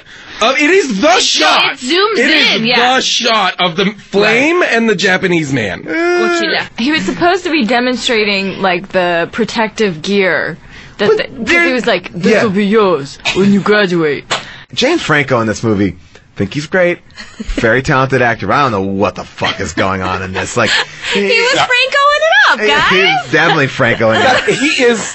At one point in the movie, he dies. Early in the movie, he and Spider-Man get in a fight. He dies, right? Literally dies. They bring him back to life, and he is instantaneously horny. like they're bringing him out, like they're bringing him home from the hospital where he was dead, and he's like, "Hey man, do I got a girlfriend?" He has amnesia. "Hey man, do I have a girlfriend? Man, I gotta get a girlfriend. Seems like I'm pretty rich. I could probably get some girls back here, right?" Like he is just straight up horny. Jaws the Revenge is a complex story of a great white struggling with its sexuality, being oppressed in his hometown. I feel like this review is less about Jaws the Revenge and more about this guy. I'm going to need you. Wait, no, I'm hearing him. Yeah, I'm going to need you to start this over. Jaws the Revenge is a complex story of a great white struggling with its sexuality, being oppressed in his hometown of Amity. The shark decides to go on vacation to the Bahamas. To me, I always thought he should have gone to Fire Island, but what do I know? There he meets an attractive dark man played by Mario Van Peebles and falls in love, but to his dismay, Mrs. Brody shows up and decides that his romance is forbidden and she must put a stop to it. I don't want to ruin the ending, but this poor shark does not get to realize his dream. This is a bit. Yeah, That's it is a bit. It is It's a a bit. of being on Project Runway. But it was a great review of I'd what love it could to have been. read the other Amazon reviews that this person has written.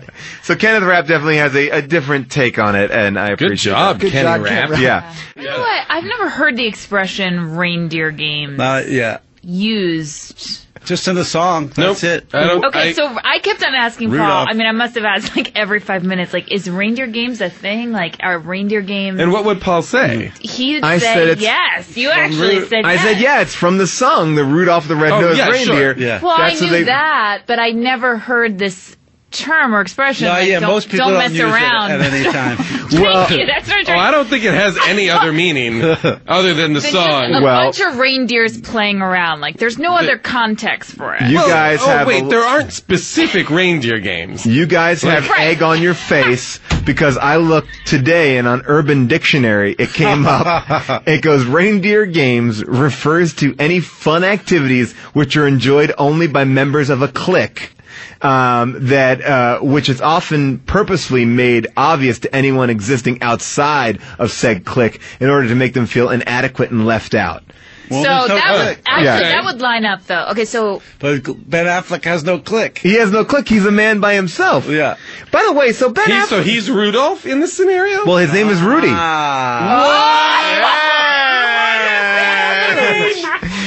is happening? Boom! Nailed it! Look at the symbolism! No way! The joke's on us. the joke is on us. What this just movie happened? just got interesting. That's the reveal. That's This the is an amazing movie. Holy shit, my mind just imploded. Are you kidding? Rudolph. And do you know what his friend's name was? Oh no! Nick. Nick. Man, I wonder if we can see what was Gary Sinise's name. Let's see if it comes. Gabriel. Gabriel. All right, so the angel What Gabriel was doesn't come. Charlize Theron's name? Ashley, but her real name was Blitzen.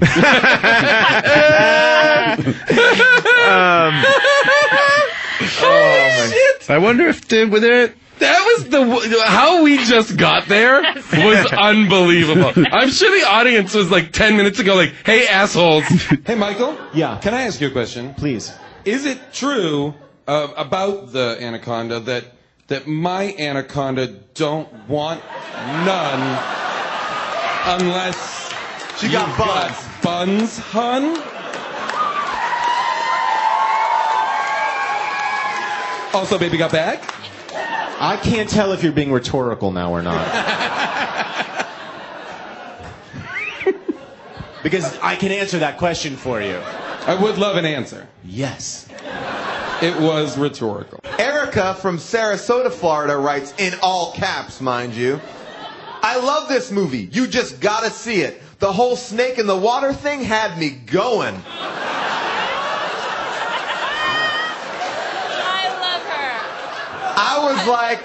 I was like, dang, that snake doing all that to everybody?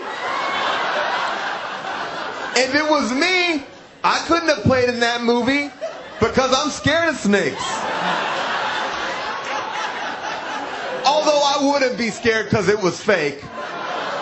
This movie you gotta go see if you haven't. You set up a world where two backwoods fat diaper wearing maniacs exist, so why shouldn't they rape Wait, Demi but I Lovato? have such a basic question. Are they humans? That's what I want. Because they're I'm not kidding you. I'm not kidding you because if you look at their heads, they don't look human heads. No, they're not human heads. They come to a point and they've got the one piece of hair that just comes out of the top. You're convinced you're 100% sure they're humans? 100% human. No, they're not. What are they? No. What are they? I don't know. Why are They're they? some other creature. What are they? No one knows. Some other creature. They were born in that in the sludge? pool. I don't know what they they're are. humans. They're just like I don't know. I guess malformed genetic fucking. Genetically, they'd be classified as humans, but I don't know if I wouldn't be 100% sure. I can't say. I don't know. I don't know I either. think so. I don't think mean, they're probably. Here's my Atlantic question: City? Where Did you were think they? the FBI were human beings?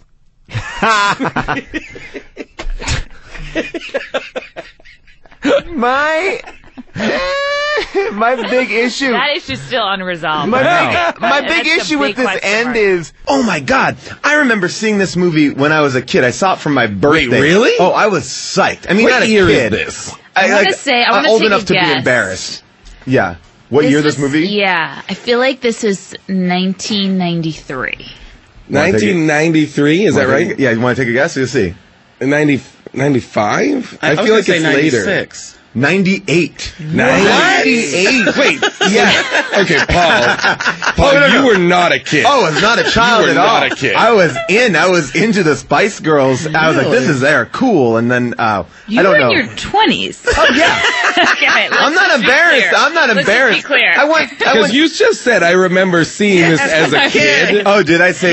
Yeah. Oh, in my mind, I was like, well, wait a second. Is there a chance that Paul was like a teenager at that point? No, I had, I was already married to my first wife and had 3 kids at that point. So they all jump out of the bus to run into the woods to pee, right? And they've got flashlights. They're running. They run what appears to me to be a very long time. Yes. And then a spaceship comes down. Yeah. Like a Close Encounters style giant spaceship comes down. You're like, oh my God, what is going on? Aliens come out. Literally, aliens come out, and their dialogue is like black, and the Spice Girls understand it. Yes, that's what. I'm reading it, and they're understanding it. I was like, they are answering the aliens as if they understand their alien language. That's tell you how why. worldly they are. Because the reason why that works, Dude, there is no reason why. They are talking to aliens. All right, I won't tell you. I won't tell you that. I need to know. I'll tell you why. Because earlier in the movie, we've seen that the Spice Girls basically speak different languages in every language. So it would only follow that they would know this They language. would know alien? Yeah. And they're not fazed by the aliens. They're not like, oh shit, aliens. They're like, fans. Fans coming out. Oh, I guess these aliens are here. And then the one guy says, Ginger Spice, can I get a kiss? And Ginger Spice straight up kisses this shrunken-headed alien dude on the goddamn mouth. Why is this happening? Man.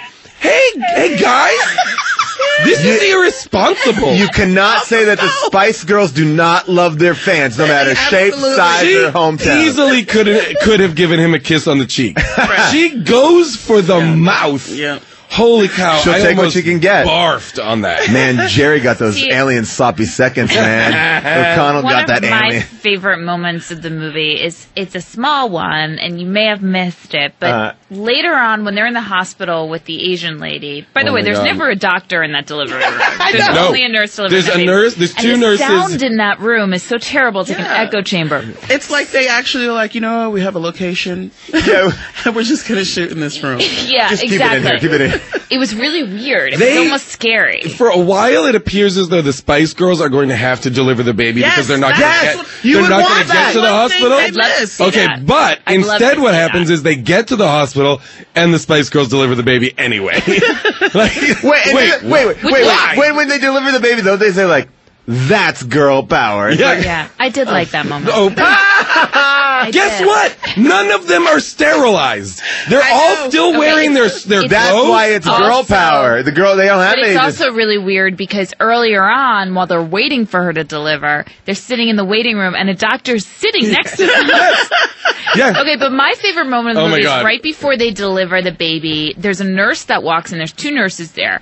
And they're, the clock is ticking. They're off to the side. They're off to the side, but the clock is ticking. They've got to get at this concert, in minutes. The Spice Girls do. But by the way, doesn't even one of the nurses go, I'm going to see the Spice Girls? Well, this is my favorite moment because the woman says, I have tickets to go see the Spice Girls tonight. And the other nurse says, oh, okay. And the woman's like, taking off her stuff. She's ready to go to the concert. And she goes, I'll see you later. Hopefully. Hopefully. I think she means because the Spice Girls are still in the hospital room. Well, no, but why would that she dictate? Didn't know that they were there because the Spice Girls were all faced towards... No, she knows that's the Spice Girls. Jason, so you're saying that woman's lying means I might die tonight? I might commit suicide? No. Because the other woman... Because she didn't deliver it like looking at them like hopefully if they get out of there. It was like and the Spice Girls were listening to her and sort of looking behind them but not wanting her to see them. That's why I think it meant like hopefully kind of a knowing gesture to say like hopefully you broads get on stage. No, you see, I thought she was saying like I'll hopefully see you tonight, not like I'll hopefully see the Spice Girls tonight. Right. You Why see, is she's saying goodbye to the other nurse? Yeah, that's what I'm saying. Like, I'll see you hopefully. See you later. I wrote it down. See you later. Hopefully. See, it's not like I'll see the Spice Girls. Hopefully, it's like I'll see you later. Hopefully, you, my friend. Because even if You're sure she wasn't speaking aloud to the Spice Girls? Can we pull up the moment? I mean, I'm telling because you, that is. I agree. I noticed it, but I assumed it was for the Spice Girls. No, Jason. She was speaking to the other nurse, even if she did know the Spice Girls were there, which I don't think she did. But you keep cutting to the Spice Girls hearing her. And it's reminding them in the context of the scene that they gotta go. Right, so that hopefully they see her later. She's not saying it to them. She's saying to the nurse, I'll see you later. I know. I'm just trying to make sense of it because I genuinely don't think the woman is planning on dying later. Can I tell you my opinion of what happened? Pull it up, Paul. Here's I don't know if I can pull it, but here's what I'll say I think happened. They did one take, and that actress messed up her line. She was supposed to say, "I'll hopefully see the Spice Girls tonight. See you later." Yeah, and she's like slightly dyslexic and read her lines on the sides wrong, and just put. But there's you were saying that the I guess I'm going to go to the Spice Girls tonight and kill myself. Are you going to Royal Albert Hall tonight? Of course. I got to see those Spice Girls, and I got to end this. Everyone around the world. Oh my God. Well, here's the other thing that undercuts every boy and every girl. End your life. I'll tell you what I want. What I really want to kill myself. I want this over. Well, never mind the fact that this. We talked about this last time. That these movies are prequels to Tokyo Drift. Is that that's right? why the post-credit sequence takes. Post-credit sequence, by the way. Guys, the best. I literally freaked out when this happened. I was freaking out when this happened. I was already standing. I was already standing. And, okay, so what happened? Okay. Well, okay, go ahead. So Tokyo Drift obviously takes place in the future. I have not seen Tokyo Drift. No, I kind of want to. Why does that take, why, how do you know that it's these are all prequels? Well, because from what I did a little research, but it is a prequel. Like when that movie started, it was like in 2000, like 2015 or something. Like they just pushed it forward, I think, to protect Dom and so basically so I think that they just kind of moved it forward so they could kind of do it's exactly kind of what like what they did with the Bourne movie. They just created a sideways character and allowed for if Matt Damon got it. And so basically in that movie they introduced Han and all these characters. So that's why in the last couple of films or the last movie when Han was there, Giselle says to him like, where do you want to go? Or don't you want to go to Tokyo? And he's like, yeah, we'll get there. The reason why he's like, we'll get there is because he's going to fucking die. They had to prolong him from dying. So that's why she's like, you always wanted to go to Tokyo. So they were pushing off does Tokyo. He die in Tokyo Drift? Yes. He dies dead. in that credit sequence. No, I know. But he's been like that. So everyone who saw Fast and Furious 3 Tokyo Drift, he's dead. That's why everyone's like, whoa, why is he back? What? Wait, okay, but we don't, and this is where we need to watch all of them. Shame on us, and I'm sure the message boards are going to be like, you fucking assholes, how can you talk about this movie you don't know about? I would argue I don't like you guys. By the way, when that happened in the post-credit sequence, I literally thought, Justin Lin must listen to How Did This Get Made? The only thing that was perfection. Yeah. Oh my God. The only thing that would have been better. Well, we'll tell you what happens. Okay. Yeah. I just want to go. So Han, when they cut back into Tokyo Drift, Han's car flips and he was hit by another car. You don't know who is in. You just in the movie you saw he got hit by another car, but they reveal the alternate version of the scene, which is the guy who hit him is Jason Statham. Fucking Jason Statham. Are you kidding? Chev Chelios. Chev Chelios is up in this piece. He fucking what? And and then you understand what Seven's going to be about. This is what As far as I'm concerned, he is Chev Chelios in 7. He has to. I think he's Chev Chelios. I'm spreading that rumor right now. That Jason Statham is playing Chev Chelios in the next movie. It would be basically this spread that rumor internet. This is what I think. My 2 cents is this. He is Shaw's brother. Shaw's the bad guy in Fast 6. And he is now going to avenge his brother's death. I love that idea because he kills Han and then boom, immediately gets on a phone. And everyone in this movie, the minute they pick up a phone, everyone's there. It's the classic story of girl meets a duck from another planet and they fall in love, save the world, and stop an interdimensional demon. Or as I like to call it, definitive proof that George Lucas had a raging coke habit in the 80s. We saw Howard the Duck, so you know what that means.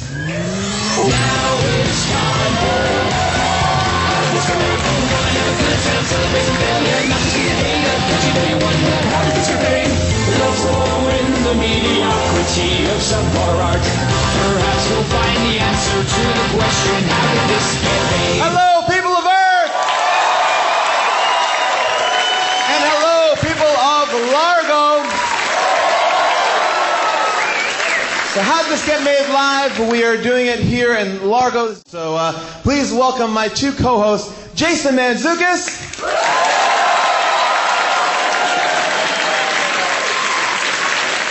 June Diane Raphael.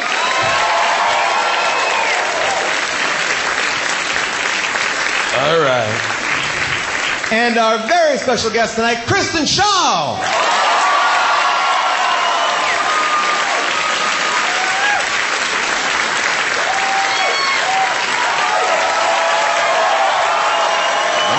Wow. Relax. Very excited audience. Well, this, guys, Howard the Duck. What? I mean, all I know is this. I was not allowed to see this movie as a child because my parents thought it was too adult because there were some duck boobies in it. Sure, right off the bat. Yeah. I feel like that must have created a lot of really fucked up fetishes for kids. Yeah. Oh my gosh. If you, you can't see this at home, but I'll put it online. These are the duck boobies I'm referring to. Yeah! I will say this, though. That is a very bad duck titty job. Like, there's no way those are real. No way. I enjoy. What's weird thinking back to this. Later on, we learn that like ducks are in the process of evolving to humans, right? No, not evolved. They've already evolved. No, they're oh, wait a second. Hang on. Wait, you think that ducks are going to become human beings? Hey, are you? No, the ducks. No. Do you think that this is a stop in the evolution that is eventually going to lead towards humans? Well, yeah, it goes from duck to gorilla to us. Well, didn't Tim Robbins say that we came from apes? Right, and they came from ducks. But they're advanced ducks. No, right, but eventually they'll look like us? No! No, they're on their own planet, and there's no humans on that planet. Wait. When? How long do you think until that turns into us? I don't know. Because they already have. They still already look have like everything. ducks, I know that. But they are at the same evolutionary step that we are. Right? They're just ducks. Like as I'm saying, they have evolved. Like we have evolved. They are just human ducks now. So evolution. Oh my god. So we're off to immediately. We're down the rabbit hole of insanity. I love this. Well, that's the thing is that there's another planet that could be advanced ducks. Get it? Right. Well, but it's another planet. But here's where I'm confused. But when I look at her, I see human breasts. No, you don't. You don't. I assure you don't. You see duck breasts. You see some sweet, sweet duck titties. I guess what they're hypothesizing is as they became upright, their boobs came in? I don't know. That you are right. The human boobs are tricky. And later on, well, Tim Robbins says when the evolutionary chart is basically from duck to upright duck with arms, not wings. Like Cro-Magnon duck, blah blah blah. They have all the evolutionary steps. And my question is, when will they be us? I think June is hung up because the duck's beautiful breasts do resemble our beautiful breasts. But the thing about breasts is they're so gorgeous, but they are the highest level of evolution for all life forms. Things only evolved to get them titties. I will say to June's point that we've evolved from apes, and apes have a chest that is similar to breasts. Yes. And that's where your confusion Yes. is. Yeah. But that's why my theory. Which I agree with. Perfect. Yes. I think they just. This is not the point that we should be arguing about this film. No. We this have is to what just we need to accept dig into. that there are human ducks on another planet. But the craziest thing is, on their planet, ducks have evolved into the primary life form, like the primary sentient life form, and have like direct analogs to everything we have. No, but this is what drove me nuts. Because I hate this. It's like he has a poster from My Little Chickadee, which is like, and it's like starring Mae Nest and W.C. Fowl. We aren't like that. It's not like Mae Human and W.C. Person. No, this movie is a vehicle for duck puns. Like, that's all it is. Well, like, oh, Willie Waddle is here. And if Howard's last name is Duck. Right. Wait, but is it? Yes, he has male. Don't yell at me. Hey, shut it. Whoa. He is Howard T. That's Duck. it. You're right. So it's okay. everybody's last name Duck. That is a tricky one. That I guess you could presume that. Well, I mean, if I could get my hands on a phone book, I know. I'd let you know. I know for sure there is somebody named Willie Waddle and Mae Nest and W.C. Fowl. True. So we know that. Yeah.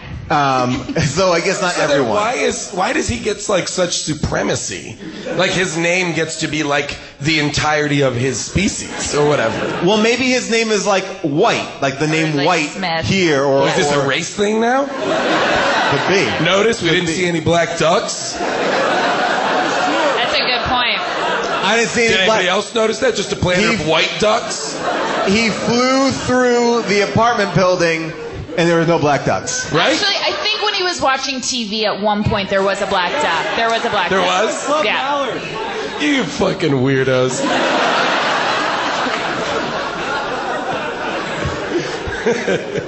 Yes, there are a lot of duck puns.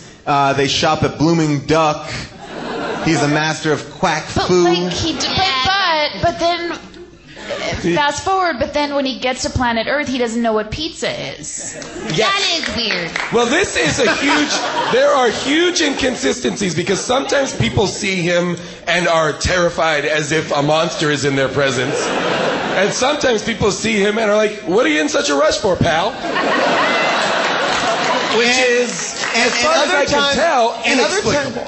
Other times people make such a leap, they go, oh, you're a child and you're in a Halloween costume. I'm cool with this. Yes. What? Yep. How did you jump that many steps? And every one of them has to say, what a good costume it is. It's really amazing. I don't know if this movie was made for children or adults. It feels like a very... Look at... This movie was not made for children.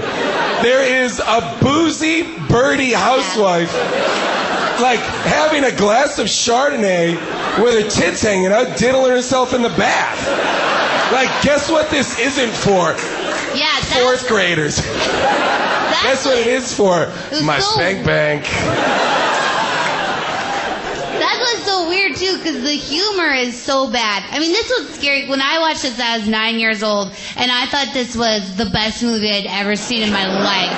And now I'm like, did I just have reverse flowers for Algernon or what? Not to say I'm a genius, but I'm a lot smarter than this movie. And that's what's weird too, is when Leah Thompson starts to like seduce him. I just love the direction. It's like, because she must have thought she was in a children's movie, you know. Yes. I've been so confused. It's like, now And you're it's gonna George like Lucas, hang too. your tits in front of Howard, and she's like, but this is a children's movie, right? Yeah, like, but you gotta, like- yeah. Now put your tits in front of Howard, you know. Yeah. Like, she crawls around in underwear and a She looks bra. good. She looks looks good. Damn good too. She is hot, man. man. She's on Leah top of her game. Thompson is in top form here. She is. This is the Leah Thompson I would want to fuck. Hands down. Yeah. Somebody- LWTF. Yeah, that and older Mrs. McFly. The Irish Miss McFly in Back to the Future 3, or the one in number 2, the older McFly? No, regular mom-aged, not when she's young and in high school. 85 McFly. Yeah. All right, good. Glad we got some clarification. Well, I mean, basically, just even Howard meets the very hot Leah Thompson in the middle of a rape attack, right? Yep, apparently. She's walking home and getting raped. I love movie representations of punks. You know, they've got like crazy colors and wild hair, and they're like, "Oh, we're gonna rape you now." Like, Well, this They're is like the also most during friendly that time too, where you're like, are these supposed to be teenagers that are just played by 40-year-olds, or did teenagers look like 40-year-olds back then? Like, it's very yeah, teenagers did look like 40-year-olds back then, and teenagers now look like 11-year-olds. And there was one weird moment too where one of the punks said, "Oh, you're all high on toot." Yeah. Right? Yep. It was and toot. you're a real snot nose. And they wouldn't cuss too. And then there was also the Satan sluts, which is totally redundant. Yeah. And they're also kind of hair metal-y a little bit. There's a lot of like almost punk in here. It's like there's like punk is a thing, but the music is like, hey, we're playing music on our guitar. The music is like, we like it. I thought for a little bit, I was like, is this either a sequel or a prequel to some kind of Wonderful? Because I didn't know. Did she break apart from that band and now she's living in Cleveland? Wait, no, she didn't play in the band. That was. That's Mary Stuart Masterson. Yeah, Oh, is she not in that movie? No, she's in that movie. but she's not the drummer. Wonderful. She's some kind of wonder. I got it. Or is it Mary? You know. Wow. Yeah. Let's not open I that mean, I think John Hughes would tell you that he did that movie in an effort to right the wrong he felt he made in making her not choose Ducky in Pretty in Pink. And so he made some kind of Wonderful so that they would choose the right person. And then Leah Thompson ended up marrying the director of Some Kind of Wonderful. Holy they have 2 shit. kids. Holy. True love wins. This is for you, bride. And now, True love wins. And now Leah Thompson often sits in a bath with a martini glass and diddles herself. Just like this duck. What's so weird about the movie, though, is that the relationship between Leah and Howard, it does seem like she wants to have sex with him. Yeah, should we play the seduction scene? Yes, Yes, please. Let's get right to it. Yeah. But, Paul, yes. When we're done with it, could that remain the image that stays? Could duck titties be the image that is there for the rest of the show? Yeah, of course. Guys, this is already for like a porno still. Like, if I saw that thumbnail on a page, I'd click on it. Also, Leah Thompson, like, after I watched it, I was like, oh, how did she get involved with this? Did she have a contract? She auditioned. Oh. Yeah. Oh, and there were many people who auditioned. Tori Amos was supposed to be this part. Tori Amos. Was supposed to? Well, she auditioned for it. That's amazing. Yes. I would like to see Howard the Duck starring Tori Amos. So this is a longer clip than we normally play, but I feel like the scene would have even been more erotic with Tori Amos.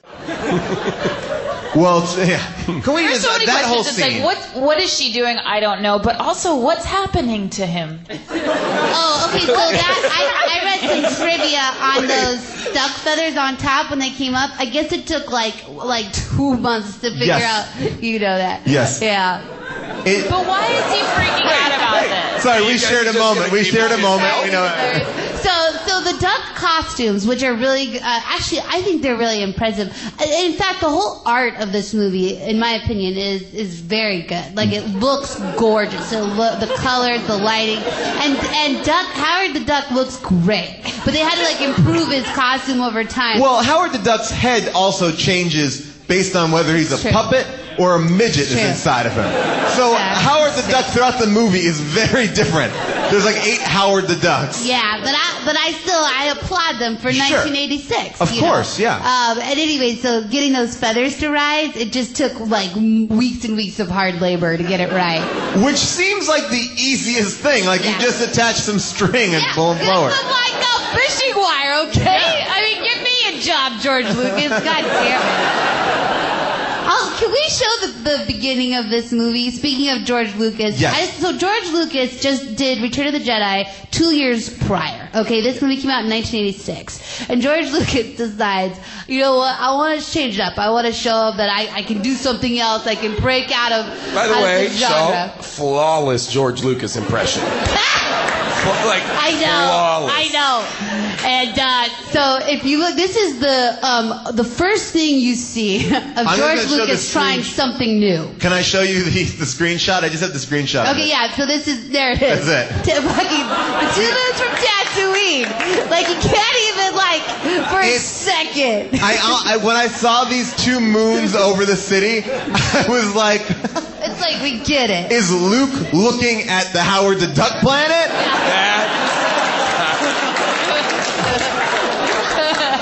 And Howard the Duck is looking at it's a way to tie them all together in a Chris Nolan kind of all my movies are one. Yeah. That crossover event. But that the Ewoks might as well be Howard the Ducks. It might as well be a planet of Howard the Duckses. Well, guys, I also want to just say that we should just take a moment and say this is the first ever Marvel movie. Yeah. Oh, wow. Howard the Duck is a Marvel Comics character. Yes, the first ever Marvel movie is Howard the Duck. Yes. And in the comic, he's a very foul-mouthed, Foul-mouthed? Yes.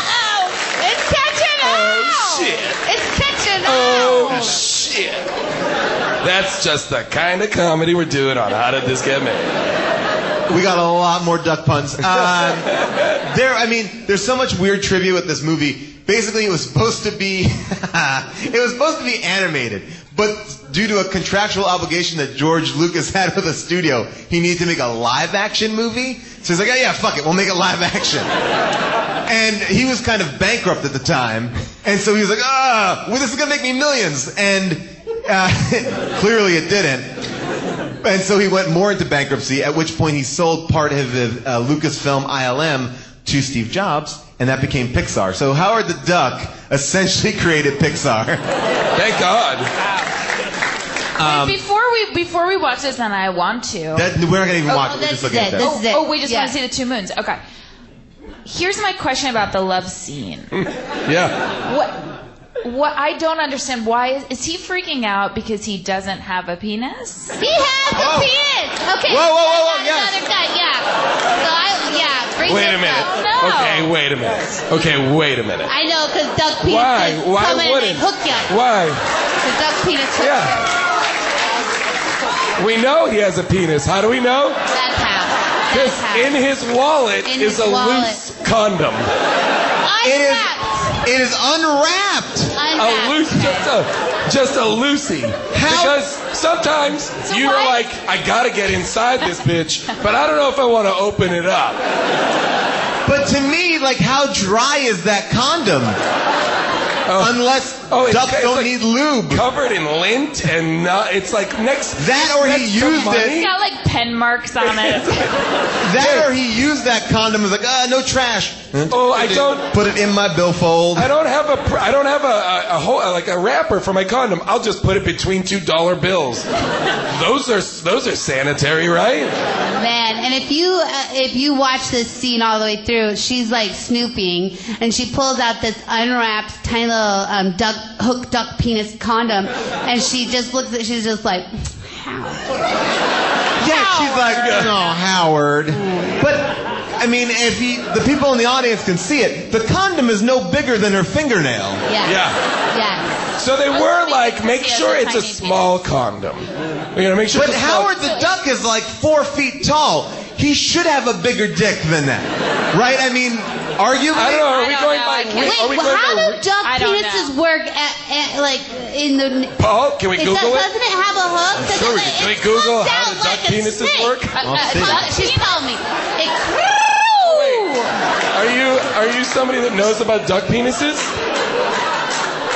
Wait, hang on. Hold on. Oh, okay. She used to raise ducks. Are you being honest right now? Okay, hold on. All no right, shit. Here we go. Guys, prepare to have your minds blown. So the thing is the duck's penis is corkscrewed, and the duck's vagina is corkscrewed the other way. So when they have sex, it's like... Wait, does it move like that? You're moving it like a drill bit. Okay, yeah. Does that propel motion somehow? But I still feel like there would have to be a twist and a turn. I just got super horny. Okay, hang on. I just want to get to the bottom of this. I want you to explain it as clear as possible, but slow and in a sexier voice. All right, so you know that like duck cup. Okay, this is happening. Guys, get out of here. Everybody get out of here. I think it's working. Wait, is there anything more relevant for this? No, really, it's just kind of a weird pointy shape. Yeah. So would you say... I don't think Howard has a duck penis. I think Howard, if he has a penis, has a human penis. Like the other duck had human tits. Yeah. Well, Jim, the condom would suggest that as well. The condom...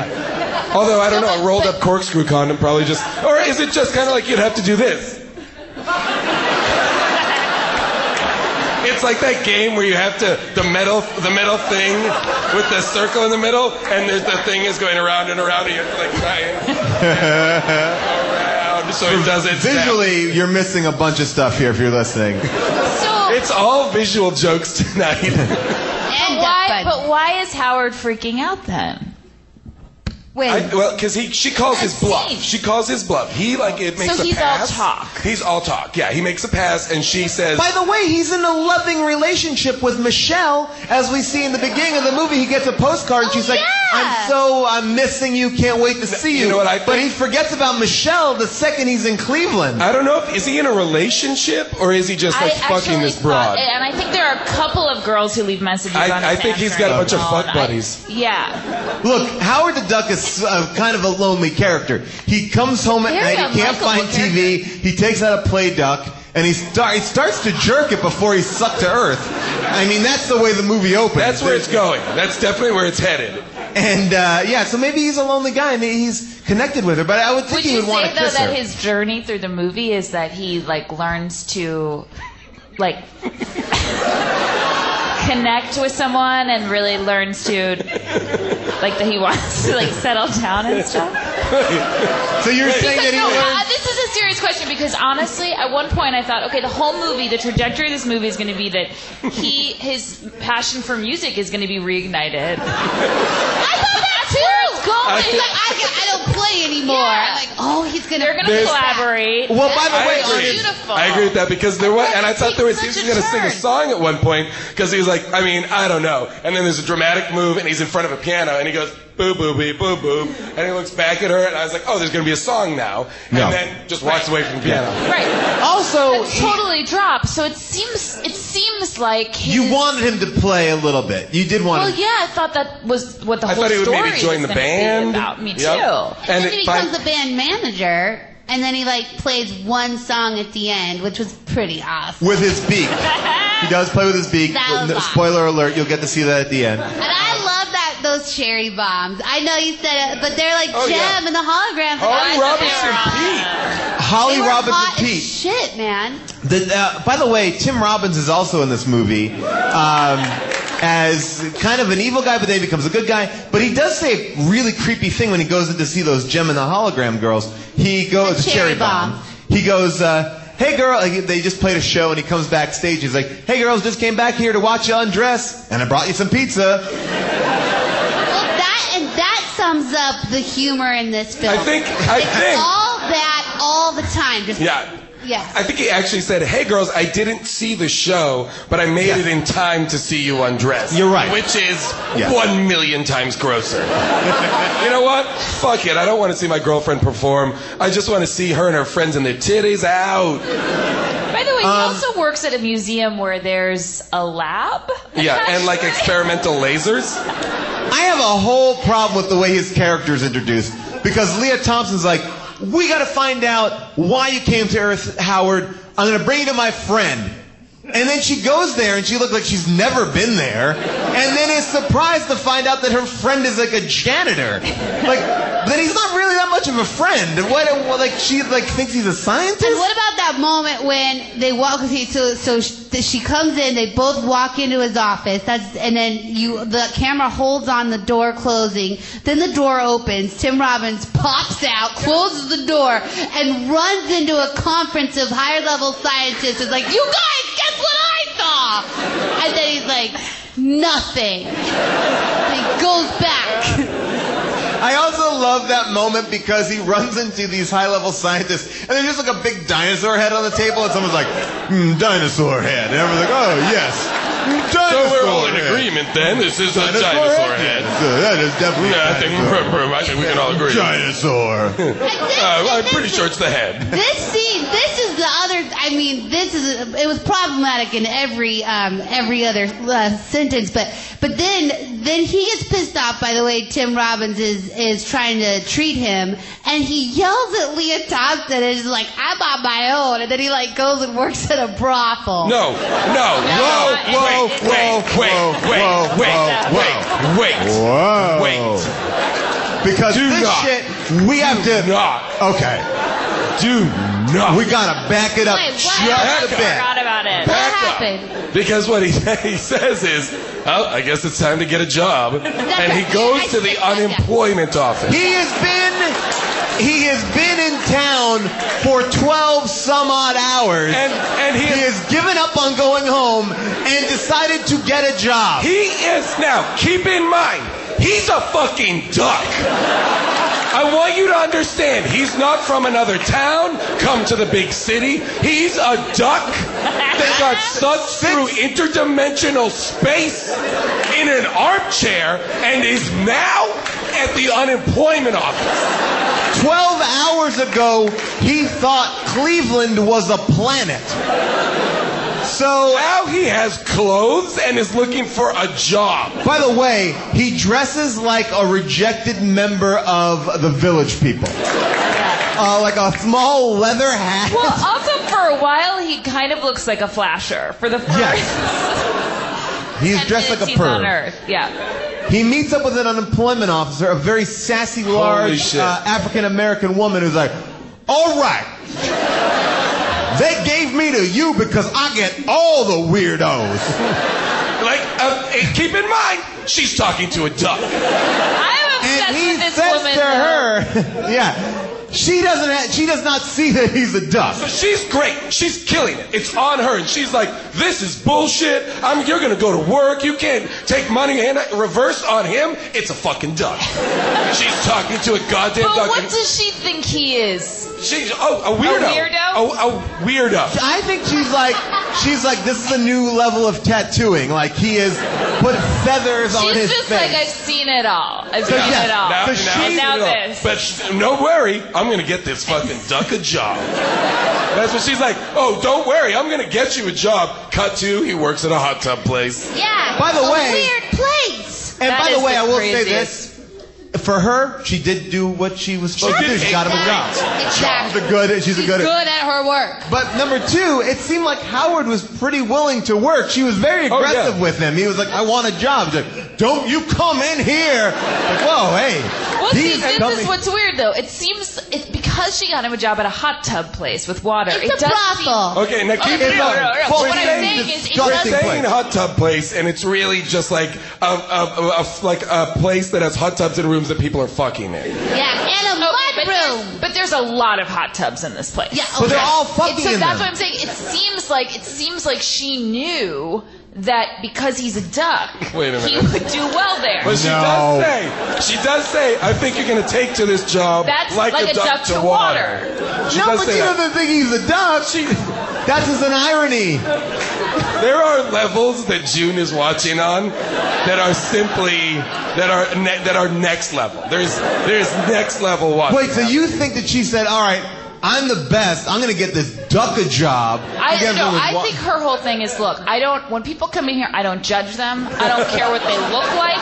Okay. I'm going to get them a job at all costs. Come in. Right, but what I'm saying is she does know he's a duck. She doesn't care.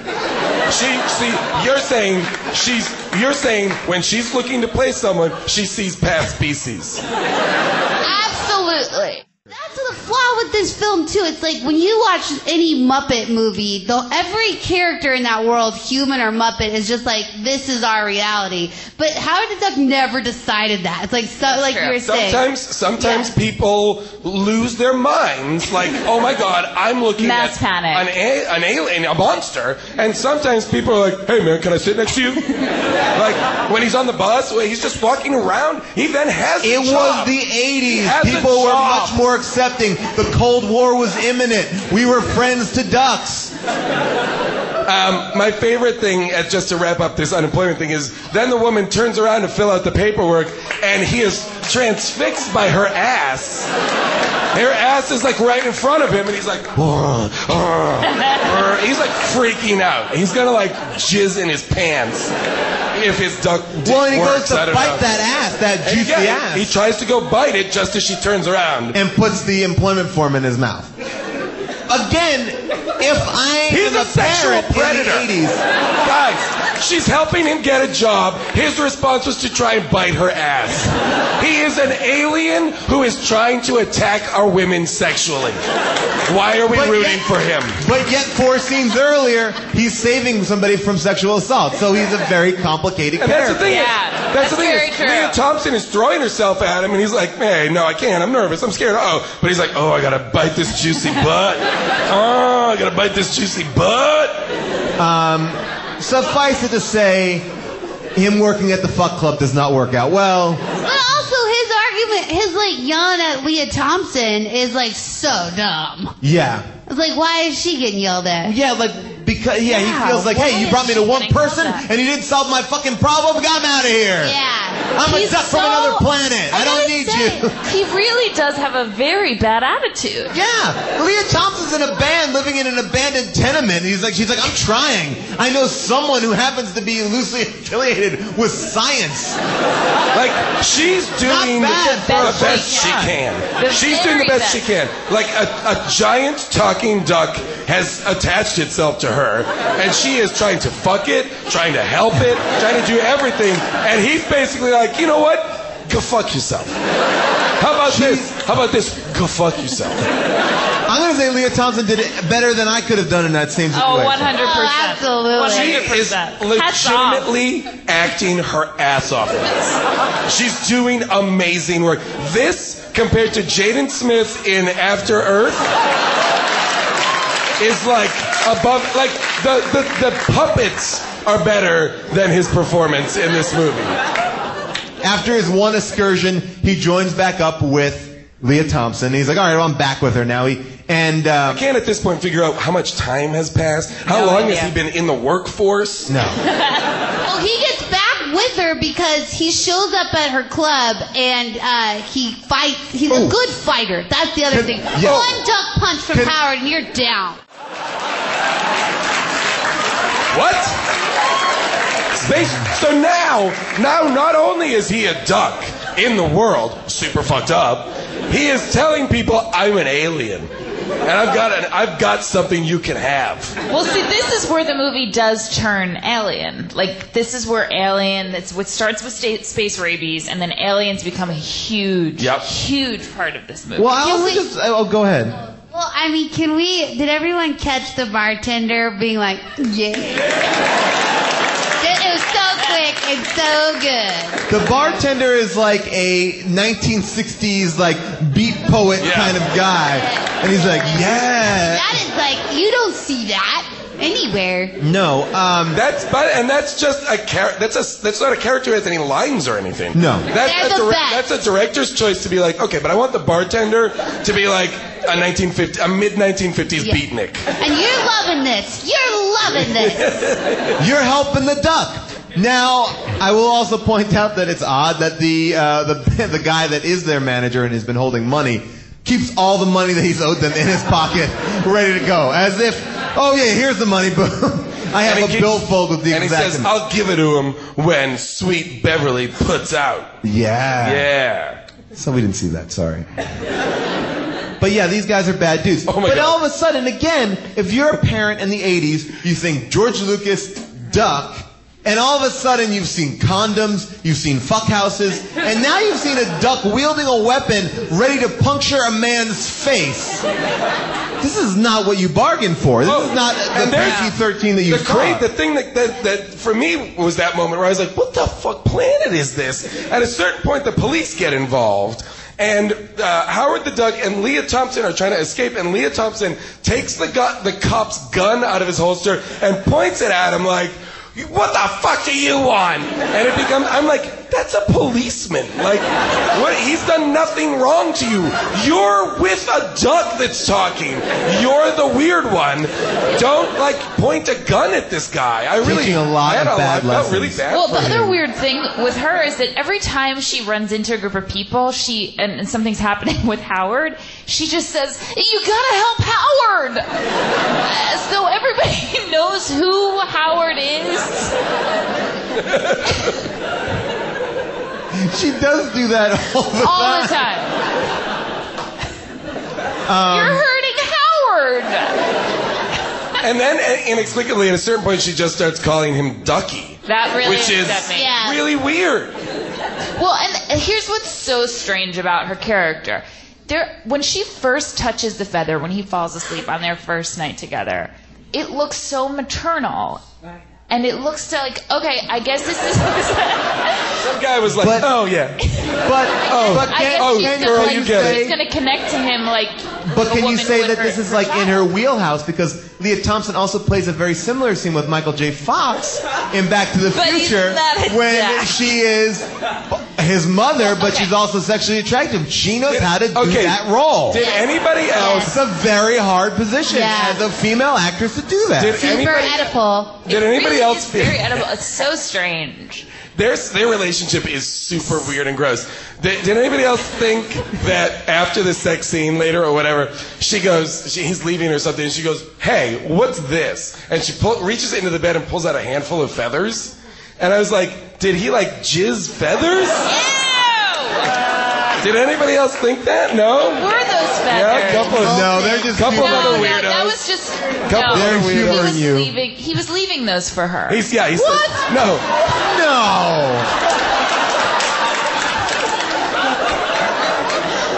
What are you talking about? I might be confused. John Stern is emailing you. Oh. Guys, shut off my email. Please. Everybody who has ball shears, email right now. Start emailing him pictures of your dick. I would love it. Done. There's a lot of stuff up there. I like Bob's B-Day folder, like you a guys whole are looking folder. guys looking at my whole... Did anybody else think... Okay, so at this point in the movie, Jeffrey Jones, right? Jeffrey Jones. we didn't even talk about Jeffrey Jones. Another Ferris Bueller player. Yes, So Jeffrey Jones is like... By the way, got this part because of his role in Amadeus. They said, this is the guy. Really? Yes. Wow. Okay, so he plays like an astrophysicist kind of dude who comes along to say, I think I know what he justifies everything. We tried out some new laser, it fucked up, so it brought you from your planet, blah, blah, blah, blah, blah. He fires up his laser cannon again or whatever, and then a Dark Lord of the Universe possesses him? An interdimensional demon. Overlord. An Overlord of the Universe. Okay. Who's also a Marvel character. Oh, yeah? Okay. Yes. So he starts acting, I don't know, like cuckoo crazy? I think is what you describe it as, like pretty much 100% cuckoo crazy. First of all, it starts with just like some muscle legs. He's like, so anyway, I need to, and look, we gotta, I don't feel good. I don't feel good. He doesn't feel good. He's a little sweatier, but then it gets worse and worse and worse. It's really bad. And then at a certain point, he says, there is no more Jennings. I am now, ... someone else. That is the best line of the whole movie. What? I am now someone else. Holy to be named shit. later. Control Alt S. Save that shit. Now. Done writing for the day. Now, at this point, Leah Thompson, who is trying to fuck a duck, and the duck are like, stop acting crazy, Jennings. And everybody says he just needs a cup of coffee. Oh, Leah Thompson's doing everything. Okay, and they're also on like a crazy car chase. Like they're like, like for hours, and he's going nuts, and Leah Thompson's just trying again to be motherly. Like, you just need coffee. Maybe you need to go to the bathroom. Like she's just, I don't know. And just to point this out to you guys, he is sweaty. His face is changing proportion. His face is melting. He's like, well, I talk like this now. And even when he gets eye lasers, oh wait, can we just say how he shows he's powerful? Yep. Do you have it to show? I don't have it to show. Okay. You were going to explain that? Oh yeah, I was going to. Okay, go ahead. What did you take? So they're at this diner. There is, I don't know, maybe The diner. There's like, come on, the diner's amazing. It's Cajun sushi. It's incredible. Yeah.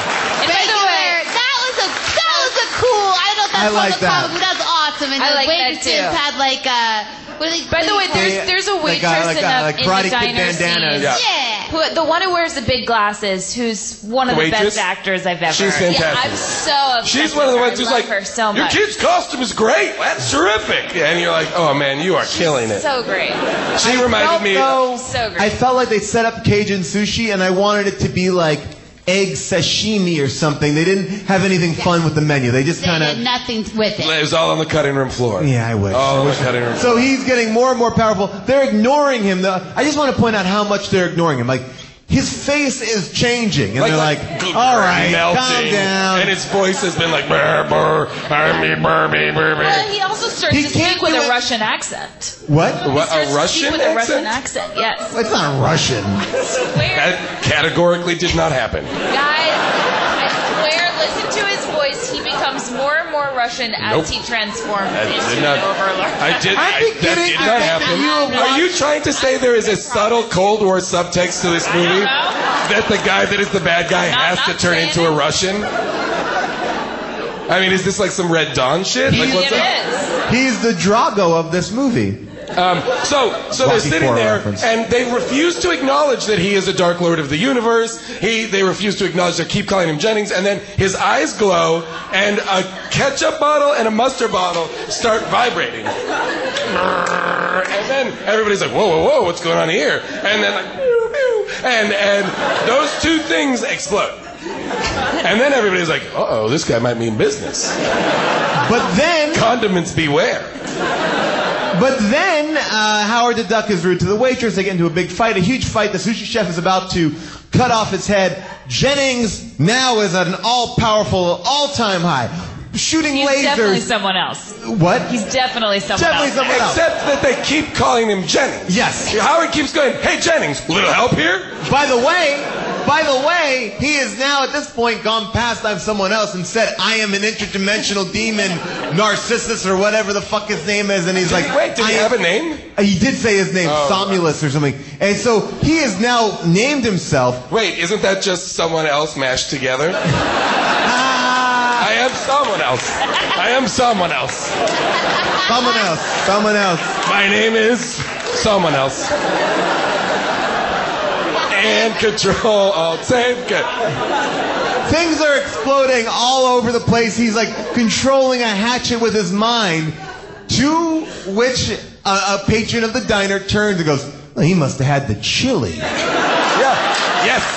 That Gotta happened. shoot it. Gotta shoot it. He must have had the chili. At which point then, when they're also gonna kill Howard, she goes, no, you can't. He's my boyfriend. Yep. Record That's Street. a real declaration. How have they gotten, like, are they exclusive now? Like, what the fuck is happening? I don't think they've consummated this relationship. Oh, and there's also a moment in here where before this fight starts, where the truck drivers get angry with Howard. And there's like I don't even know what it is. It's like some sort of special key that controls a giant laser, but it's like it looks like a garage remote control. It's like a big bulky thing. Yeah, garage door opener. Yeah, it's big and it's weird looking. And the truck driver immediately goes, "Hey, what's this? The key to your duckmobile?" And pops it in his pocket. Yeah, he By the way, entirely possible that he would have a duckmobile.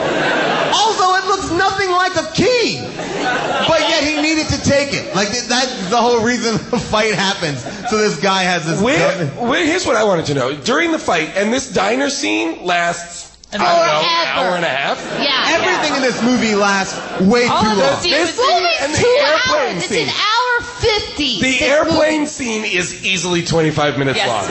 At a certain point, I was like, how long have they been on this fucking airplane? Wait, I bet that they get took on an a airplane week. in this Well, movie? that little flyer. Whatever that thing is. Yeah. I'm calling it an airplane. It is. It's a little one. Oh, at the end of the diner scene. yeah. At the end of the diner scene is a pie fight. But Howard the Duck, they can't make Howard the Duck throw pies. So Howard the Duck can only hold pies, and people can run at him and run into the pies. So that is the pie fight that happens, is people who are nearby put their faces in a pie. But now that we're in a post-Avatar world, oh my God, all we could have had so much more Here's fun. another weird thing about Howard, though. They established that he can't fly, that ducks... And he can't swim either. He can't fly and can't swim. But in the beginning of the movie, when he first lands on Earth, he does try to fly. Excuse me? Guys, Describe it, please. There's a moment where Howard, with his hands, tries to fly along the street. He flaps his hands a number of times as though he's going to take off. I don't know. Where and when? I don't know now. I don't know the time. That doesn't happen because he can't fly on his home planet. That's what I'm saying. He doesn't fly anywhere. I know, and that's why it was crazy that he tried to fly. So do you think this was Don't you think he was maybe he was wet and he was like blowing himself up? Yeah, I thought because it was raining, he was Yeah, trying he was like shaking off the rain. No, I know that Maybe he was moment. cleaning his feathers. I know that moment. You think he was trying to fly? I swear there was a moment he took both hands. So do you think his journey? Do you think his journey is To get towards wings? flight? Oh, it's a really To good be- question. to being That's free? a really good question. Can I just also quickly back to the diner, the moment where they order the special and it's eggs, and Howard flips the fuck out. That's what causes the fight. Yeah.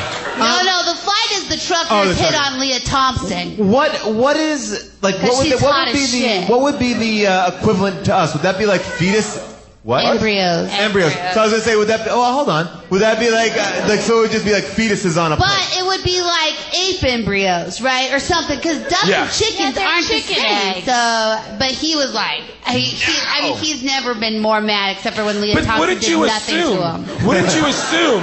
Because here's the thing. Except for when she tried to help him. Yeah. I will ask you this: like, you guys eat eggs, right? Sure. You guys eat the eggs of another species, had even an though omelet your this body morning. produces eggs. Right? That's correct. On Duck Planet, are we to like? That's what I thought. That's what I'm saying. I'm assuming chickens are still just chickens. Well, here's the thing. I don't think on their planet they have other species. But we don't eat monkeys. At all? We don't Did eat you see monkeys any? though. That would be the equivalent. We don't eat monkeys.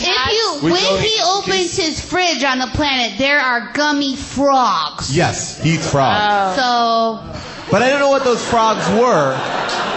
They were like they're in like there. gummy bears or gummy worms. Well, they were real, I would imagine. No, they were candies, I thought. Oh, I thought they were like real frogs, though. Well, they were poorly made. Okay. Again, another prop from Return of the Jedi. That's out of like Jabba's bowl or something like that. I think you kind of get a hint at the humor too. Is it like Jar Jar Binks was really funny to George Lucas, and this was probably really funny to him? Well, yeah. You know? People who say that George Lucas lost it for the new Star Wars are wrong. He lost it way earlier. way earlier. I want to show one of the most disturbing sequences of any film. This is Jeffrey Jones, and he needs electricity. And I apologize because it's very visual, so those at home. And here's the thing: he needs electricity. He needs electricity. He needs power. Here we go. Get ready to be disgusted. There is a straight up rape tentacle in this movie. There is like an anime level rape tentacle. That comes out of his mouth and fucks. The only fucking in this movie is the rape tentacle and the socket of the whatever that thing is called. And she's still like, ew, gross, I'm gonna puke. Her reaction is so muted. Lucky for you, that's all he wants to do with that thing. Oh man, good thing he couldn't get power from her sweet, sweet vagina. Come on, we know those things don't have any power. Hey. Hey! My vagina's got magic inside. I'm just kidding. The power of the pussy is limitless. Thank you. You got the bachelorette party here. Yeah, that's right. It would hurt not to touch on the fact that they find a airplane out in the back of the diner for no apparent reason. Yep. They that fly. Tim Robbins and Howard just get on and try and fly. And in that flying sequence, Tim Robbins goes from being a good guy to a bad guy, back to a good guy again. Like he's with Howard, he's not with Howard. He's with Howard again. I feel like if Howard is a Christ figure, he is the one who denies Christ. You will deny me 3 times. Yeah, he did it. That's what Tim Robbins does. The deep roll. He's what? He's handcuffed. He's also handcuffed. He's handcuffed for pretty much the entire third act of the movie. Which is essentially 3 scenes, each of which is 90 minutes long. It feels like. If you took out all the chasing, flying, falling, fighting, the movie would be 15 minutes. Yeah. I thought for sure, too, Tim Robbins' character was at some point, like, during the third act of the movie, going to see Howard as, like, a real, not person, of course, but like see that he has an emotional life and is an individual and not just a science experiment. Well, you know what? That just never. There's no. It's that kind of performance level that he brought to it that beat Jay Leno out of that part. Jay Leno also up for that part. Yes. Yes. So Jay Leno and Tim Robbins going head to head. Jay Leno looked too much like Howard the Duck. And that's what caused him to not get that part, is that his head was too large and square. The third act is kind of inconsequential because it's so fucking boring, but I do want to talk about this one thing that I think is a big problem, which is the voice of the duck is so non-engaging. Like, I feel like I'm not, like, it doesn't seem like a character that I want to be friends with. It seems like... Well, in the comic, I think I'm right. Correct me if I'm wrong. In the comic, isn't he like, he's a foul-mouthed asshole, foul-mouthed. Yeah, he's like, he's a dick. Yeah. He's like, isn't he kind of like a hard-boiled detective kind of asshole? He's like a smoking... What? Hard-boiled. You said hard-boiled. Hard-boiled. Did it. You guys see what's happening here, right? You guys are doing it better than us. It's like a film noir type thing. Yeah. And I think, and like, is that why George he's in a trench coat? What? Yeah, because he's in a trench coat. Yeah. And at some point he's in trouble and his goose is cooked. No, guys. But that's what makes him exciting. I was trying to force that. Exciting. We did some research. The rest of the podcast is just puns and people leaving. That would be Howard the Duck. Guys, I didn't mean to ruffle your feathers with that last pun. I'm glad we could have Kristen on the bill. Now you feel what it is to watch the movie. For an hour and 15 minutes. I mean, there was so many what the fuck moments. I did think that was a missed joke when he kept on asking for the check. He should have said the bill. Yeah. But did you guys feel that at all? That his voice wasn't like, that's a fun voice. I don't know. Like Roger the Rabbit has like a fun voice and that's a main character. No, he was really boring, really flat, really boring. I would have liked Gilbert Godfrey as that character. Like that kind of a voice. In retrospect, I would watch Howard the Duck. That was great. I would watch a sequel starring the Affleck Duck. John Cusack and Martin Short did not get the role of the voice. They auditioned for it, and it went to Chip Zien. Who we all know. I liked it. I liked his voice. You liked his voice. Okay. I thought it was just suited him fine. You know what? This is why we have the show. Just and I imagined all the fillers too, because Chip's in the sound booth and he's got to do voiceover for hours and hours and hours, and Howard's just looking off in a direction. He's got to add lines. Yeah, his mouth is a lot of the times not moving when he's talking. Like in the beginning, I was like, oh, is his mouth just not going to move? And then it does, and then it stops. But there's a lot of times where it's just, and you hear a whole monologue going on. At a certain point, Jeffrey Jones is running out of power, and so he goes on a tour of a nuclear facility. Which he just walks in and wearing a visitor. And then he goes in and he sucks the power out of a nuclear reactor. But wait a second. Before he went on the tour, he is completely deformed now. Yep. Bald. Yep. And someone goes, oh, this guy needs a cup of coffee. Yep. Just need some coffee. And then he gets completely irradiated, full of power, gets back into the truck with Leah Thompson, at which point I was like, you just got all of the cancer in the world. He is now a walking radiation bomb. Anybody, she is sterile instantly. Right? If I keep getting into this, it's gonna get real funny, right? A cancer that is going to befall her character within months. By the way, though, why does he need her on this mission? Because he's going to use her body to bring down one of the other overlords of the universe. But that makes no sense, because the only reason why the overlord got into his body is because he's too ugly. He's like, my body is too hideous. So, but now he's taking control. He could bring a hideous person to Earth. Yeah, and then he also just comes right out of his body, and he's like this real monster, like a real scary monster. Like something out of Jason and the Argonauts meets the Cloverfield monster. It's very claymation and blah. I don't know how to describe it more than it's a blob. It's a blob with a mouth, and I think the mouth is the focal point. Yes. Well, at this point, they must have been like, you know what? With the special effects, we're fucking firing on all cylinders. So let's just go ahead and create this new monster because we are killing it. Let's complicate this final scene a little bit more, but luckily there was an irradiation gun. They shoot it, and it's good. Done.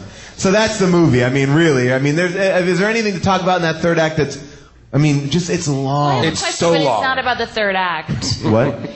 When they try to take, at one point, one of the scientists tries to take Howard's boxers off. Yeah. Oh, that's uncomfortable. Yeah. But they don't come off. No. Why not? So we don't see his dick. But I think honestly, they try because the cop says take off this jerk's suit, take off the duck suit, get him out of the duck suit. So they take off all of his clothes, and then they're like, "There's no zipper. There's no zipper for the duck suit." Yeah, and then he's like, take off his briefs or his shorts or whatever, and then but then when you see him, he's not naked, but he's skinny. He's way skinnier. And why is he wearing underwear, but Donald Duck wears none? Well, that's what I'm saying. They can't take off his boxers. Someone has a line where they say... No, they can't take off his suit, his duck suit. Yeah. Oh, so they just they choose not to take off did you his think boxers. they were incapable I honestly of taking off his boxers? You thought the boxers were attached to him? Very real was happening in the evolutionary with his genitals scale. that was affecting what so went on the with him duck and Leah in the bed. On the duck planet, they evolved to have permanent underwear, except for ladies not on top. Yeah. I didn't know what was going on. I do, just because we were talking about the cops, I want to show probably one of the best written 80-yard scenes of all time. This is the cops explaining the situation. Just listen very closely. Here we go. On a double. Okay, I want this guy. The suspect is 3 foot 1 inches tall. 3'2", thank you. You heard me. He's armed. That means he's got a weapon, right? That also means he's dangerous. What? Extremely dangerous. Shoot to kill. Let's move it out. Come on. Dumbest cops of all time. He is armed. He is dangerous. Means he's armed and dangerous. Shoot to kill. There are a lot of times people have quotes from famous movies in here. There's one line where Tim Robbins, because he's being cheated out of being able to use Howard to advance his scientific career, says, I could have been a contender. I could have been a contender. And then in the next scene, he says, of all the planets in all the world, I had to fall into your... there's so many dumb movie quote lines in here. And I feel like they thought people were going to be like, oh, fuck yeah, man. I fucking love these movies they're referencing. There's a lot of bad. I feel like this is like Francis Ford Coppola is on one side of the table talking about Captain EO. Lucas is on the other side talking about Howard the Duck, and they're just snorting cocaine towards each other like Lady and the Tramp. It's like, great idea. I love this. And fucking they pass out, bloody nose, like we are geniuses. If you told me that this movie was made on a dare, I would believe you. Like the writer of this movie wrote American Graffiti, Indiana Jones and the Temple of Doom, and this. Yeah, I feel like those two guys, like they had to, like it was like almost like a bet one of them lost, and he was like, "Great, this is what you're doing." Boom, Howard the Duck. I'm George Lucas. I'm unstoppable. Yeah. I used to get a Star Wars magazine when I was a kid. It was called Bantha Tracks. Right? And it was like almost like a pamphlet. And then all of a sudden, Bantha Tracks stopped after Return of the Jedi. And it was like Howard the Duck. And it was like 3 months of Howard the Duck. And I was like, So where's Han Solo? Yoda, where's Yoda? Like, I was looking. But in the comic, does he live on Earth? Guys, I think he's a detective. Does he solve crimes? Can a nerd speak for the Howard the Duck? Yes, nerd with his hand raised, please.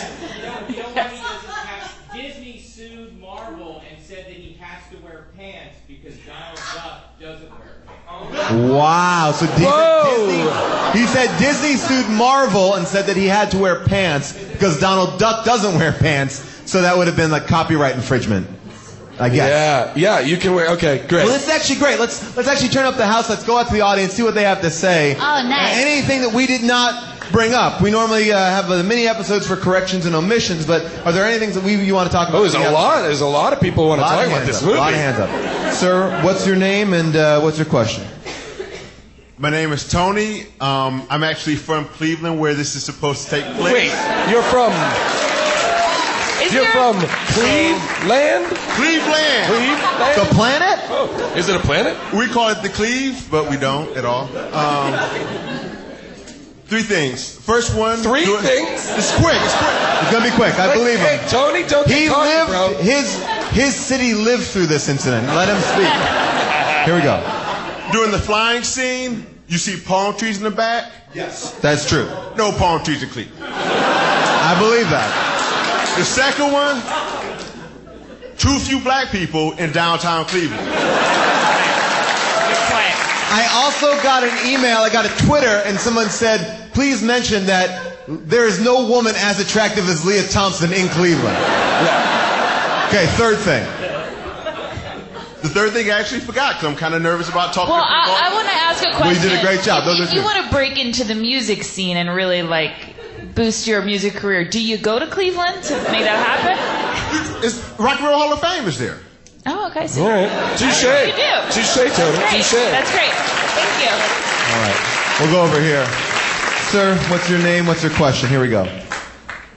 My name is Jason. My question is... Great name. Fucking home run name, bro. In the name department, killing it.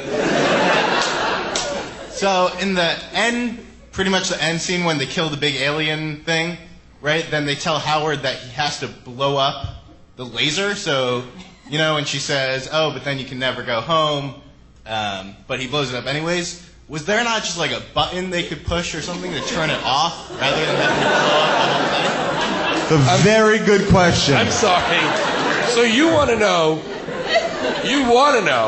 why there isn't an emergency off button? Why do you need to destroy the technology instead? Yeah. Keep in mind, this is a laser that at one point, when it goes off poorly, which burns half of one man's face, leading him to say, hold please, oh God, why isn't this, where is it? Oh guys, this happened, hold on. Mark this, we'll edit it all out. We have no right to temper with the universe! Worth it?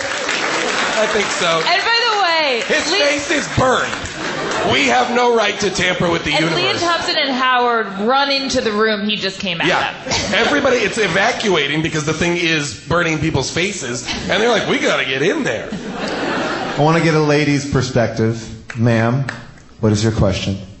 Hi, my name's Denise. I have two things. One, can we discuss why this movie is rated PG? Yes.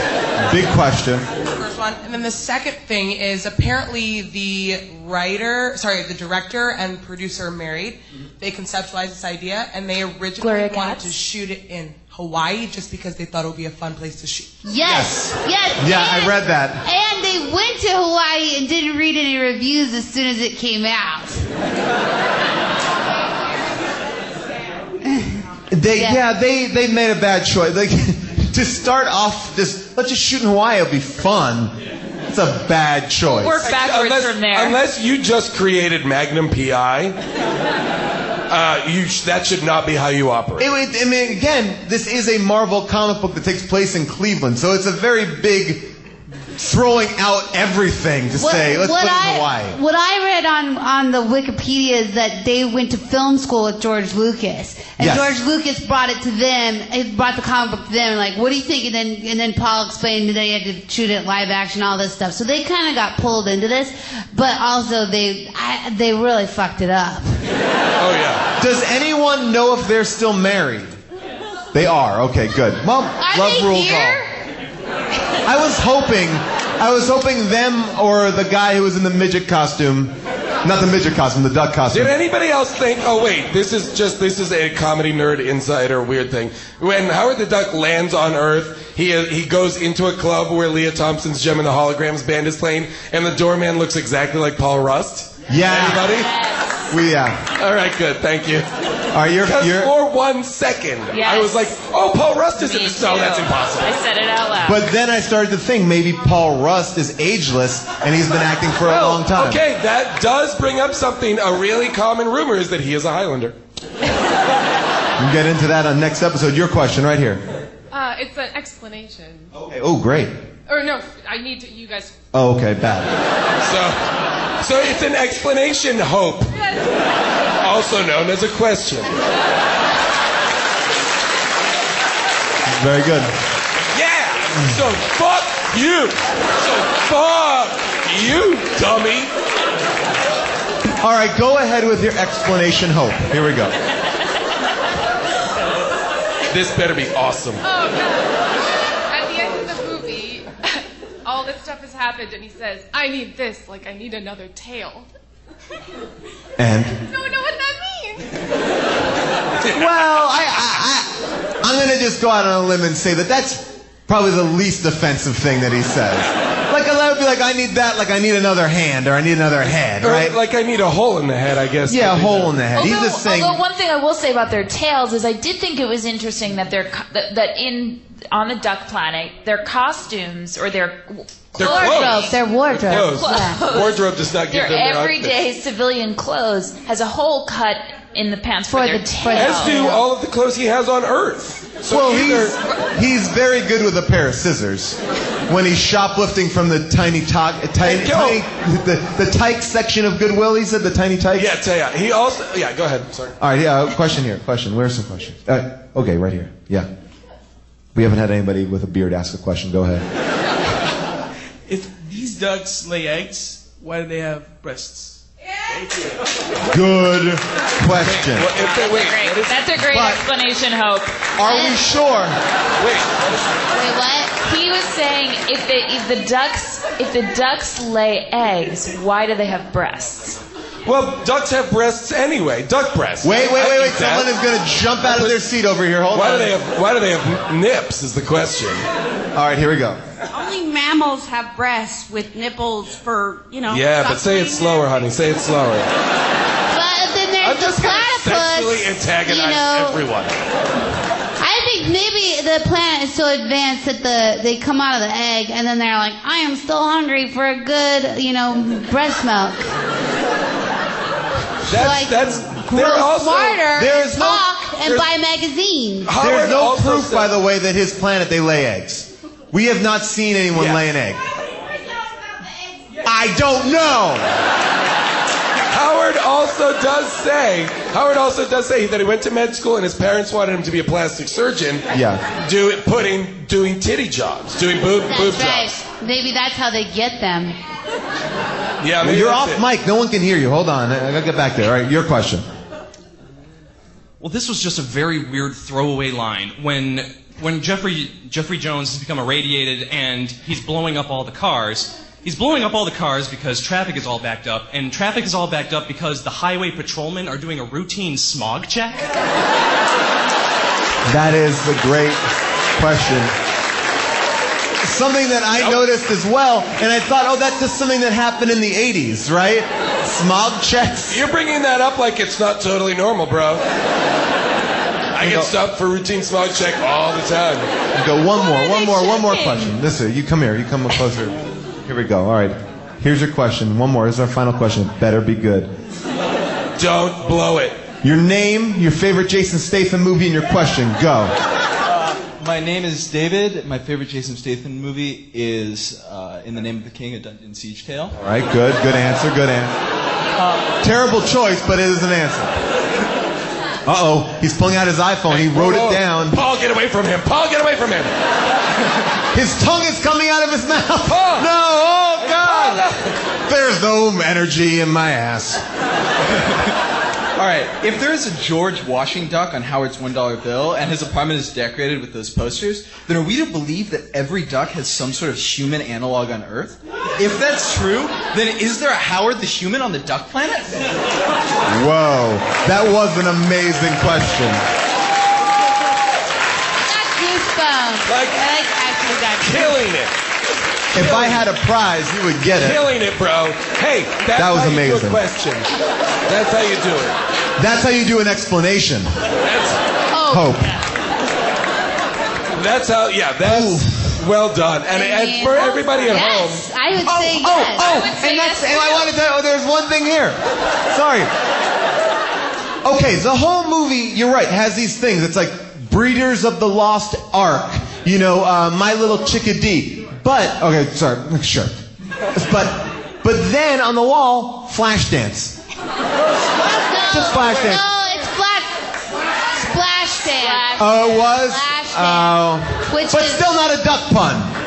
Splash It should have been like duck dance. Sort of. Splash? It's like in the water. Splash out. I'll allow it. Let us have it, Paul. You guys got it. You guys got it. You're going, counselor, and I'll allow it. Is there any way, do you have the DVD in there, and can we look for the moment when he tries to fly? All right, I do have the DVD in here. He's walking through the streets. Okay. He's just landed in Cleveland. It's after this. Was that it? Was that it? No, that's not it. That's not it. That's not it. Wait, so we found a shot where he flaps his arms, and that wasn't That's not it. I'm telling you, that's not it.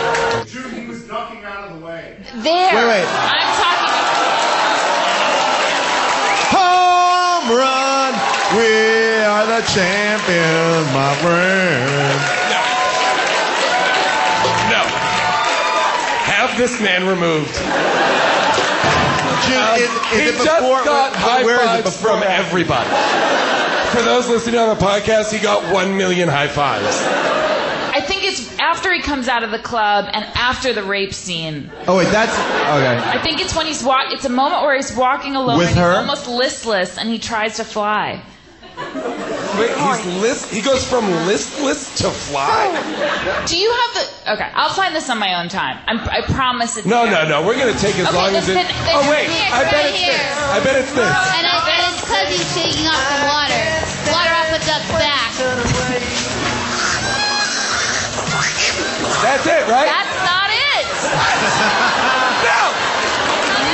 That's not it! No! Go back to when he first lands on her. That's not it. All right, we'll just fast forward to the When he's club. on the streets. By the way, she's killing. Right there! Right fucking there! Thank you!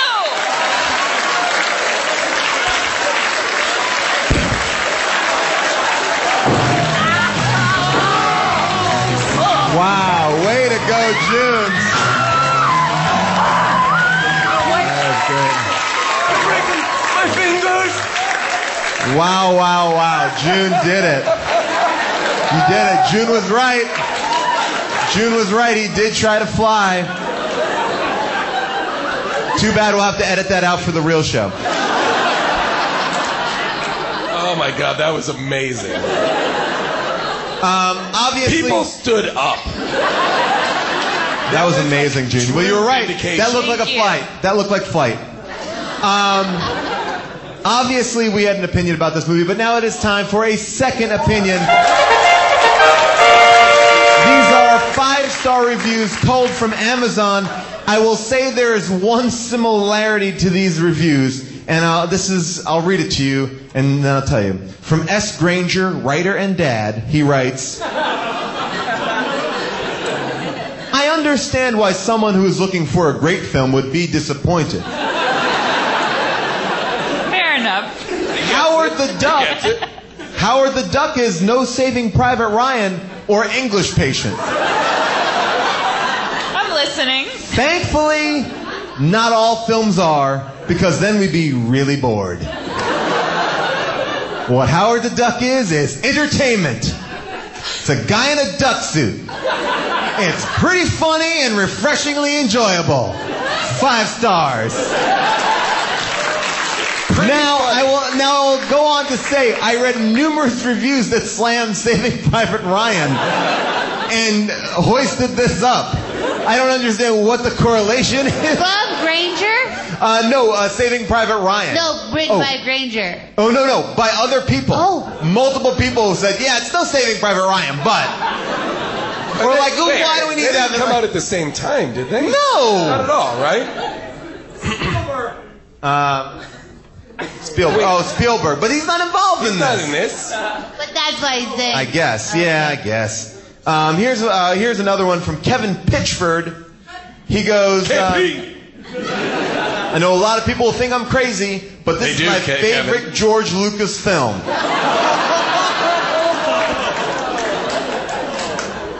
Maybe it was the fact that I gravitated towards being a small person in a strange foreign world that is yet to understand that I related to my childhood. But the best movies are the ones where you watch them and the movie never changes, but as you watch it at a different age and different point in your life, you notice so much more. Whoa. I can't explain my fondness of Howard the Duck, but I love this movie. Some deep shit is going on over here. The rest are all very positive. There's a lot of people who love this movie, and it seems unironically. I'm not one of them. Yeah, this movie is terrible. Would you recommend anyone to watch it? Nope. I kind of just wish it wasn't so long. So long. Yeah, I had to watch it in 2 nights. Like I had to take a break. I had to take a break. You have to take a knee in the middle of it. It makes the movie just like Jaden Smith in After Earth. Take a knee. The movie, it just is bananas. It makes no sense. You're not doing anything, and the fact that it goes on for so long makes it like not enjoyable this is stupid, right? It just is like, is this stupid thing still happening to me? Yeah, I feel like they were tackling so much because it should have been an animated film. So I like that it's like, what? And we got, that's cool. Yeah. But at the same time, it's like, did they not have it in the system of Hollywood in 1986 where they would get Patton Oswalt in to punch up the script? I mean, why was it allowed to be so not funny all the time? I think the issue was, there's 2 issues at play. Number 1, Lucas was like, I made Star Wars, so this is gonna be great. Like, and everyone's like, yeah. Now people are like, okay. Like, but like, this is a great story. They said the film was optioned by Universal. They lobbied so hard to get this because the head of the studio had passed on all these other George Lucas projects that had gone on to be hugely successful. So he's like, I'm gonna get this one. This is the one I'm gonna get. And he got it without even reading the script. And then he was promptly fired. But it seems to me like you don't have to read the script. The title should give you enough. I wanted a whole movie on the Duck Planet. The Duck Planet would be great, right? Yeah, the Duck Planet was what I was excited about. I would like the Duck Planet. Also, Howard in the cartoon, or in the comic book, Howard, had a real distinct personality. He was gruff. He was existential. He was cool. And then they wanted to make him likable in the movie, but they didn't quite do it. So he's just sort of like middle of the road. Everything's kind of like middle of the road. Yeah. And just perverted. Pervertedness goes through this movie. If there's a through line, it's pervert. Yeah. There's just a guy with big, chunky frames in a trench coat, going, yeah, more of this. Yeah. He was the Patton Oswalt of his day. And then his tongue comes out. Gets really long. Patton is a real pervert? I'm saying he was the equivalent of punching up the script, but they had a pervert, not Patton. Wow. Guys, you heard it here. Wow. You heard it here. You're really taking Patton to task. There is the duck titties, which we talked about a lot. I did especially. Happens within the first 3 minutes of the movie. Yeah. It's a PG movie. He opens. It's a PG movie. Not 13. Not 13. Not 13. He opens. The movie opens. It's PG because you see titties, but they're duck titties. Yeah, yes. duck titties. And they're puppet titties. You've never seen Miss Piggy's titties, but according to the rating standards of this movie, you could. Yeah. In a way that is sexualized because she's in a bath. And she's singing I'm in love. Is that it? No, she's masturbating under those bubbles. Absolutely, but she's also singing a song. Did Danny Elfman do the music for this? No. Who did? Thomas Dolby. Thomas Dolby, that's right. Because everything sounded kind of oingo boingo-y, and I thought it might have been Danny Elfman. Well, here's the best way to end. Any movie is great when it ends with a musical number, and here is just a bit of that musical number. Here we go. And I'm just gonna pause it right there because basically this is the best ending of any movie. They've become hugely famous singing a song about their adventures. Tim Robbins, who was a scientist, is now a stagehand, stage master. They have become, they're hugely famous. Howard the Duck is like a powerful manager in this world. He is dressed like Don Johnson. Yes. Everything has worked out for these people in the best of ways. And I think that when you do that in a movie, hey, come on, you got to leave with a smile on your face. Or hate in your heart. And then the end of the movie is basically Leah Thompson and him kind of huddle off to the side of the stage and go hey, we did it. Let's do it. Let's make duck babies. Let's make a hybrid form of life. And that was Tobey Maguire. Somebody help them! Somebody help those people!